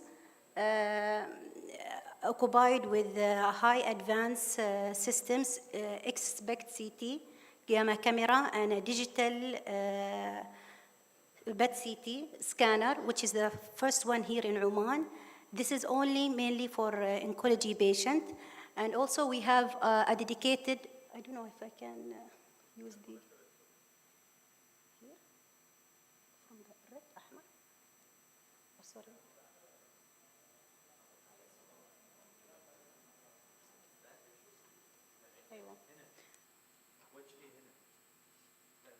Here. We have also a dedicated nuclear medicine store and dedicated nuclear medicine store. So the roadmap illustrates all therapeutic and diagnostic services for nuclear medicine provided by nuclear medicine section at the center since its establishment. And recently is certified as the first theranostic system, first theranostic center over all the Oman. We are, so therefore the variety and the diversity of these services in both diagnostic and therapeutic procedures lead to have a policies, a standard procedure or a local radiation local rules to be followed by the nuclear medicine staff. So we have radiation safety local rules in nuclear medicine. We have mainly, a dedicated radioactive waste management policy, and we have a specific radiation or a policy for management of radiation waste management from the therapy ward. Our therapy ward, we have a dedicated therapy ward for iodine 131 thyroid cancer patient, plus lutetium 177 for prostate cancer and endocrine tumor patients. So these two are separated with the 4 dedicated isolation room plus mini lab and also the R&T store or radioactive store, waste store.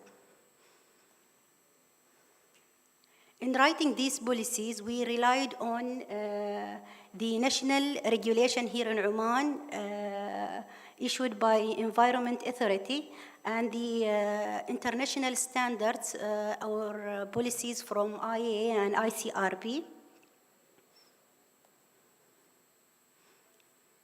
So mainly in nuclear medicine section, the radioactive waste generated in 3 forms, we can say. The solid waste,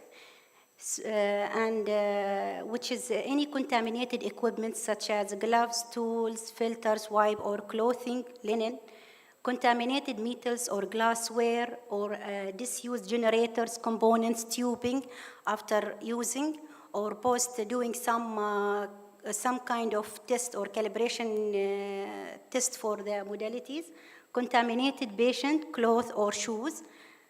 We have another type which is liquid waste.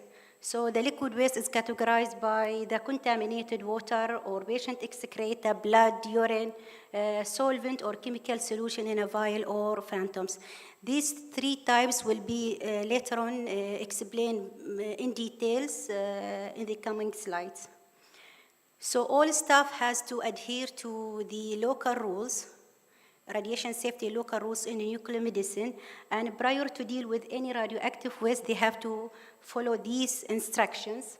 They have to wear the full PPE with the TLD badge, and also the radioactive waste container or bags should be stored in a designated storage area in nuclear medicine.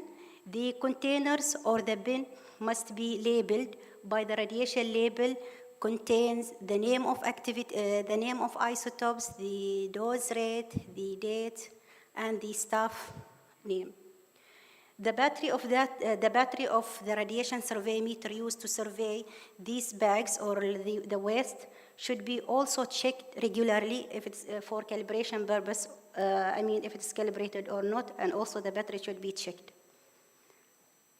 So here our staff doing monitoring for all surfaces in the hot lab and the injection rooms, in the isolation rooms, and they have to remove remove the shielding from around the container while they are monitoring the waste. Also, they have to discard any normal waste. This is the step where we segregate the waste. So if it is higher than 2 microsieverts per hour, this waste should be stored in a dedicated area. If it is less than 2 microsieverts, it will be disposed as the center, as a normal waste based on the center waste management policy. Then the staff has to fill the radioactive disposal log. So documentation recording is very important to justify and to optimize the workflow. Also to keep eye on, it will be helpful also in the future to keep eye in case if any emergency situation happened and how to come over. So an example of our record, it's a digital record shared between all the authorized staff in nuclear medicine. So the one who has to record, he has to mention the type of the waste, the location, original location, the background level, the dose rate level, and then he has to put action based on the criteria of the permissible limit, which is 2 microsieverts per hour.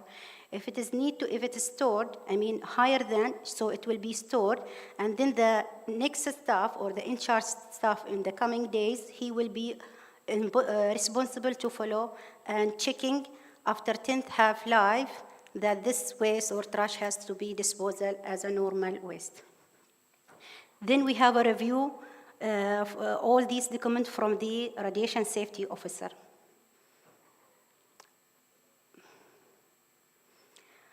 I would like to show you an example of radioactive waste management in SPECT hot lab. and injection rooms in nuclear medicine. In these rooms, we are using technetium-99M, and it has a physical half-life of 6 hours. So there are 3 types of waste generated in type of sharp waste, such as syringe, vial, glassware, or cannula, should be disposed in a dedicated shielded yellow sharp box as shown there in the right slide. The shield itself is lead shield, and it's contain a sharp waste container, plastic sharp container, okay? So it's labeled only for technetium-99M. So the staff is responsible only to dispose technetium-99M waste. For the solid waste, example of that, absorbent sheet, gloves, tissue, paper, or kidney dishes should dispose in a dedicated lidded bin lined with a black bag labeled as a radioactive. This is an example in SPECT Hot Lab. The staff has also has to follow this rule. Regarding to the liquid waste, we categorize 2 types, type 1 and type 2. Under type 1, for example, the test tube, beakers that we are using this for calibration test while doing quality control test for the machine. So sometimes there is a remaining or residual activity in that vial, so should be disposed in a dedicated nuclear medicine sink and irrigate water at least 2 minutes. If this liquid waste is from the patient, such as patient excreta, in some situation we have like a patient catheterized by a urine catheter.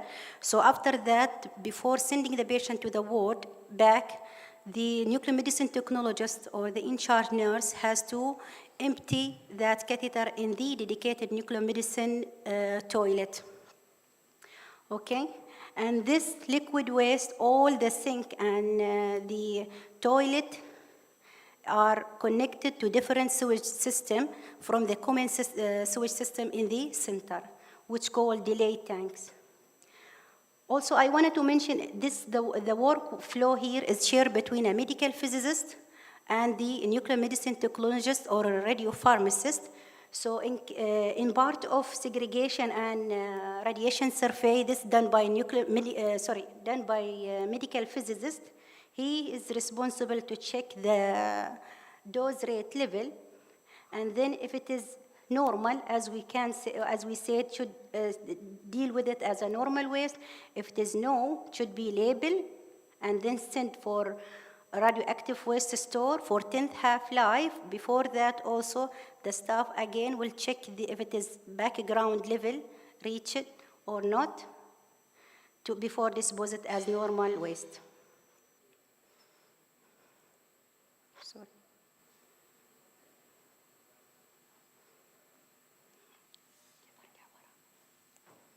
Okay. Here an example of radionuclide therapy store.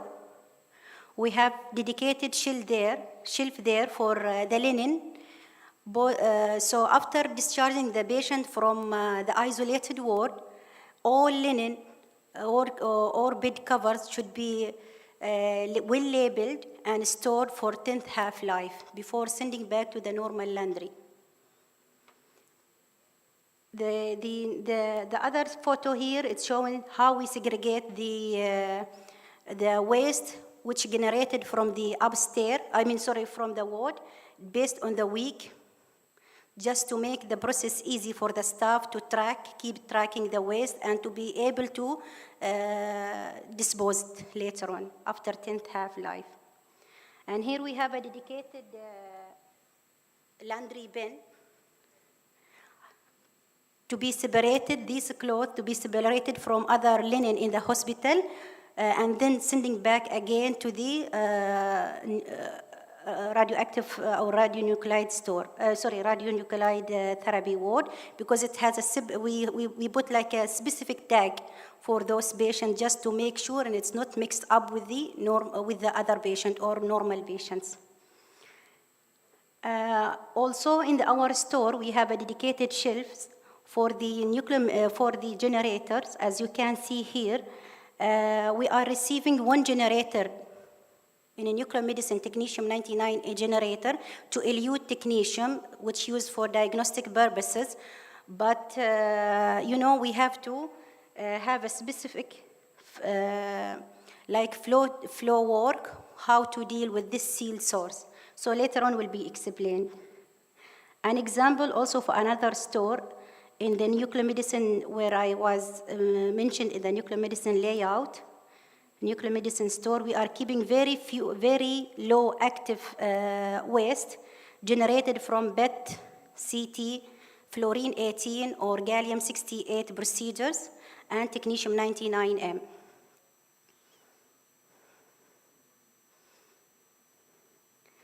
Back to the radioactive waste management in liquid type. So all toilets is isolated in isolated radionuclide therapy ward, and nuclear medicine section are connected to 2 delay tanks separated from the common sewage system, and they are far away from the busy area. The capacity of each delay tank is 90,000 liters. And here we made like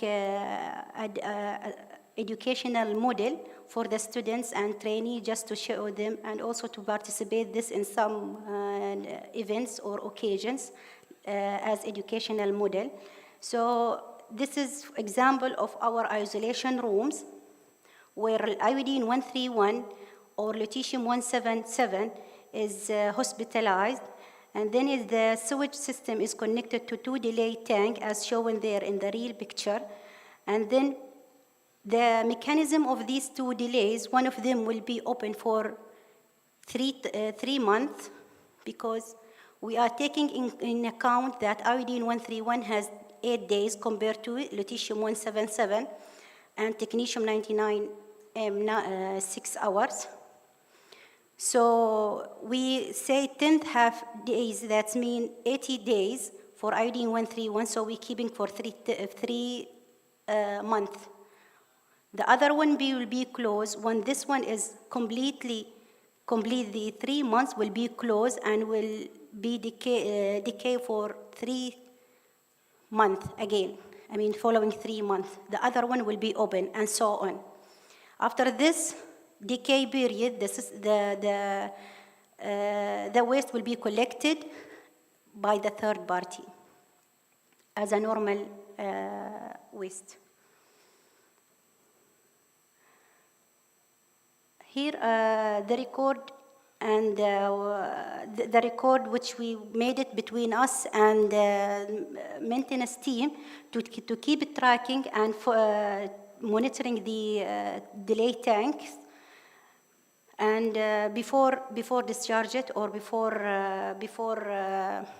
disposal it as a normal.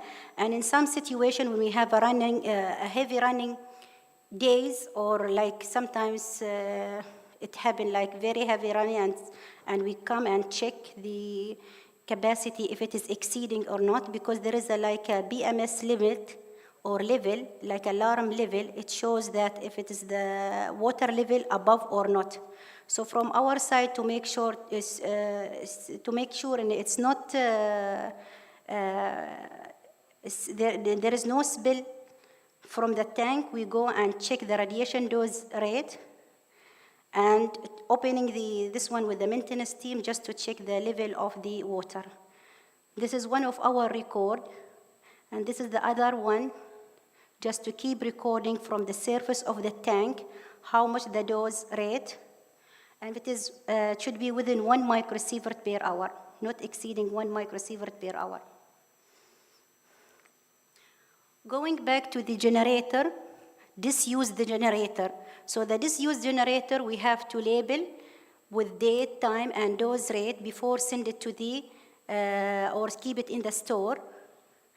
And then it will be kept for 10th half-life, almost around 6 to 8 weeks before disposal it. But unfortunately, here in Oman, in our center, let's say, we cannot dismantle this generator. So we proposed like we propose a proposal to the higher administrative level in the center to ask a company or a third party to come and sell it for them, or otherwise to recycle it, because after dismantling it has a very heavy lead waste. It's around 5 to 10 kg. The whole generator is around 15 kg. After dismantling, maybe it's about 5 to 10.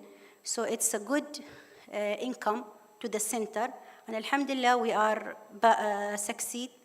We made a contract with a company called العربية للرصاص. It's in a resale.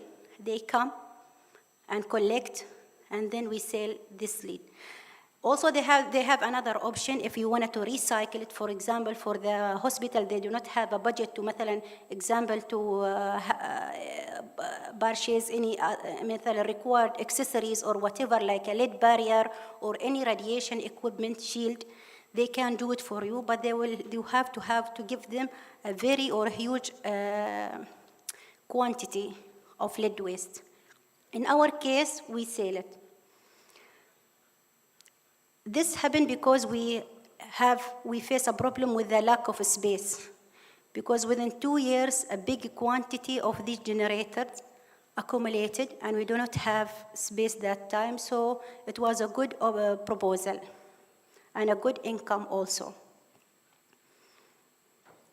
Dealing with the sealed source, as other speakers mentioned in the previous lectures, in our case, we have inventory for the all sealed radioactive source.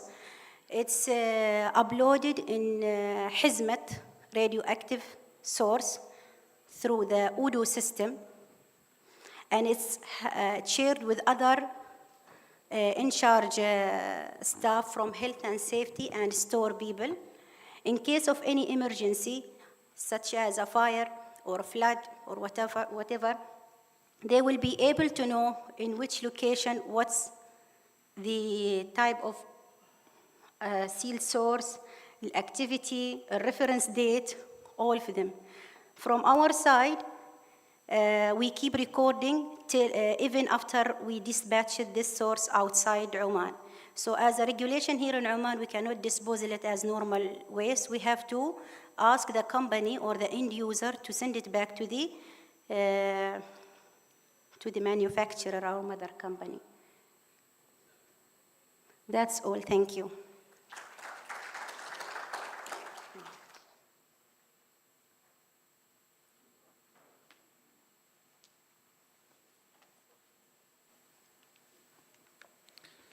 شكرا للأستاذة نورة المخمرية من مركز السلطان قابوس لعلاج وبحوث السرطان، وكل التحية لهذه الجهود لحفظ المرضى وحفظ أيضا العاملين الصحيين من التعرض لمثل هذه الإشعاعات المضرة. قبل الذهاب لاستراحة مرة أخرى سنعود للدكتور محمد عبد الوهاب ليحدثنا عن إعادة التدوير والاستخدام للنفايات المشعة والمصادر المشعة المختومة المهملة في ماليزيا بالتحديد في غضون 15 دقيقة.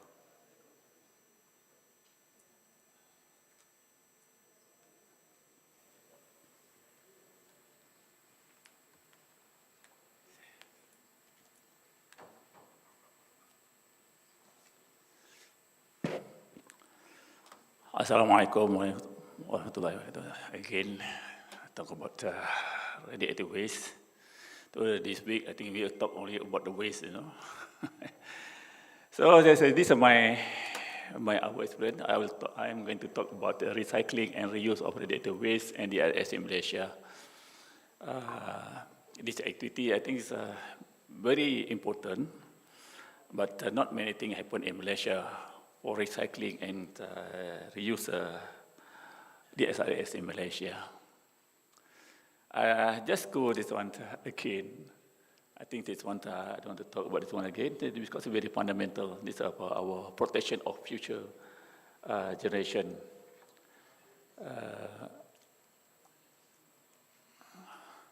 Say this principle number 7 in protection of present and future generation. The generation of radioactive waste must be kept to the minimum practicable level by means of appropriate design, measure, and procedure. And then here, I think here this then comes here, this recycling and reuse of material. So here in Malaysia,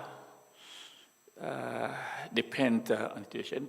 In Malaysia, waste and residue. Do you know the different waste and residue? As I think Mr. Fan from IEA already talked about this one, waste and residue.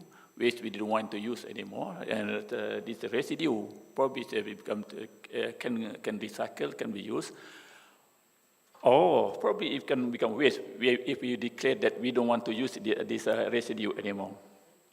So this here I will call only think about residue. So because residue will we will recycle or to reuse this material. So I will not use this waste actually. Okay. So actually there are many opportunities for us to recycle this residue, whether it's residue is from the NOM or the SRS. Yeah. So for NOM, probably it's good to recycle this or to reuse it, and as a byproduct. Yeah. Therefore, waste should be regarded as a more resources rather than waste. So this because it's a waste or residue, still consider radioactive, so we need to take care about it, and then we should consider this one as a residue. So need to do safety assessment, we need to do this one, something like external exposure, we need to study contamination, surface water, something like that. So some of this residue, but it's residue in Malaysia, especially non-residue, we control it, we license them. So because most of the residue more than the regulatory limit. So regulatory limit normally for norms is almost similar, the definition like IEA. And also when we recycle or this norm waste in Malaysia, we also need to think about non-radical constitution. So there is many other materials that consider hazardous waste. Okay, so when we consider this one hazardous waste, then we need to study about it before we recycle or reuse. Example also heavy metal, organic material, acidity, silica in airborne. So these are all sometimes these non-radical constituents higher than the content is higher than the norm itself, relative norm itself.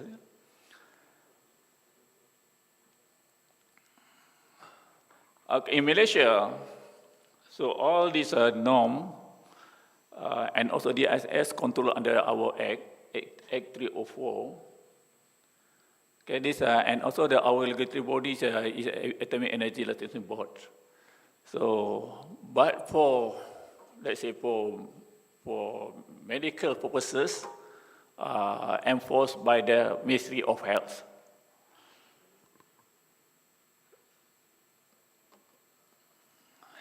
This is our law, our framework here. So we have something that here, we have the Atomic Energy Licensing Act 1984, and then three companies. This provide enforcement power, penalties, and regulatory oversight. Yeah. The regulatory body is independent, but there are two enforcement bodies. One is Ministry of Health, one is Atomic Energy Licensing Board. So Malaysia Nuclear Agency, one of agency under the government, licensed by a regulatory body, provide waste management services at institutional and national level. But here, it's Nuclear Malaysia only accept for non-norm waste. Okay? If non-waste, then the company itself need to manage it. Of course, they will get some advice from the us or from the regulatory body. These are our two documents, I think, quite important. This policy, our policies. Our first policy is regulatory policy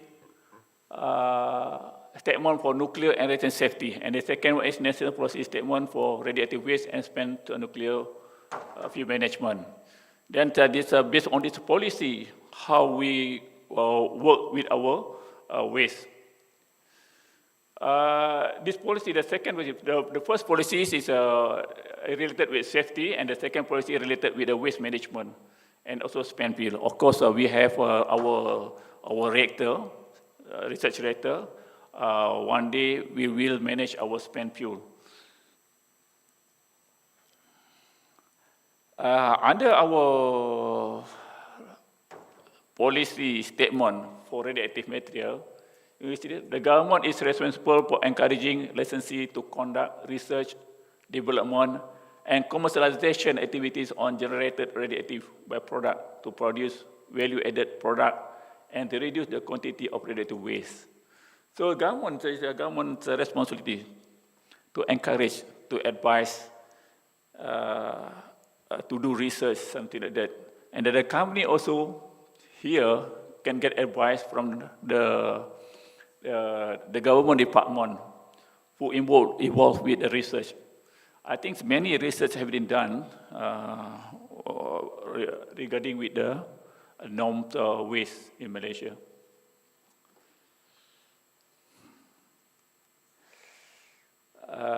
These are our law, just a very brief our law.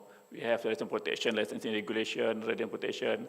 I think it's almost middle. But you can see it is quite, licensing regulation is quite old, in 1986, but still very, very useful, very powerful, because it covers everything, nuclear activity in Malaysia. Waste transport regulation is quite old. They are going to replace a new one, because IAEA also produced a new one, the transport regulation. And then we have atomic energy licensing, basic safety standard regulation. We have also the atomic energy waste management regulation, 2011. Sorry. And then the latest one, I think 2020, atomic energy licensing low activity radioactive material exemptions regulation. It means this document actually based on the IAEA document exemptions limit.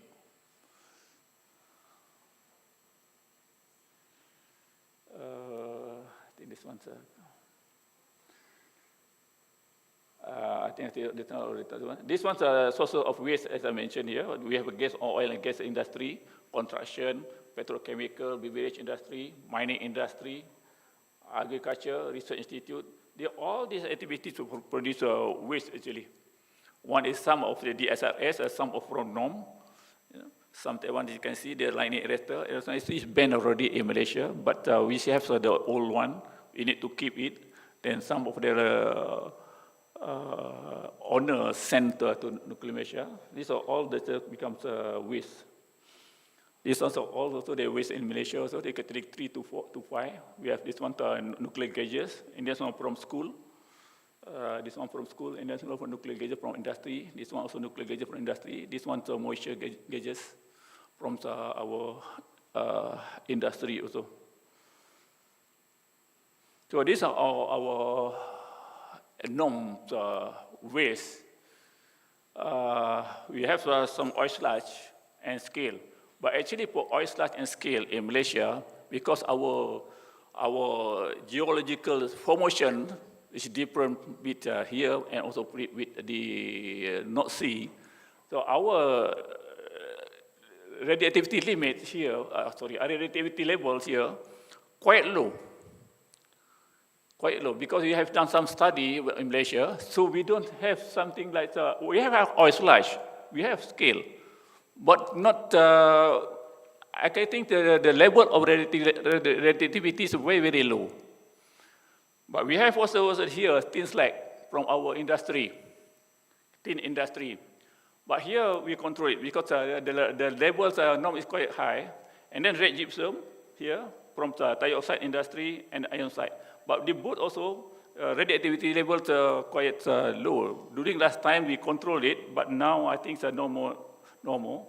And also red gypsum. Just we would do monitoring, but not, they just inform us. We don't license them, okay?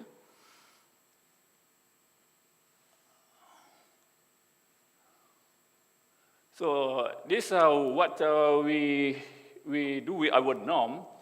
So some of the solvent, we recycle it. We use one for this industry, not from oil and gas, but from the mining industry, from the mineral processing plant. So they use a solvent. So we separate the solvent and then we recycle it. And water leach purification. Water leach purification is a production of one of the mineral processing plant in Malaysia. I think you know, this is Linus. And then the radioactivity level is a bit high, it's something 6 becquerel per gram. But then our government decided that the company need to do R&D. Of course, they did it. And then they can reduce the radioactivity level below the regulatory limit. So they can't use it as a soil condition. They call it sondi. It's a soil conditioner actually. But the problem is, it's not norm anymore here. The problem is with non-norm waste, the hazardous waste or heavy metal inside this WLP.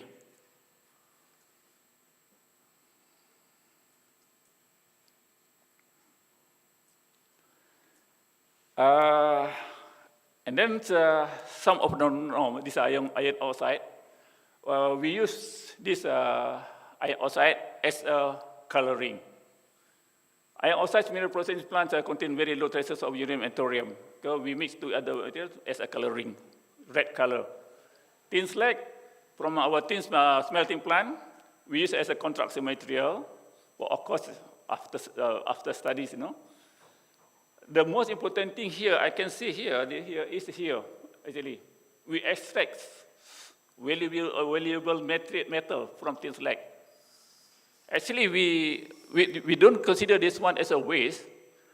Then we can export it to other country. Then the other country also accept it. Then the other country extracts some of the metal inside this tin slag for use to the other purposes. Something like they extract tantalum, they extract wolfram, you know, in the tin slag. And red gypsum from our tin slag plant, we use as soil conditioning or soil treatment.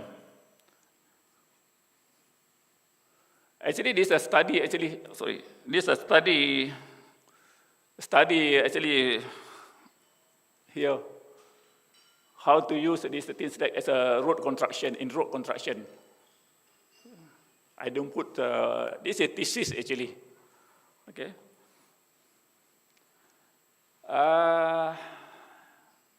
And then some of the waste here, you use in construction, red gypsum, you use in tire plant, we use it in ceramic industry, industrial remediation as a resource recovery.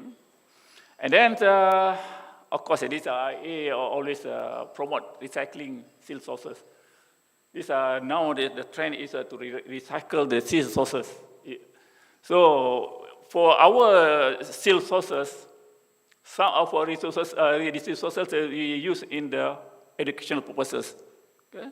So at Nuclear Malaysia, we study about this one, we use that and recycle it in educational purposes. And also we do some study about this one, This one, we use as in the new nuclear gauges, so column scan, label scan, and pipe scan. We use cobalt 67. These are our researcher at Nuclear Malaysia repurpose it, this SRIs, the SRIs, okay? some of our sources, neutron sources, we already sent or were repatriated to US. So all, not all, I can say most of the neutron source we already sent to USA. And then the latest, I think the latest news here is radium-226. We are gathering this all radium-226 in our storage facility, and then we are going probably to send to the other countries to reuse it or to recycle it to extract 225 after, of course, after some process. This, I think, the IA right now is helping us to export it to other countries. I think this is how they convert it, the radium-226 to actinium-225. I think that's all my presentation, very brief presentation. Okay, thank you very much. Assalamualaikum warahmatullahi wabarakatuh.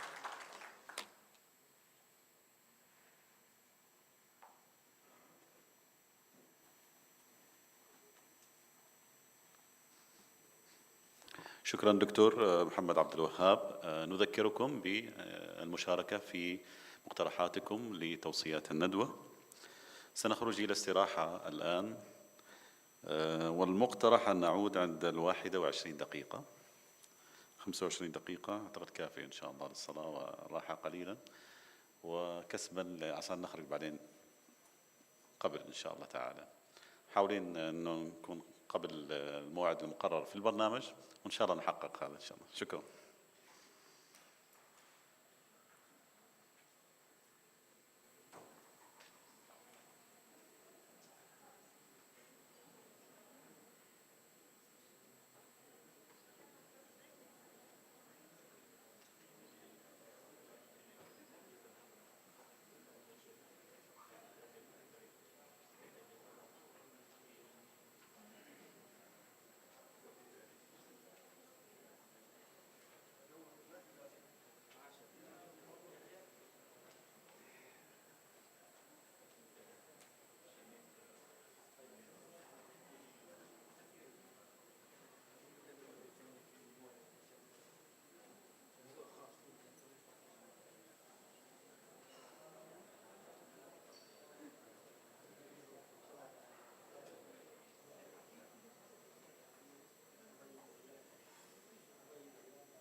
تشيك. أستاذ عبد الباري موجود؟ عبد الباري الشيدي موجود، نعم.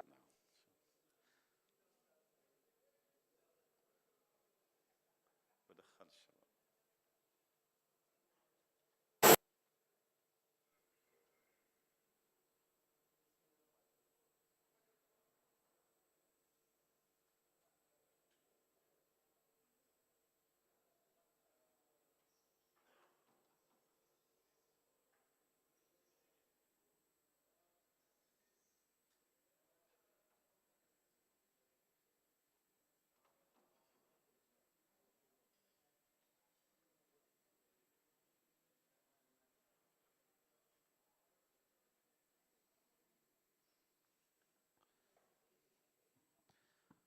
نرحب بكم من جديد، أهلا وسهلا بكم، بانتظار اكتمال العدد إن شاء الله. طبعا تبقت لدينا لهذا اليوم 3 أوراق عمل. ورقة عمل ستكون حول الضوابط والإجراءات المتبعة للتعامل مع النفايات المشعة في أوكسيدنتال عمان، وأيضا سنكون مع تقييم السلامة وإدارة النفايات المشعة طبيعية المنشأ مع البروفيسور محمد المصري، وأيضا سيكون معنا الدكتور محمد عبد الوهاب الذي سيستعرض دراسة السلامة وتقييمها للتخلص من النفايات المشعة. وفي حال التزامنا بالوقت سننتهي إن شاء الله قبل الساعة 2:30 بإذن الله تعالى.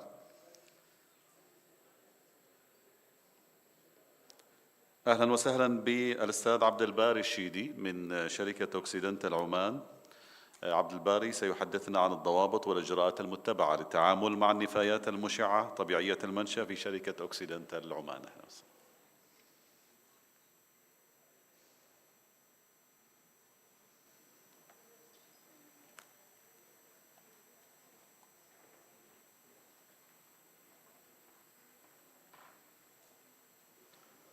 السلام عليكم، مساء الخير. بداية نود أتوجه بالشكر الجزيل لهيئة البيئة على تنظيم هذه الندوة ومشاركة الكثير من الخبراء والمشاركين من مختلف المجالات. وأنا أتوقع أن هذه الندوة هي تتويج لعدة ورش سابقة كانت مختصة بموضوع النورم المواد المشعة بشكل عام. حصل لي الفرصة الحمد لله، حضرت ورشتين من هذه الورش العام الماضي والعام اللي قبله. وإن شاء الله يعني نحن في انتظار التتويج الأكبر لهذه الجهود بافتتاح وتشغيل المركز الوطني لمعالجة النفايات المشعة اللي بتديرها إن شاء الله شركة بيئة، وحسب ما عرفنا أنه بيكون في منطقة بهجة في ولاية هيمة. مثل ما شفتوا ما شاء الله البرزنتيشنز يعني كان يعني حافلات ومفعمات بالمعلومات عن المواد المشعة والنورم بشكل عام. ومثل ما يقولوا بالمثل العماني يعني الأوليين ما تركوا حل لاحقين شيء يعني.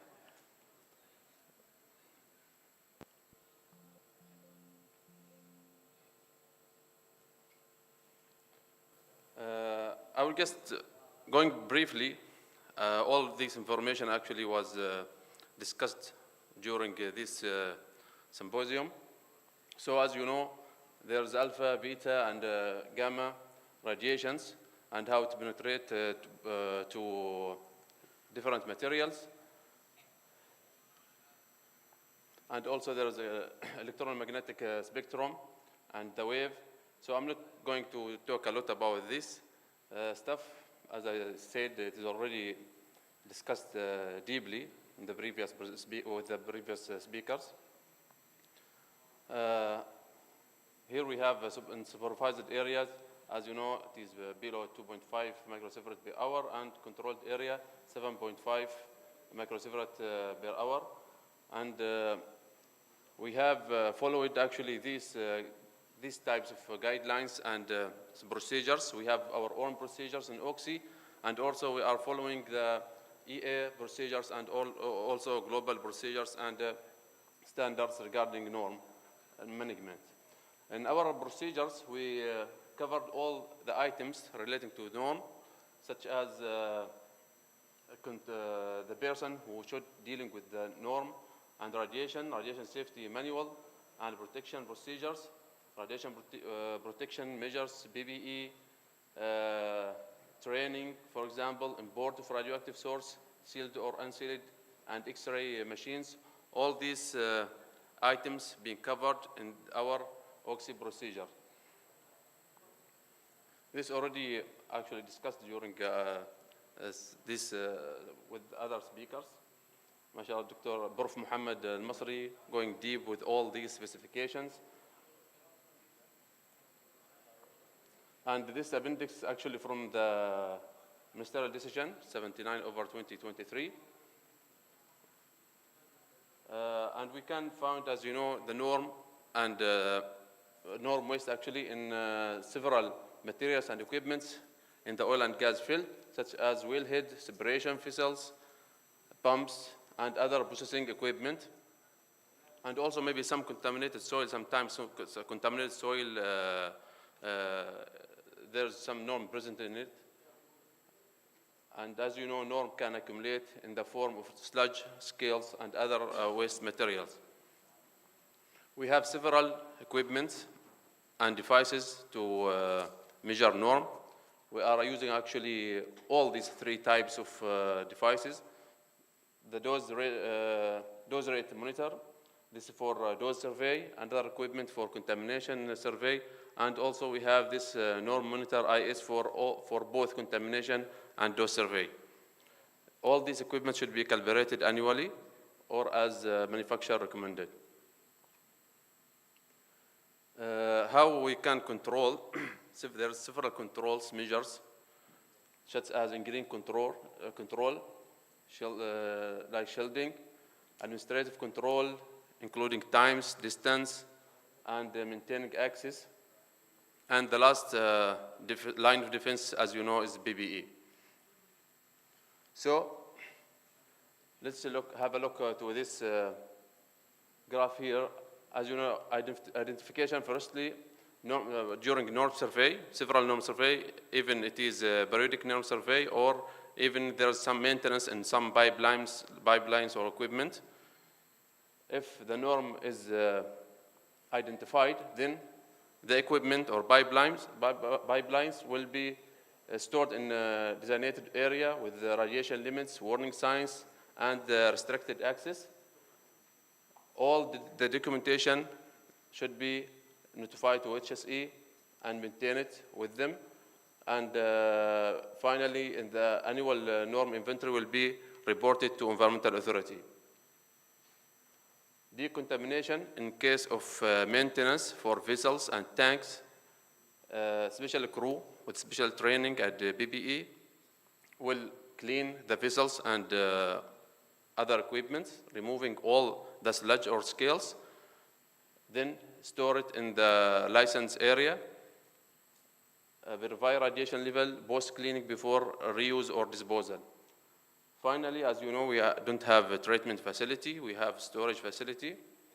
So for pipes, equipments, we have licensed norm storage area. And for sludge, keeping in drums, or in the licensed lined, isolated norm evaporation pond. That's all for my presentation. Thank you.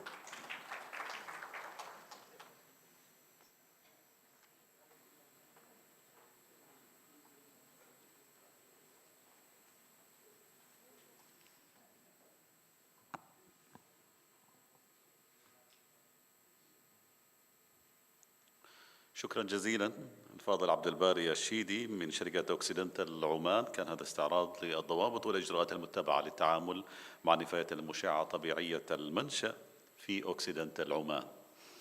الآن نعود إلى البروفيسور محمد المصري ليحدثنا عن تقييم السلامة لإدارة النفايات المشعة طبيعية المنشأ، المسؤوليات والإجراءات.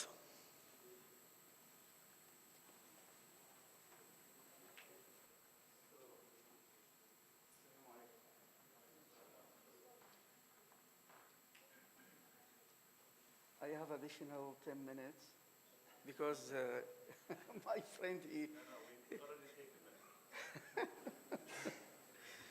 Okay, you know, we've been talking yesterday and today sessions about safety assessment.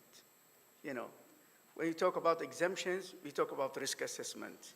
So if you want to take a license, you have to do a safety assessment.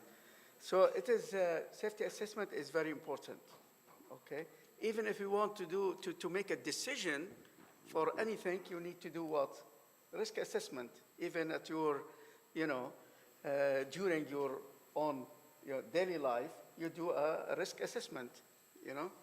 And of course, we want to, first of all, to define things, because if we don't understand what we are talking about, you know, sometimes some people, they think other terms, you know, about this. So IA glossary, okay, this is 2007, but there is IA glossary 2018, the final edition, you know. And if you go to these definitions, you see safety assessment of all aspects of a practice that are relevant to protection and safety for unauthorized facility, or it's not only facility or practice. I mean, you know, disposing something, treating something, you know, doing. And safety analysis, evaluation of the potential hazards associated with the conduct of an activity. And the safety analysis is part of the overall safety assessment. Safety case, which is the report, okay, is a collection of arguments and evidence in support of the safety of a facility or activity. So when we do the assessment, you will have arguments, we will have the results of analysis. All of these should be collected in a safety case. Of course, the IEA published recently, of course, there are many publications related to safety assessment, but recently, the SSG 23, the specific safety guide, okay, about the disposal of radioactive waste, how the organization, operating organization of a facility should prepare the safety case, okay? This document includes step-by-step for conducting a safety assessment.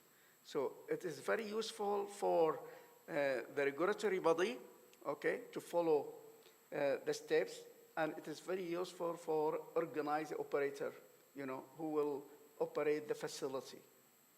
It can be used.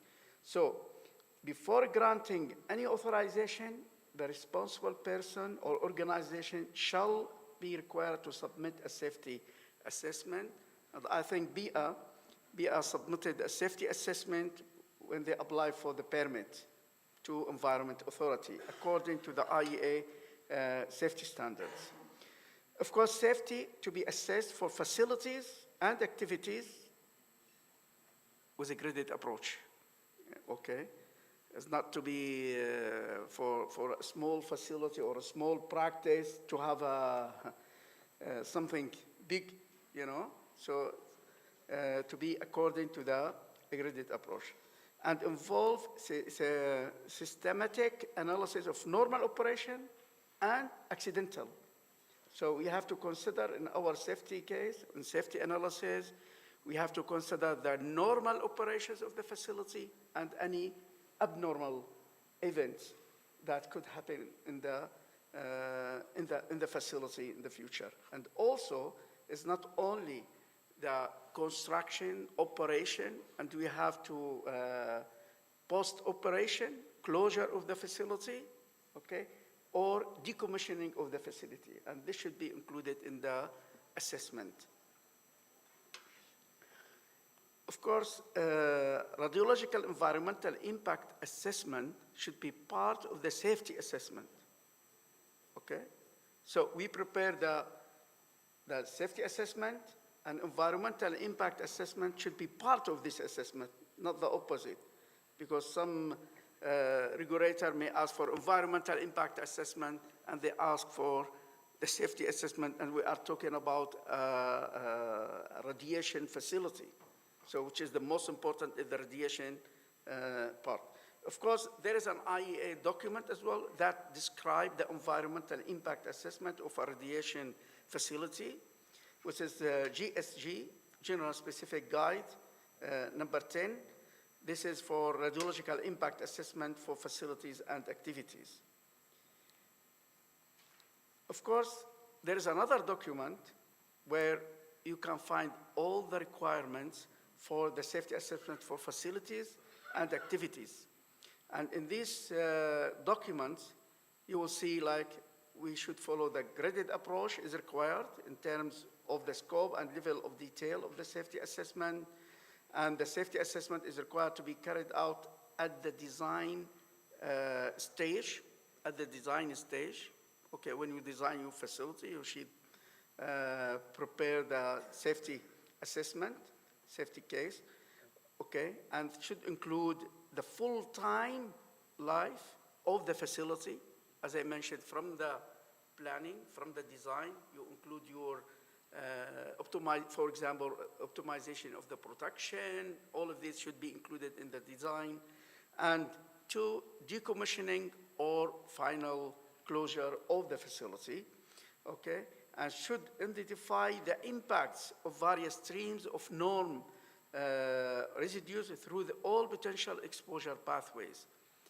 I mean, when you have a landfill, for example, you have to consider in your analysis, safety analysis, all type of pathways, okay? And even you will need to consider non-radiological risk hazards of your norm waste. So like what Dr. Wahab said, that you have to consider trace element, toxic element, heavy element, hydrocarbons, and all of these should be considered during the assessment and should be included in your safety case. And of course, the assessment require an update. Even during construction, you find that you need to have different equipment, different system of monitoring or containment and something like that. So it is continuous. You have to review and update. Of course, the operating organization, let us say BIA, okay, will establish operational limits and conditions as well as monitoring programs. So these should be included in the safety case. What are the operational and the monitoring programs and administrative controls to be used in this facility? And the safety case is the primary documentation for operating to submit to the regulatory. It is a primary document, the safety case. Of course, government should include in their regulatory framework provisions of regulatory review and approval of the safety cases in accordance with the graded approach. The scope of the safety assessment should be commensurate with the site-specific issues. I mean, when you conduct a safety assessment, it is related to the site. You cannot do safety assessment for any project, okay, a submit, and we don't know the site. So we should do the assessment after, we select the site, and even selection of the site should be included in the safety assessment. So consider all significant scenarios, all exposure pathways. And this is, exposure pathways, that mean transfer of radionuclides through the environment to the humans, okay? Through, for example, via dust, via emissions, via groundwater consumptions, or other pathways. Radon, for example. Radon is very important for norm facilities. So we need to consider all of these pathways, exposure pathways to the workers and to the public and the environment. Now, this is very important, and this is what people make a lot of mistakes, the selection of models.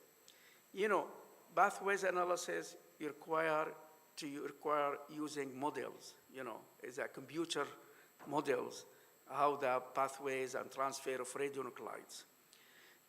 Transfer radionuclides. Now, if we go to the market, there are many models.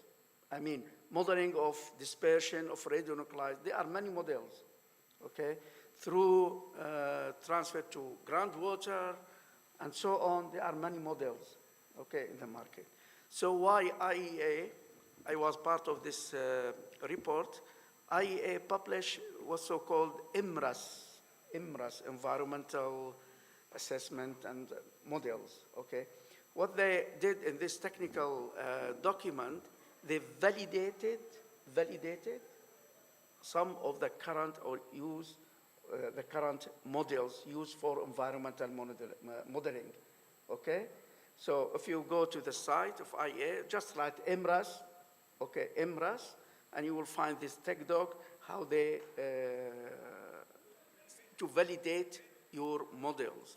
Of course, there are several models in the, or softwares use models to analyze and to determine, So safety case should include description of the site, maximum expected inventory, okay? Description of operations, systematic identification of hazards, evaluation of different scenarios using the models, and then the results, assessment of doses to worker, likelihood, potential for the other receptors, the people, the public, and establishment operational limits, procedures, program periodic maintenance, monitoring, training, emergency plan. So all of these should be included into the safety case. Of course, should consider, like I said, the baseline concentration, time scale, initiating events, external events, and the human-induced events,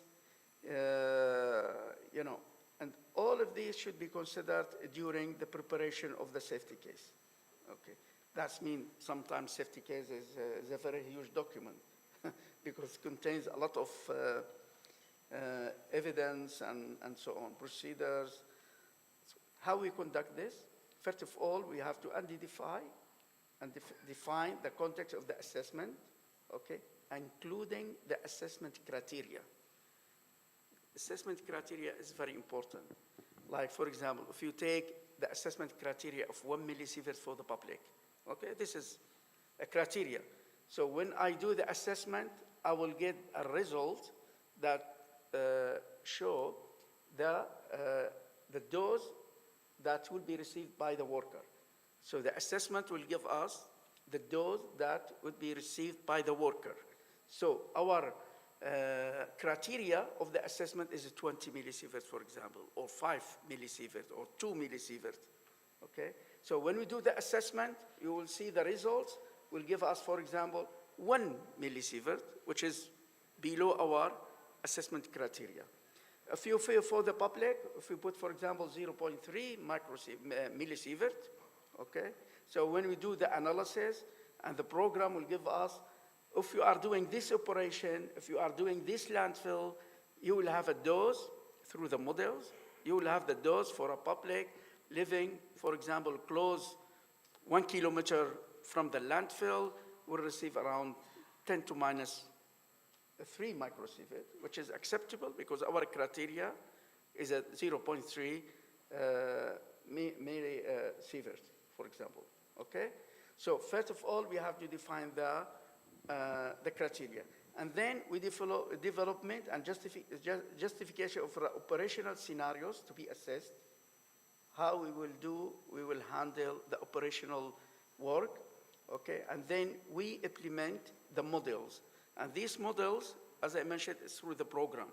So who's doing, for example, the air dispersion models, water, models, water body models, and so on. So we do that after we're doing this analysis through the program, okay? One of the program which is well known, for example, for contaminated site and for landfill, it's used by landfill, is a RISRAT, for example, okay? And there is another program, it's been software it's been, let us say,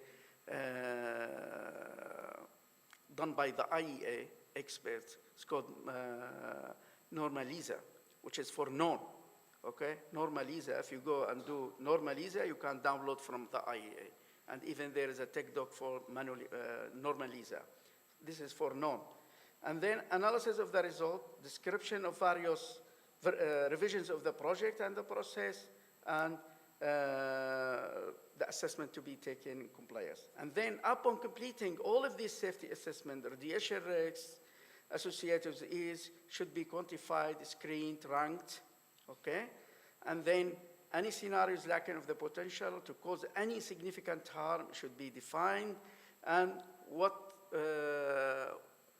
the organization, the operator will do if there is if they have, like, for example, accidents and so on. It should be included in the safety assessment. Of course, as I mentioned, graded approach is very important, and Mr. Fani talked about the graded approach, okay?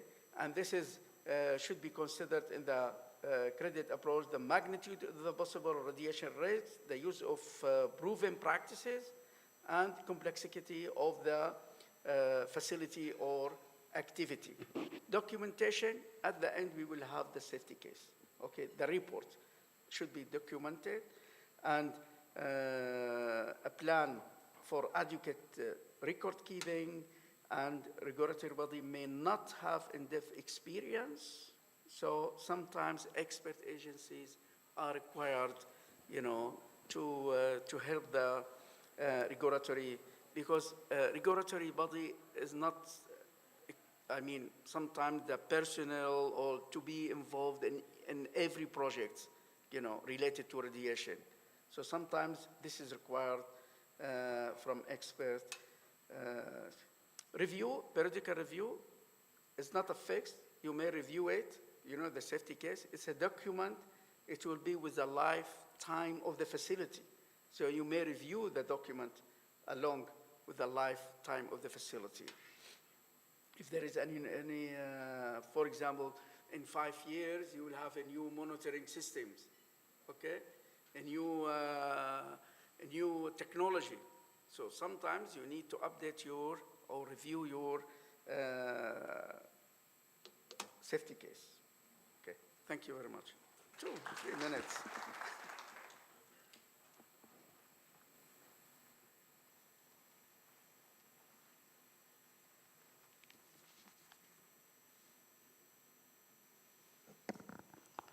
شكرا جزيلا دكتور محمد المصري على إثرائك أيضا لهذه الندوة في مختلف أوراق العمل التي قدمتها. شكرا جزيلا لك. مسك الختام سيكون مع الدكتور محمد عبد الوهاب. أهلا وسهلا بك. سيحدثنا عن دراسة السلامة وتقييمها للتخلص من النفايات، المصادر المشعة، المختومة، المهملة. أهلا وسهلا.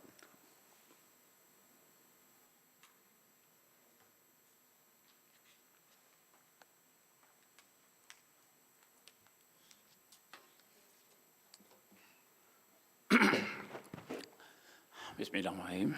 Assalamualaikum warahmatullahi wabarakatuh.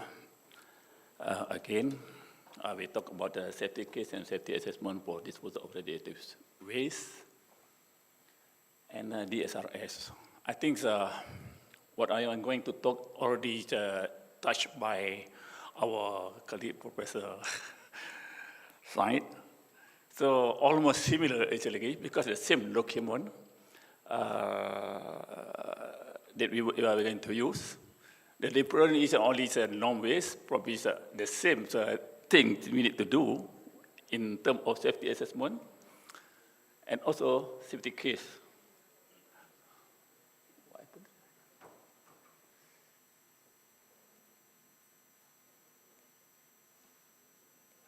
No?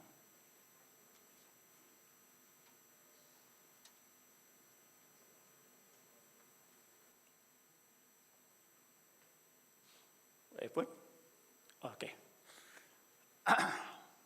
So as you can see here, almost the document is almost similar.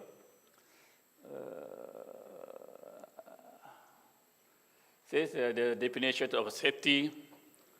I think the same document we use. I think this one the latest one, but they want under, I think the interim edition terminology used in nuclear safety, nuclear security. So this I think but it's still interim document. So you can find that this definition of safety in this document. I mean the protection of people and the environment against radiation risk and the safety of facility and activities that give rise to radiation risk. Okay. Same also this definition already touched by our friends just now. Safety case, a collection of argument and evidence in support of safety of a facility and activity. So this document normally, as mentioned by a professor, is including finding of safety assessment. That means this document, safety case, is not only one document. So there are many documents under this safety case actually. So safety assessment is one of the documents of the whole safety case. And then safety assessment, I think I already talked about our friend. Safety assessment, that's the document that I think requirement for the safety assessment for the facility and activities. So what is the responsibility of a regulatory body? So regulatory body shall establish regulatory requirement for the development of different types of disposable. That's the responsibility of the regulatory body. They need to provide this requirement. They need to have law. They need to have something like guide, regulatory guide. So who is responsible to develop safety case and safety assessment? Of course, under this fundamental safety principle, the licensees retain the prime responsibility for safety throughout the lifetime of the facility and activity, and this responsibility cannot be delegated. I mean, the responsibility to develop safety case and safety assessment is under the operator or the person who want to have a license, or the person who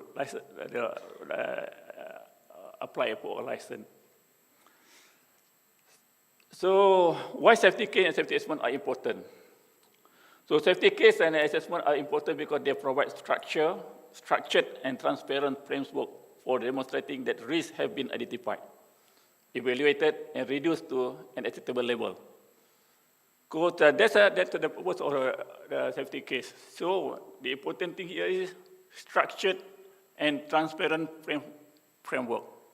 So by having this safety case, the people can know, can understand, can see what's going on. Okay?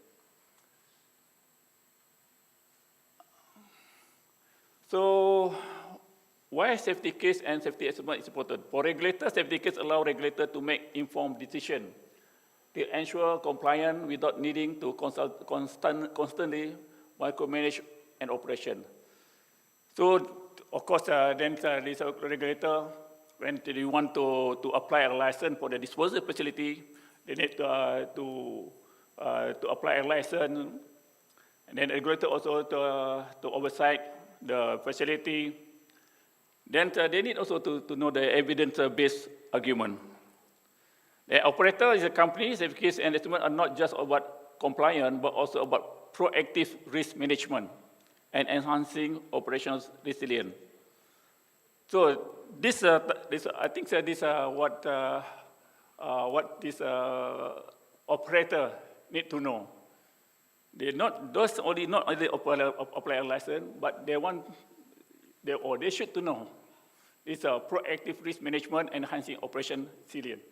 So this is systematic risk management. So this operator, the process provides rigorous systematic way to operator to understand and control the hazard within their own system. By having also the safety case, the operator also can have better decision. So the clear argument and evidence within a safety case help of making informed decision. So by having this safety assessment, safety case, so the operator can make a decision whether that example is the site is suitable or not, something like that. For public, that's the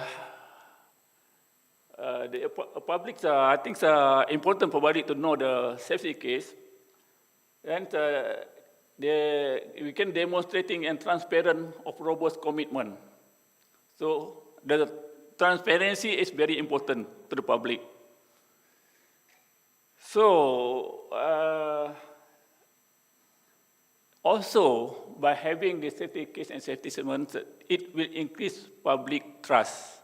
No? Normally, when we have the safety case and safety assessment document, in Malaysia, we open to the public to access it. So public can access the document, can read the document, can make a complaint, something like that, if they want. So make it increase the public's trust. So if public trust for our project, then easy for us to proceed. These are some of the, I think, already discussed about this one. We have safety case and safety pre-disposal, many documents. The other part is a requirement, and the lower part is a safety guide. And then the safety case, I think I should make faster this one. I think I already discussed this one. What I want to, this document, the content of the document of this safety guide, this, here you can see this a post-closure radical assessment. That's already to a professor touched about it. These are all the description we need to have for post-closure radical assessment. And specific issue that we need to take into account all these things. Graded approach already discussed, depend in depth, robustness, something like that, you know. And then I don't touch this one. Okay. Because time to content, I was just going to go because all these one that things already discussed. This one, this safety assessment, what stages you need to take into account, this site evaluation, development of design, construction, everything.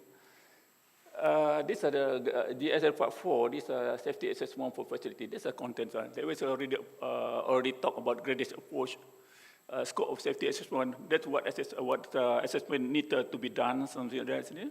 So these are all safety assessment documents that you can see inside the document. For this one, I think is the latest one because this one is a revision one after Chernobyl accident. After Fukushima accident, they produced this amendment one. They produced a revised one. This for safety case and safety assessment for disposal. This is a document. This is a generic document. Actually, there's a tech docs, and then the latest one is for this. This one is the latest document, I think, produced by the IAEA. Just to show, I think this one's a very good experience that we want to show to you. I want to show to you. This is our safety care and safety assessment in Malaysia experience on the whole project. Okay, we have the whole project. We started our project I think 2011, January 2011 here. Yeah. But we know about this project actually from the IAEA in 2008 actually, because some other experts come to Malaysia and talk about this borehole disposal facility. So for this project, actually we get assistance from IAEA through this project. And then we identified 3 candidates actually. And suitable site has been chosen after the desktops and resistivity study. This is a government commitment. I think our ministry, academic planning unit, okay? We have MOU, this all the governments involved in this project. This is a timeline for the project actually. Timelines, we started here, 2011. We get approval from our head of the department. And from here, we start the study about our project. And in 2010, we start our project start because we check our inventory because we have our inventory since 1985.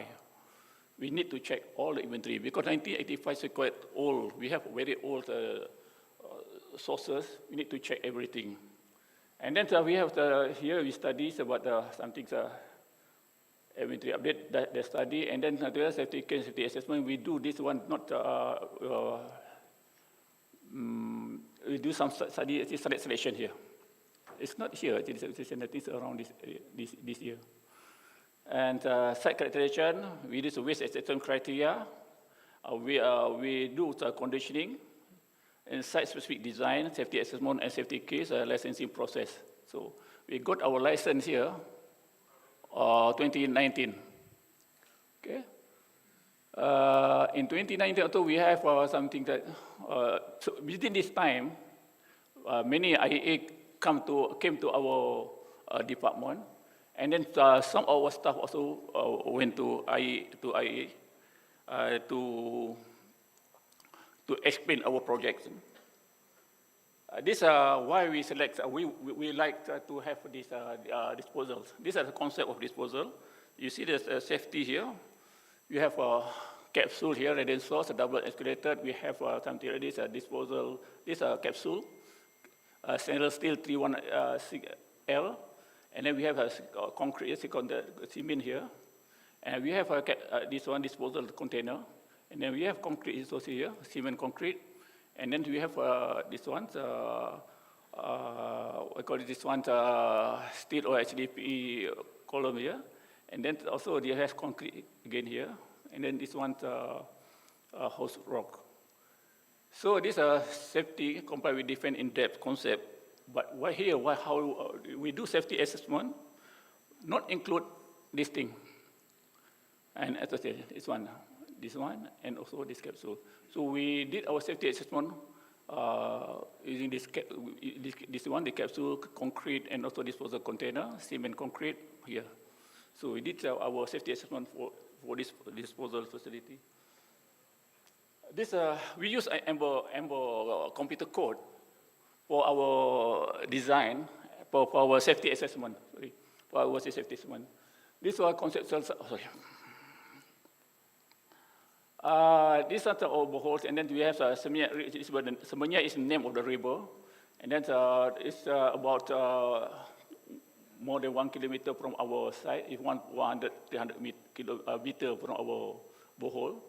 And then we have a small stream here, it's 900 meter from our facility. So this the scenario attribute for the safety assessment context is that the migration of radionuclide and discharge of groundwater to the Semenya River. So we consider this one something that we discharge and go to this river. Then this calculation cases. This one we have a design scenario. So this is a liquid release, gas release, solid release. Because gas release, because we have some materials can be reduced. We have a reference case here. Assume discharge to the river, to the south of the site. High geosphere flow rate to the river. This is our finding actually. And high geosphere flow rate to the stream to the west of the site. So this we have this is design scenario, design of the facility, and then this is well designed. Well scenario, not design. Well scenario, we have we consider that we have 10 meter well from the borehole until 100 meter, 1,000 meter, because probably in future our people will use groundwater for drinking. And then we have the defect scenario, probably capsule defect during the what we call it weldings and disposal defect. And then we have erosion scenario and earthquake scenario. So the conclusion of the safety assessment, after 420,000 years, is the people will receive less than 1 megasievert per year after 420,000 years. That's from our calculation. This licensing requirement is a guideline, our guideline. And then the safety case synthesis report. We have a synthesis report for everything here. We have how many report here? We made a report here, and then the synthesis of the report we put in the safety case report. See? These are, I think, many documents need to prepare. This is our inventory. We have more than 14,000 collected since 1985. And then we will dispose about 13,000. When during the early stage, we calculated we will have something like a waste package 60. Now, after we put everything that we want to dispose into capsule, probably we will dispose about 22 capsules. These are documents that we prepare. Safety case synthesis report, this document report for everything here. The synthesis of the other report. Site accident study report, site accident report, post-closure safety assessment report, operational safety assessment report, waste management report, nuclear and radiological emergency, security plan, generic hazard, this hazard, this hazard from any activity, management plan. These are all the documents that we produce. This is a site location of our Bohol. This is our facility here. These are the last part of our land here. We have here.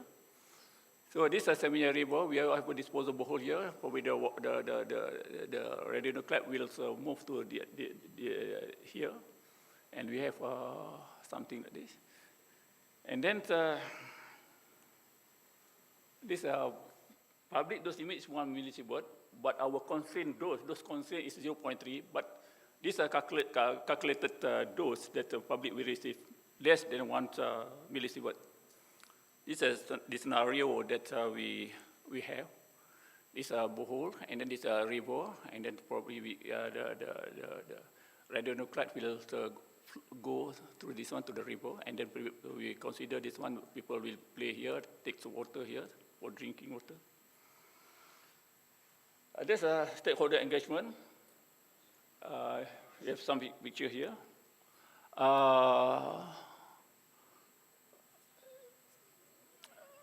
This one expert, this one public engagement. We have what's this one, and then one expert visited our facility, and then this we have a peer review here at IEA. These are all the sources that we want to dispose. These are most of the documents here. Okay. This is inventory. And then this dismantling process. This is our room here. Yeah. I can see most of you know this one, this guy. This is IAA. It's Nora. Right now he works with IAA right now. This is our facility. This air sucker here. This dismantling program also, you see. Yeah.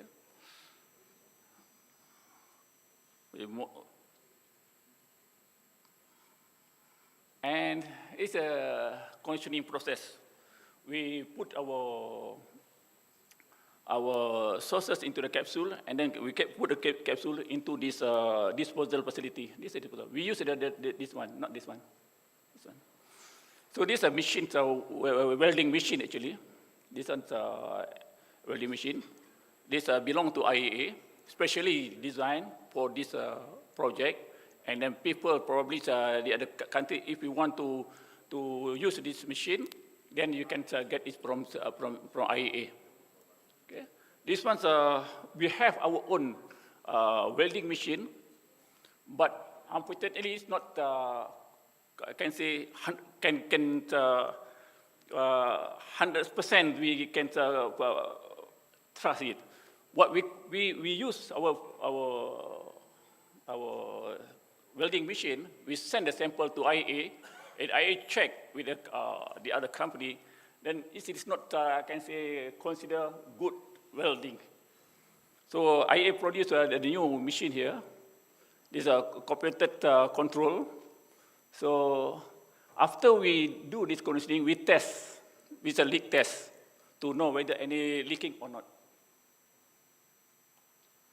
This site characterization machine. I think you saw. I think one of you probably know that this guy from IAEA. This is our core sample. This is our site characterization machine. And then also distributed by the IAEA expert. I think from here you know them, Peter Omai, and here. So. And then this is our peer review. 2 times we first peer review is March 27, and then second is August. I was still there during that time because it's my baby project. This is a stakeholder engagement. So we talk with our staff, we talk with other people. Yeah. Here is the order, National Economic Objective. Finish, I think. Yeah. I think that's our experience how we do our safety assessment for the whole project. I think thank you very much for you.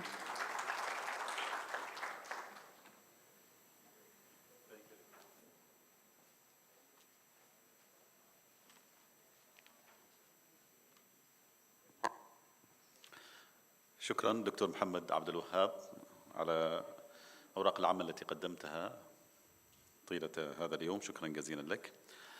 الكلمة الختامية ستكون بعد قليل، لكن ندعوكم للمشاركة. نتطلع لمشاركة الجميع بتوصياتهم ومقترحاتهم عبر الرابط للاستفادة القصوى من حضوركم ومشاركتكم. دكتور محمد الكلباني مدير عام الالتزام البيئي بهيئة البيئة، وكلمة ختامية.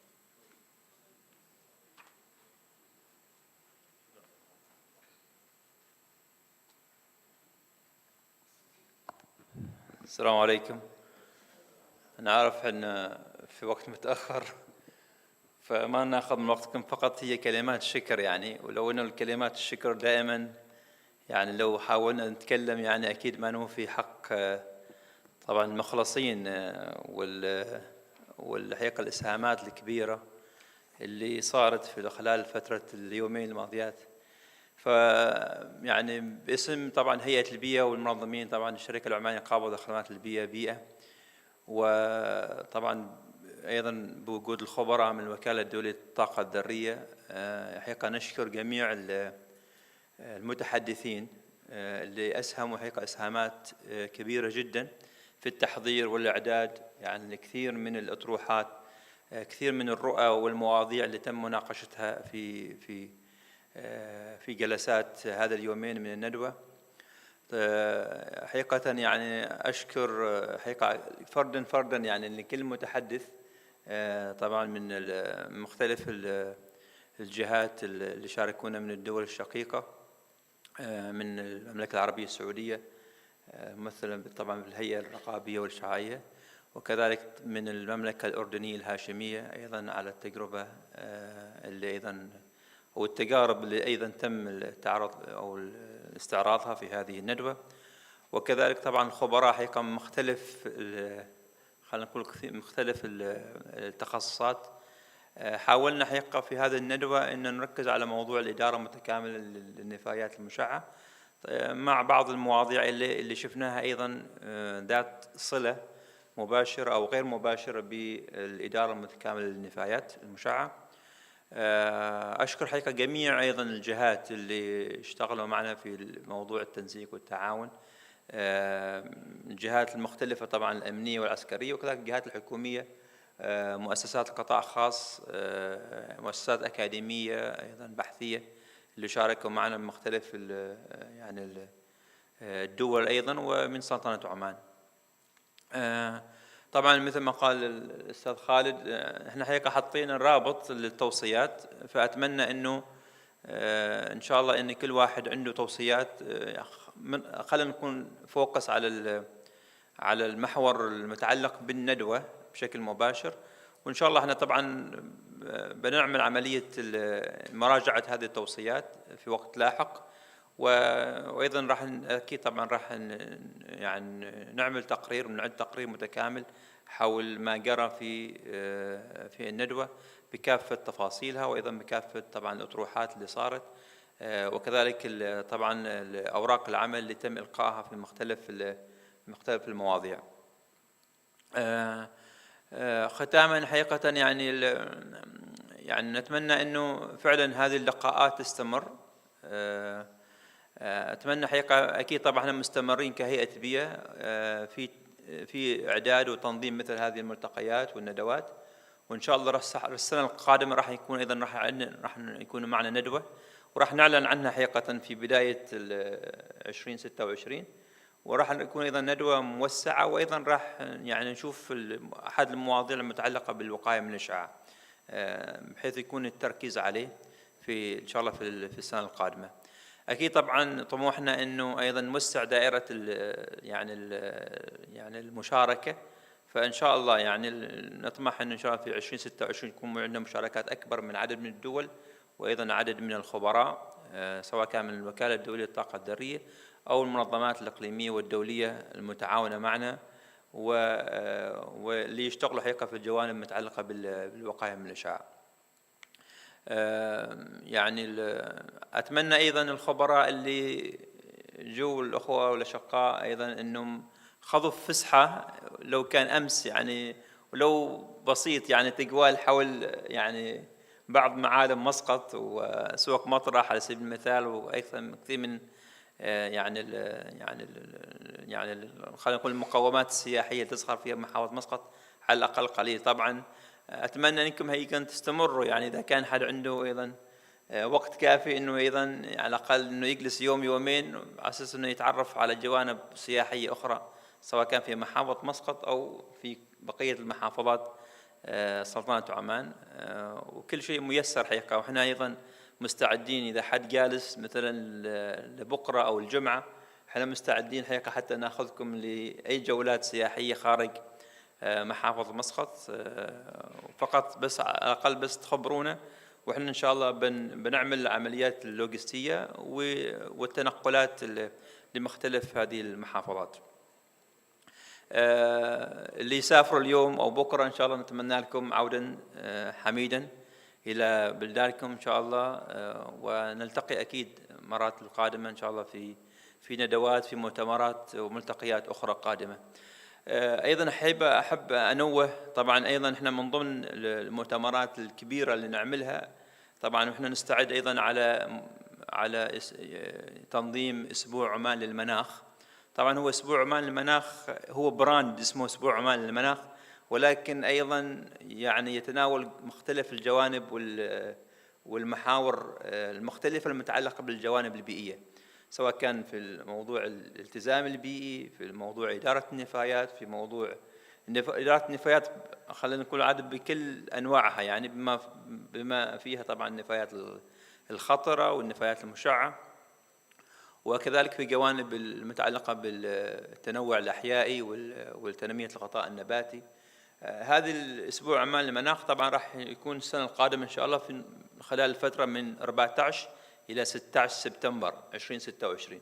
فندعو الجميع حقيقة، ومن جانبكم أيضا يمكن هذا تنقلوها أيضا إلى جهاتكم، ونرحب أيضا بأي أفكار، حتى يمكن ننظم من خلال أسبوع عمان المناخ ورشة عمل أو جلسة حوارية يتعلق بمواضيع الإشعاع، بما أن احنا نتناقش اليوم على موضوع الإشعاع، يعني أتمنى أنه يكون أيضا في طروحات طبعا احنا جالسين نحضر لها الحين، ولكن من جانبكم يعني إذا كان عندكم أي يعني توصيات يعني لعقد ورشة متخصصة، احنا على استعداد حقيقة للتعاون معكم في الإعداد والتنظيم لورشة متخصصة راح تكون من ضمن فعاليات أسبوع عمان للمناخ خلال الفترة مثل ما ذكرت في 2026.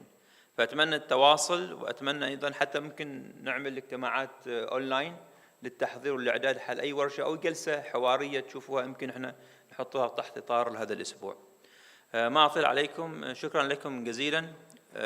أشكر حقيقة أيضا الوكالة الدولية للطاقة الذرية على تعاونهم، مكتب التقنية النووية السلمية ووزارة الخارجية أيضا على حقيقة على التسهيلات الكثيرة اللي عملتها الوكالة الدولية للطاقة الذرية، وأيضا يعني استقطابهم من جميع الخبراء اللي شفتوهم واستعرضوا كثير من تجاربهم خبراتهم في هذا الجانب.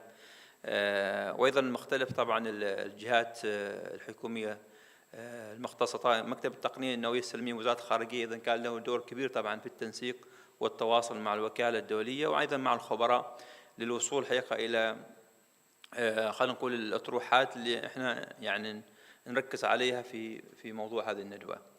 كذلك حقيقة أشكر الأخوة الأعزاء في الشركة العمانية القابضة لخدمات البيئة حقيقة على تعاونهم وعلى أيضا إسهاماتهم وعلى أيضا الإعداد والتنظيم وكثير من الاجتماعات. طبعا احنا جالسين نحضر على هذه الندوة من سنة حقيقة، وكان في اجتماعات كثيرة، حتى كان في طروحات بالنسبة طبعا المواضيع لحد ما وصلنا إلى هذا الموضوع، وأيضا البرنامج اللي وضعناه خلال يومين. فلهم منا كل التقدير والشكر، وأيضا إن شاء الله على تعاون مستمر إن شاء الله في السنوات القادمة. كذلك أخص بالشكر أيضا شركة CC Energy Development أيضا على حقيقة على السبونسرز اللي قدمته في خصوص أيضا تنظيم هذه الندوة، ومطلعين أيضا إلى حقيقة أيضا إسهامات القطاع الخاص إن شاء الله في الندوات والملتقيات القادمة إن شاء الله. كل التوفيق والنجاح إن شاء الله. أتمنى إنه وفقنا في تنظيم هذه الندوة لمدة يومين، ونتطلع حقيقة إلى أي مقترحات سواء حتى في الأمور اللوجستية، إذا أي قصور أيضا صارت في أمور تنظيم الندوة احنا على استعداد طبعا أكيد في الأخذ فيها، وإن شاء الله لتطويرها في السنوات القادمة. لكم منا كل التوفيق والنجاح، وعودا حميدا حقيقة للأخوة الأشقاء أيضا إلى بلدانهم، وأتمنى إن شاء الله نشوفكم في أسبوع عمان المناخ في العام القادم، وكل عام وأنتم بخير بمناسبة طبعا العام الميلادي الجديد إن شاء الله. باقي لنا فقط أسبوع واحد، فإن شاء الله نتمنى يكون عام حافل أيضا بكثير من الإنجازات. والسلام عليكم ورحمة الله وبركاته.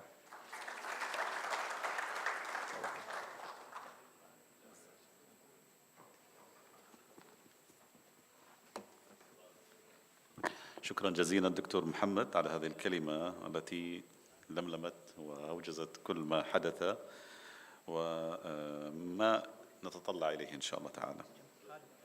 الآن مجموعة من الشهادات للمتحدثين لهذا اليوم. الدكتور وائل بن علي الخولي، كل التحيات.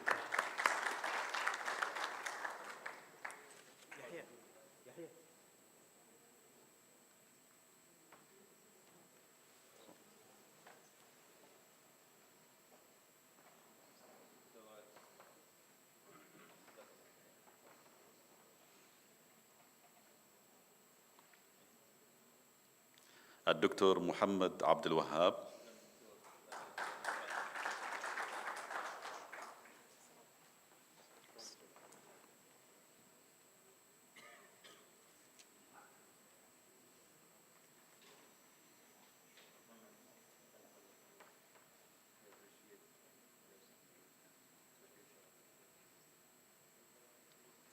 الفاضل أحمد عصام أحمد عبد الرحمن،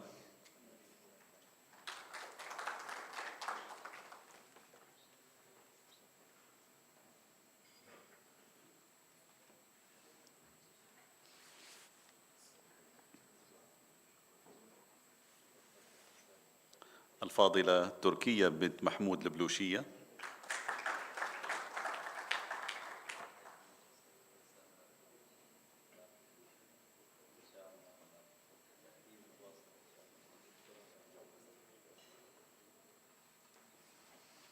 الفاضلة نورة بنت محمد المخمرية،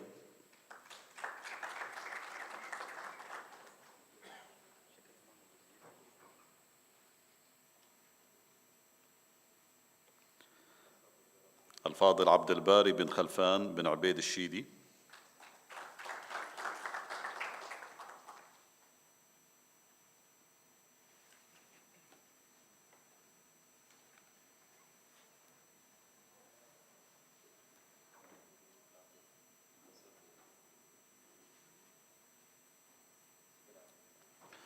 والشكر موصول للجميع. شكرا جزيلا لكم.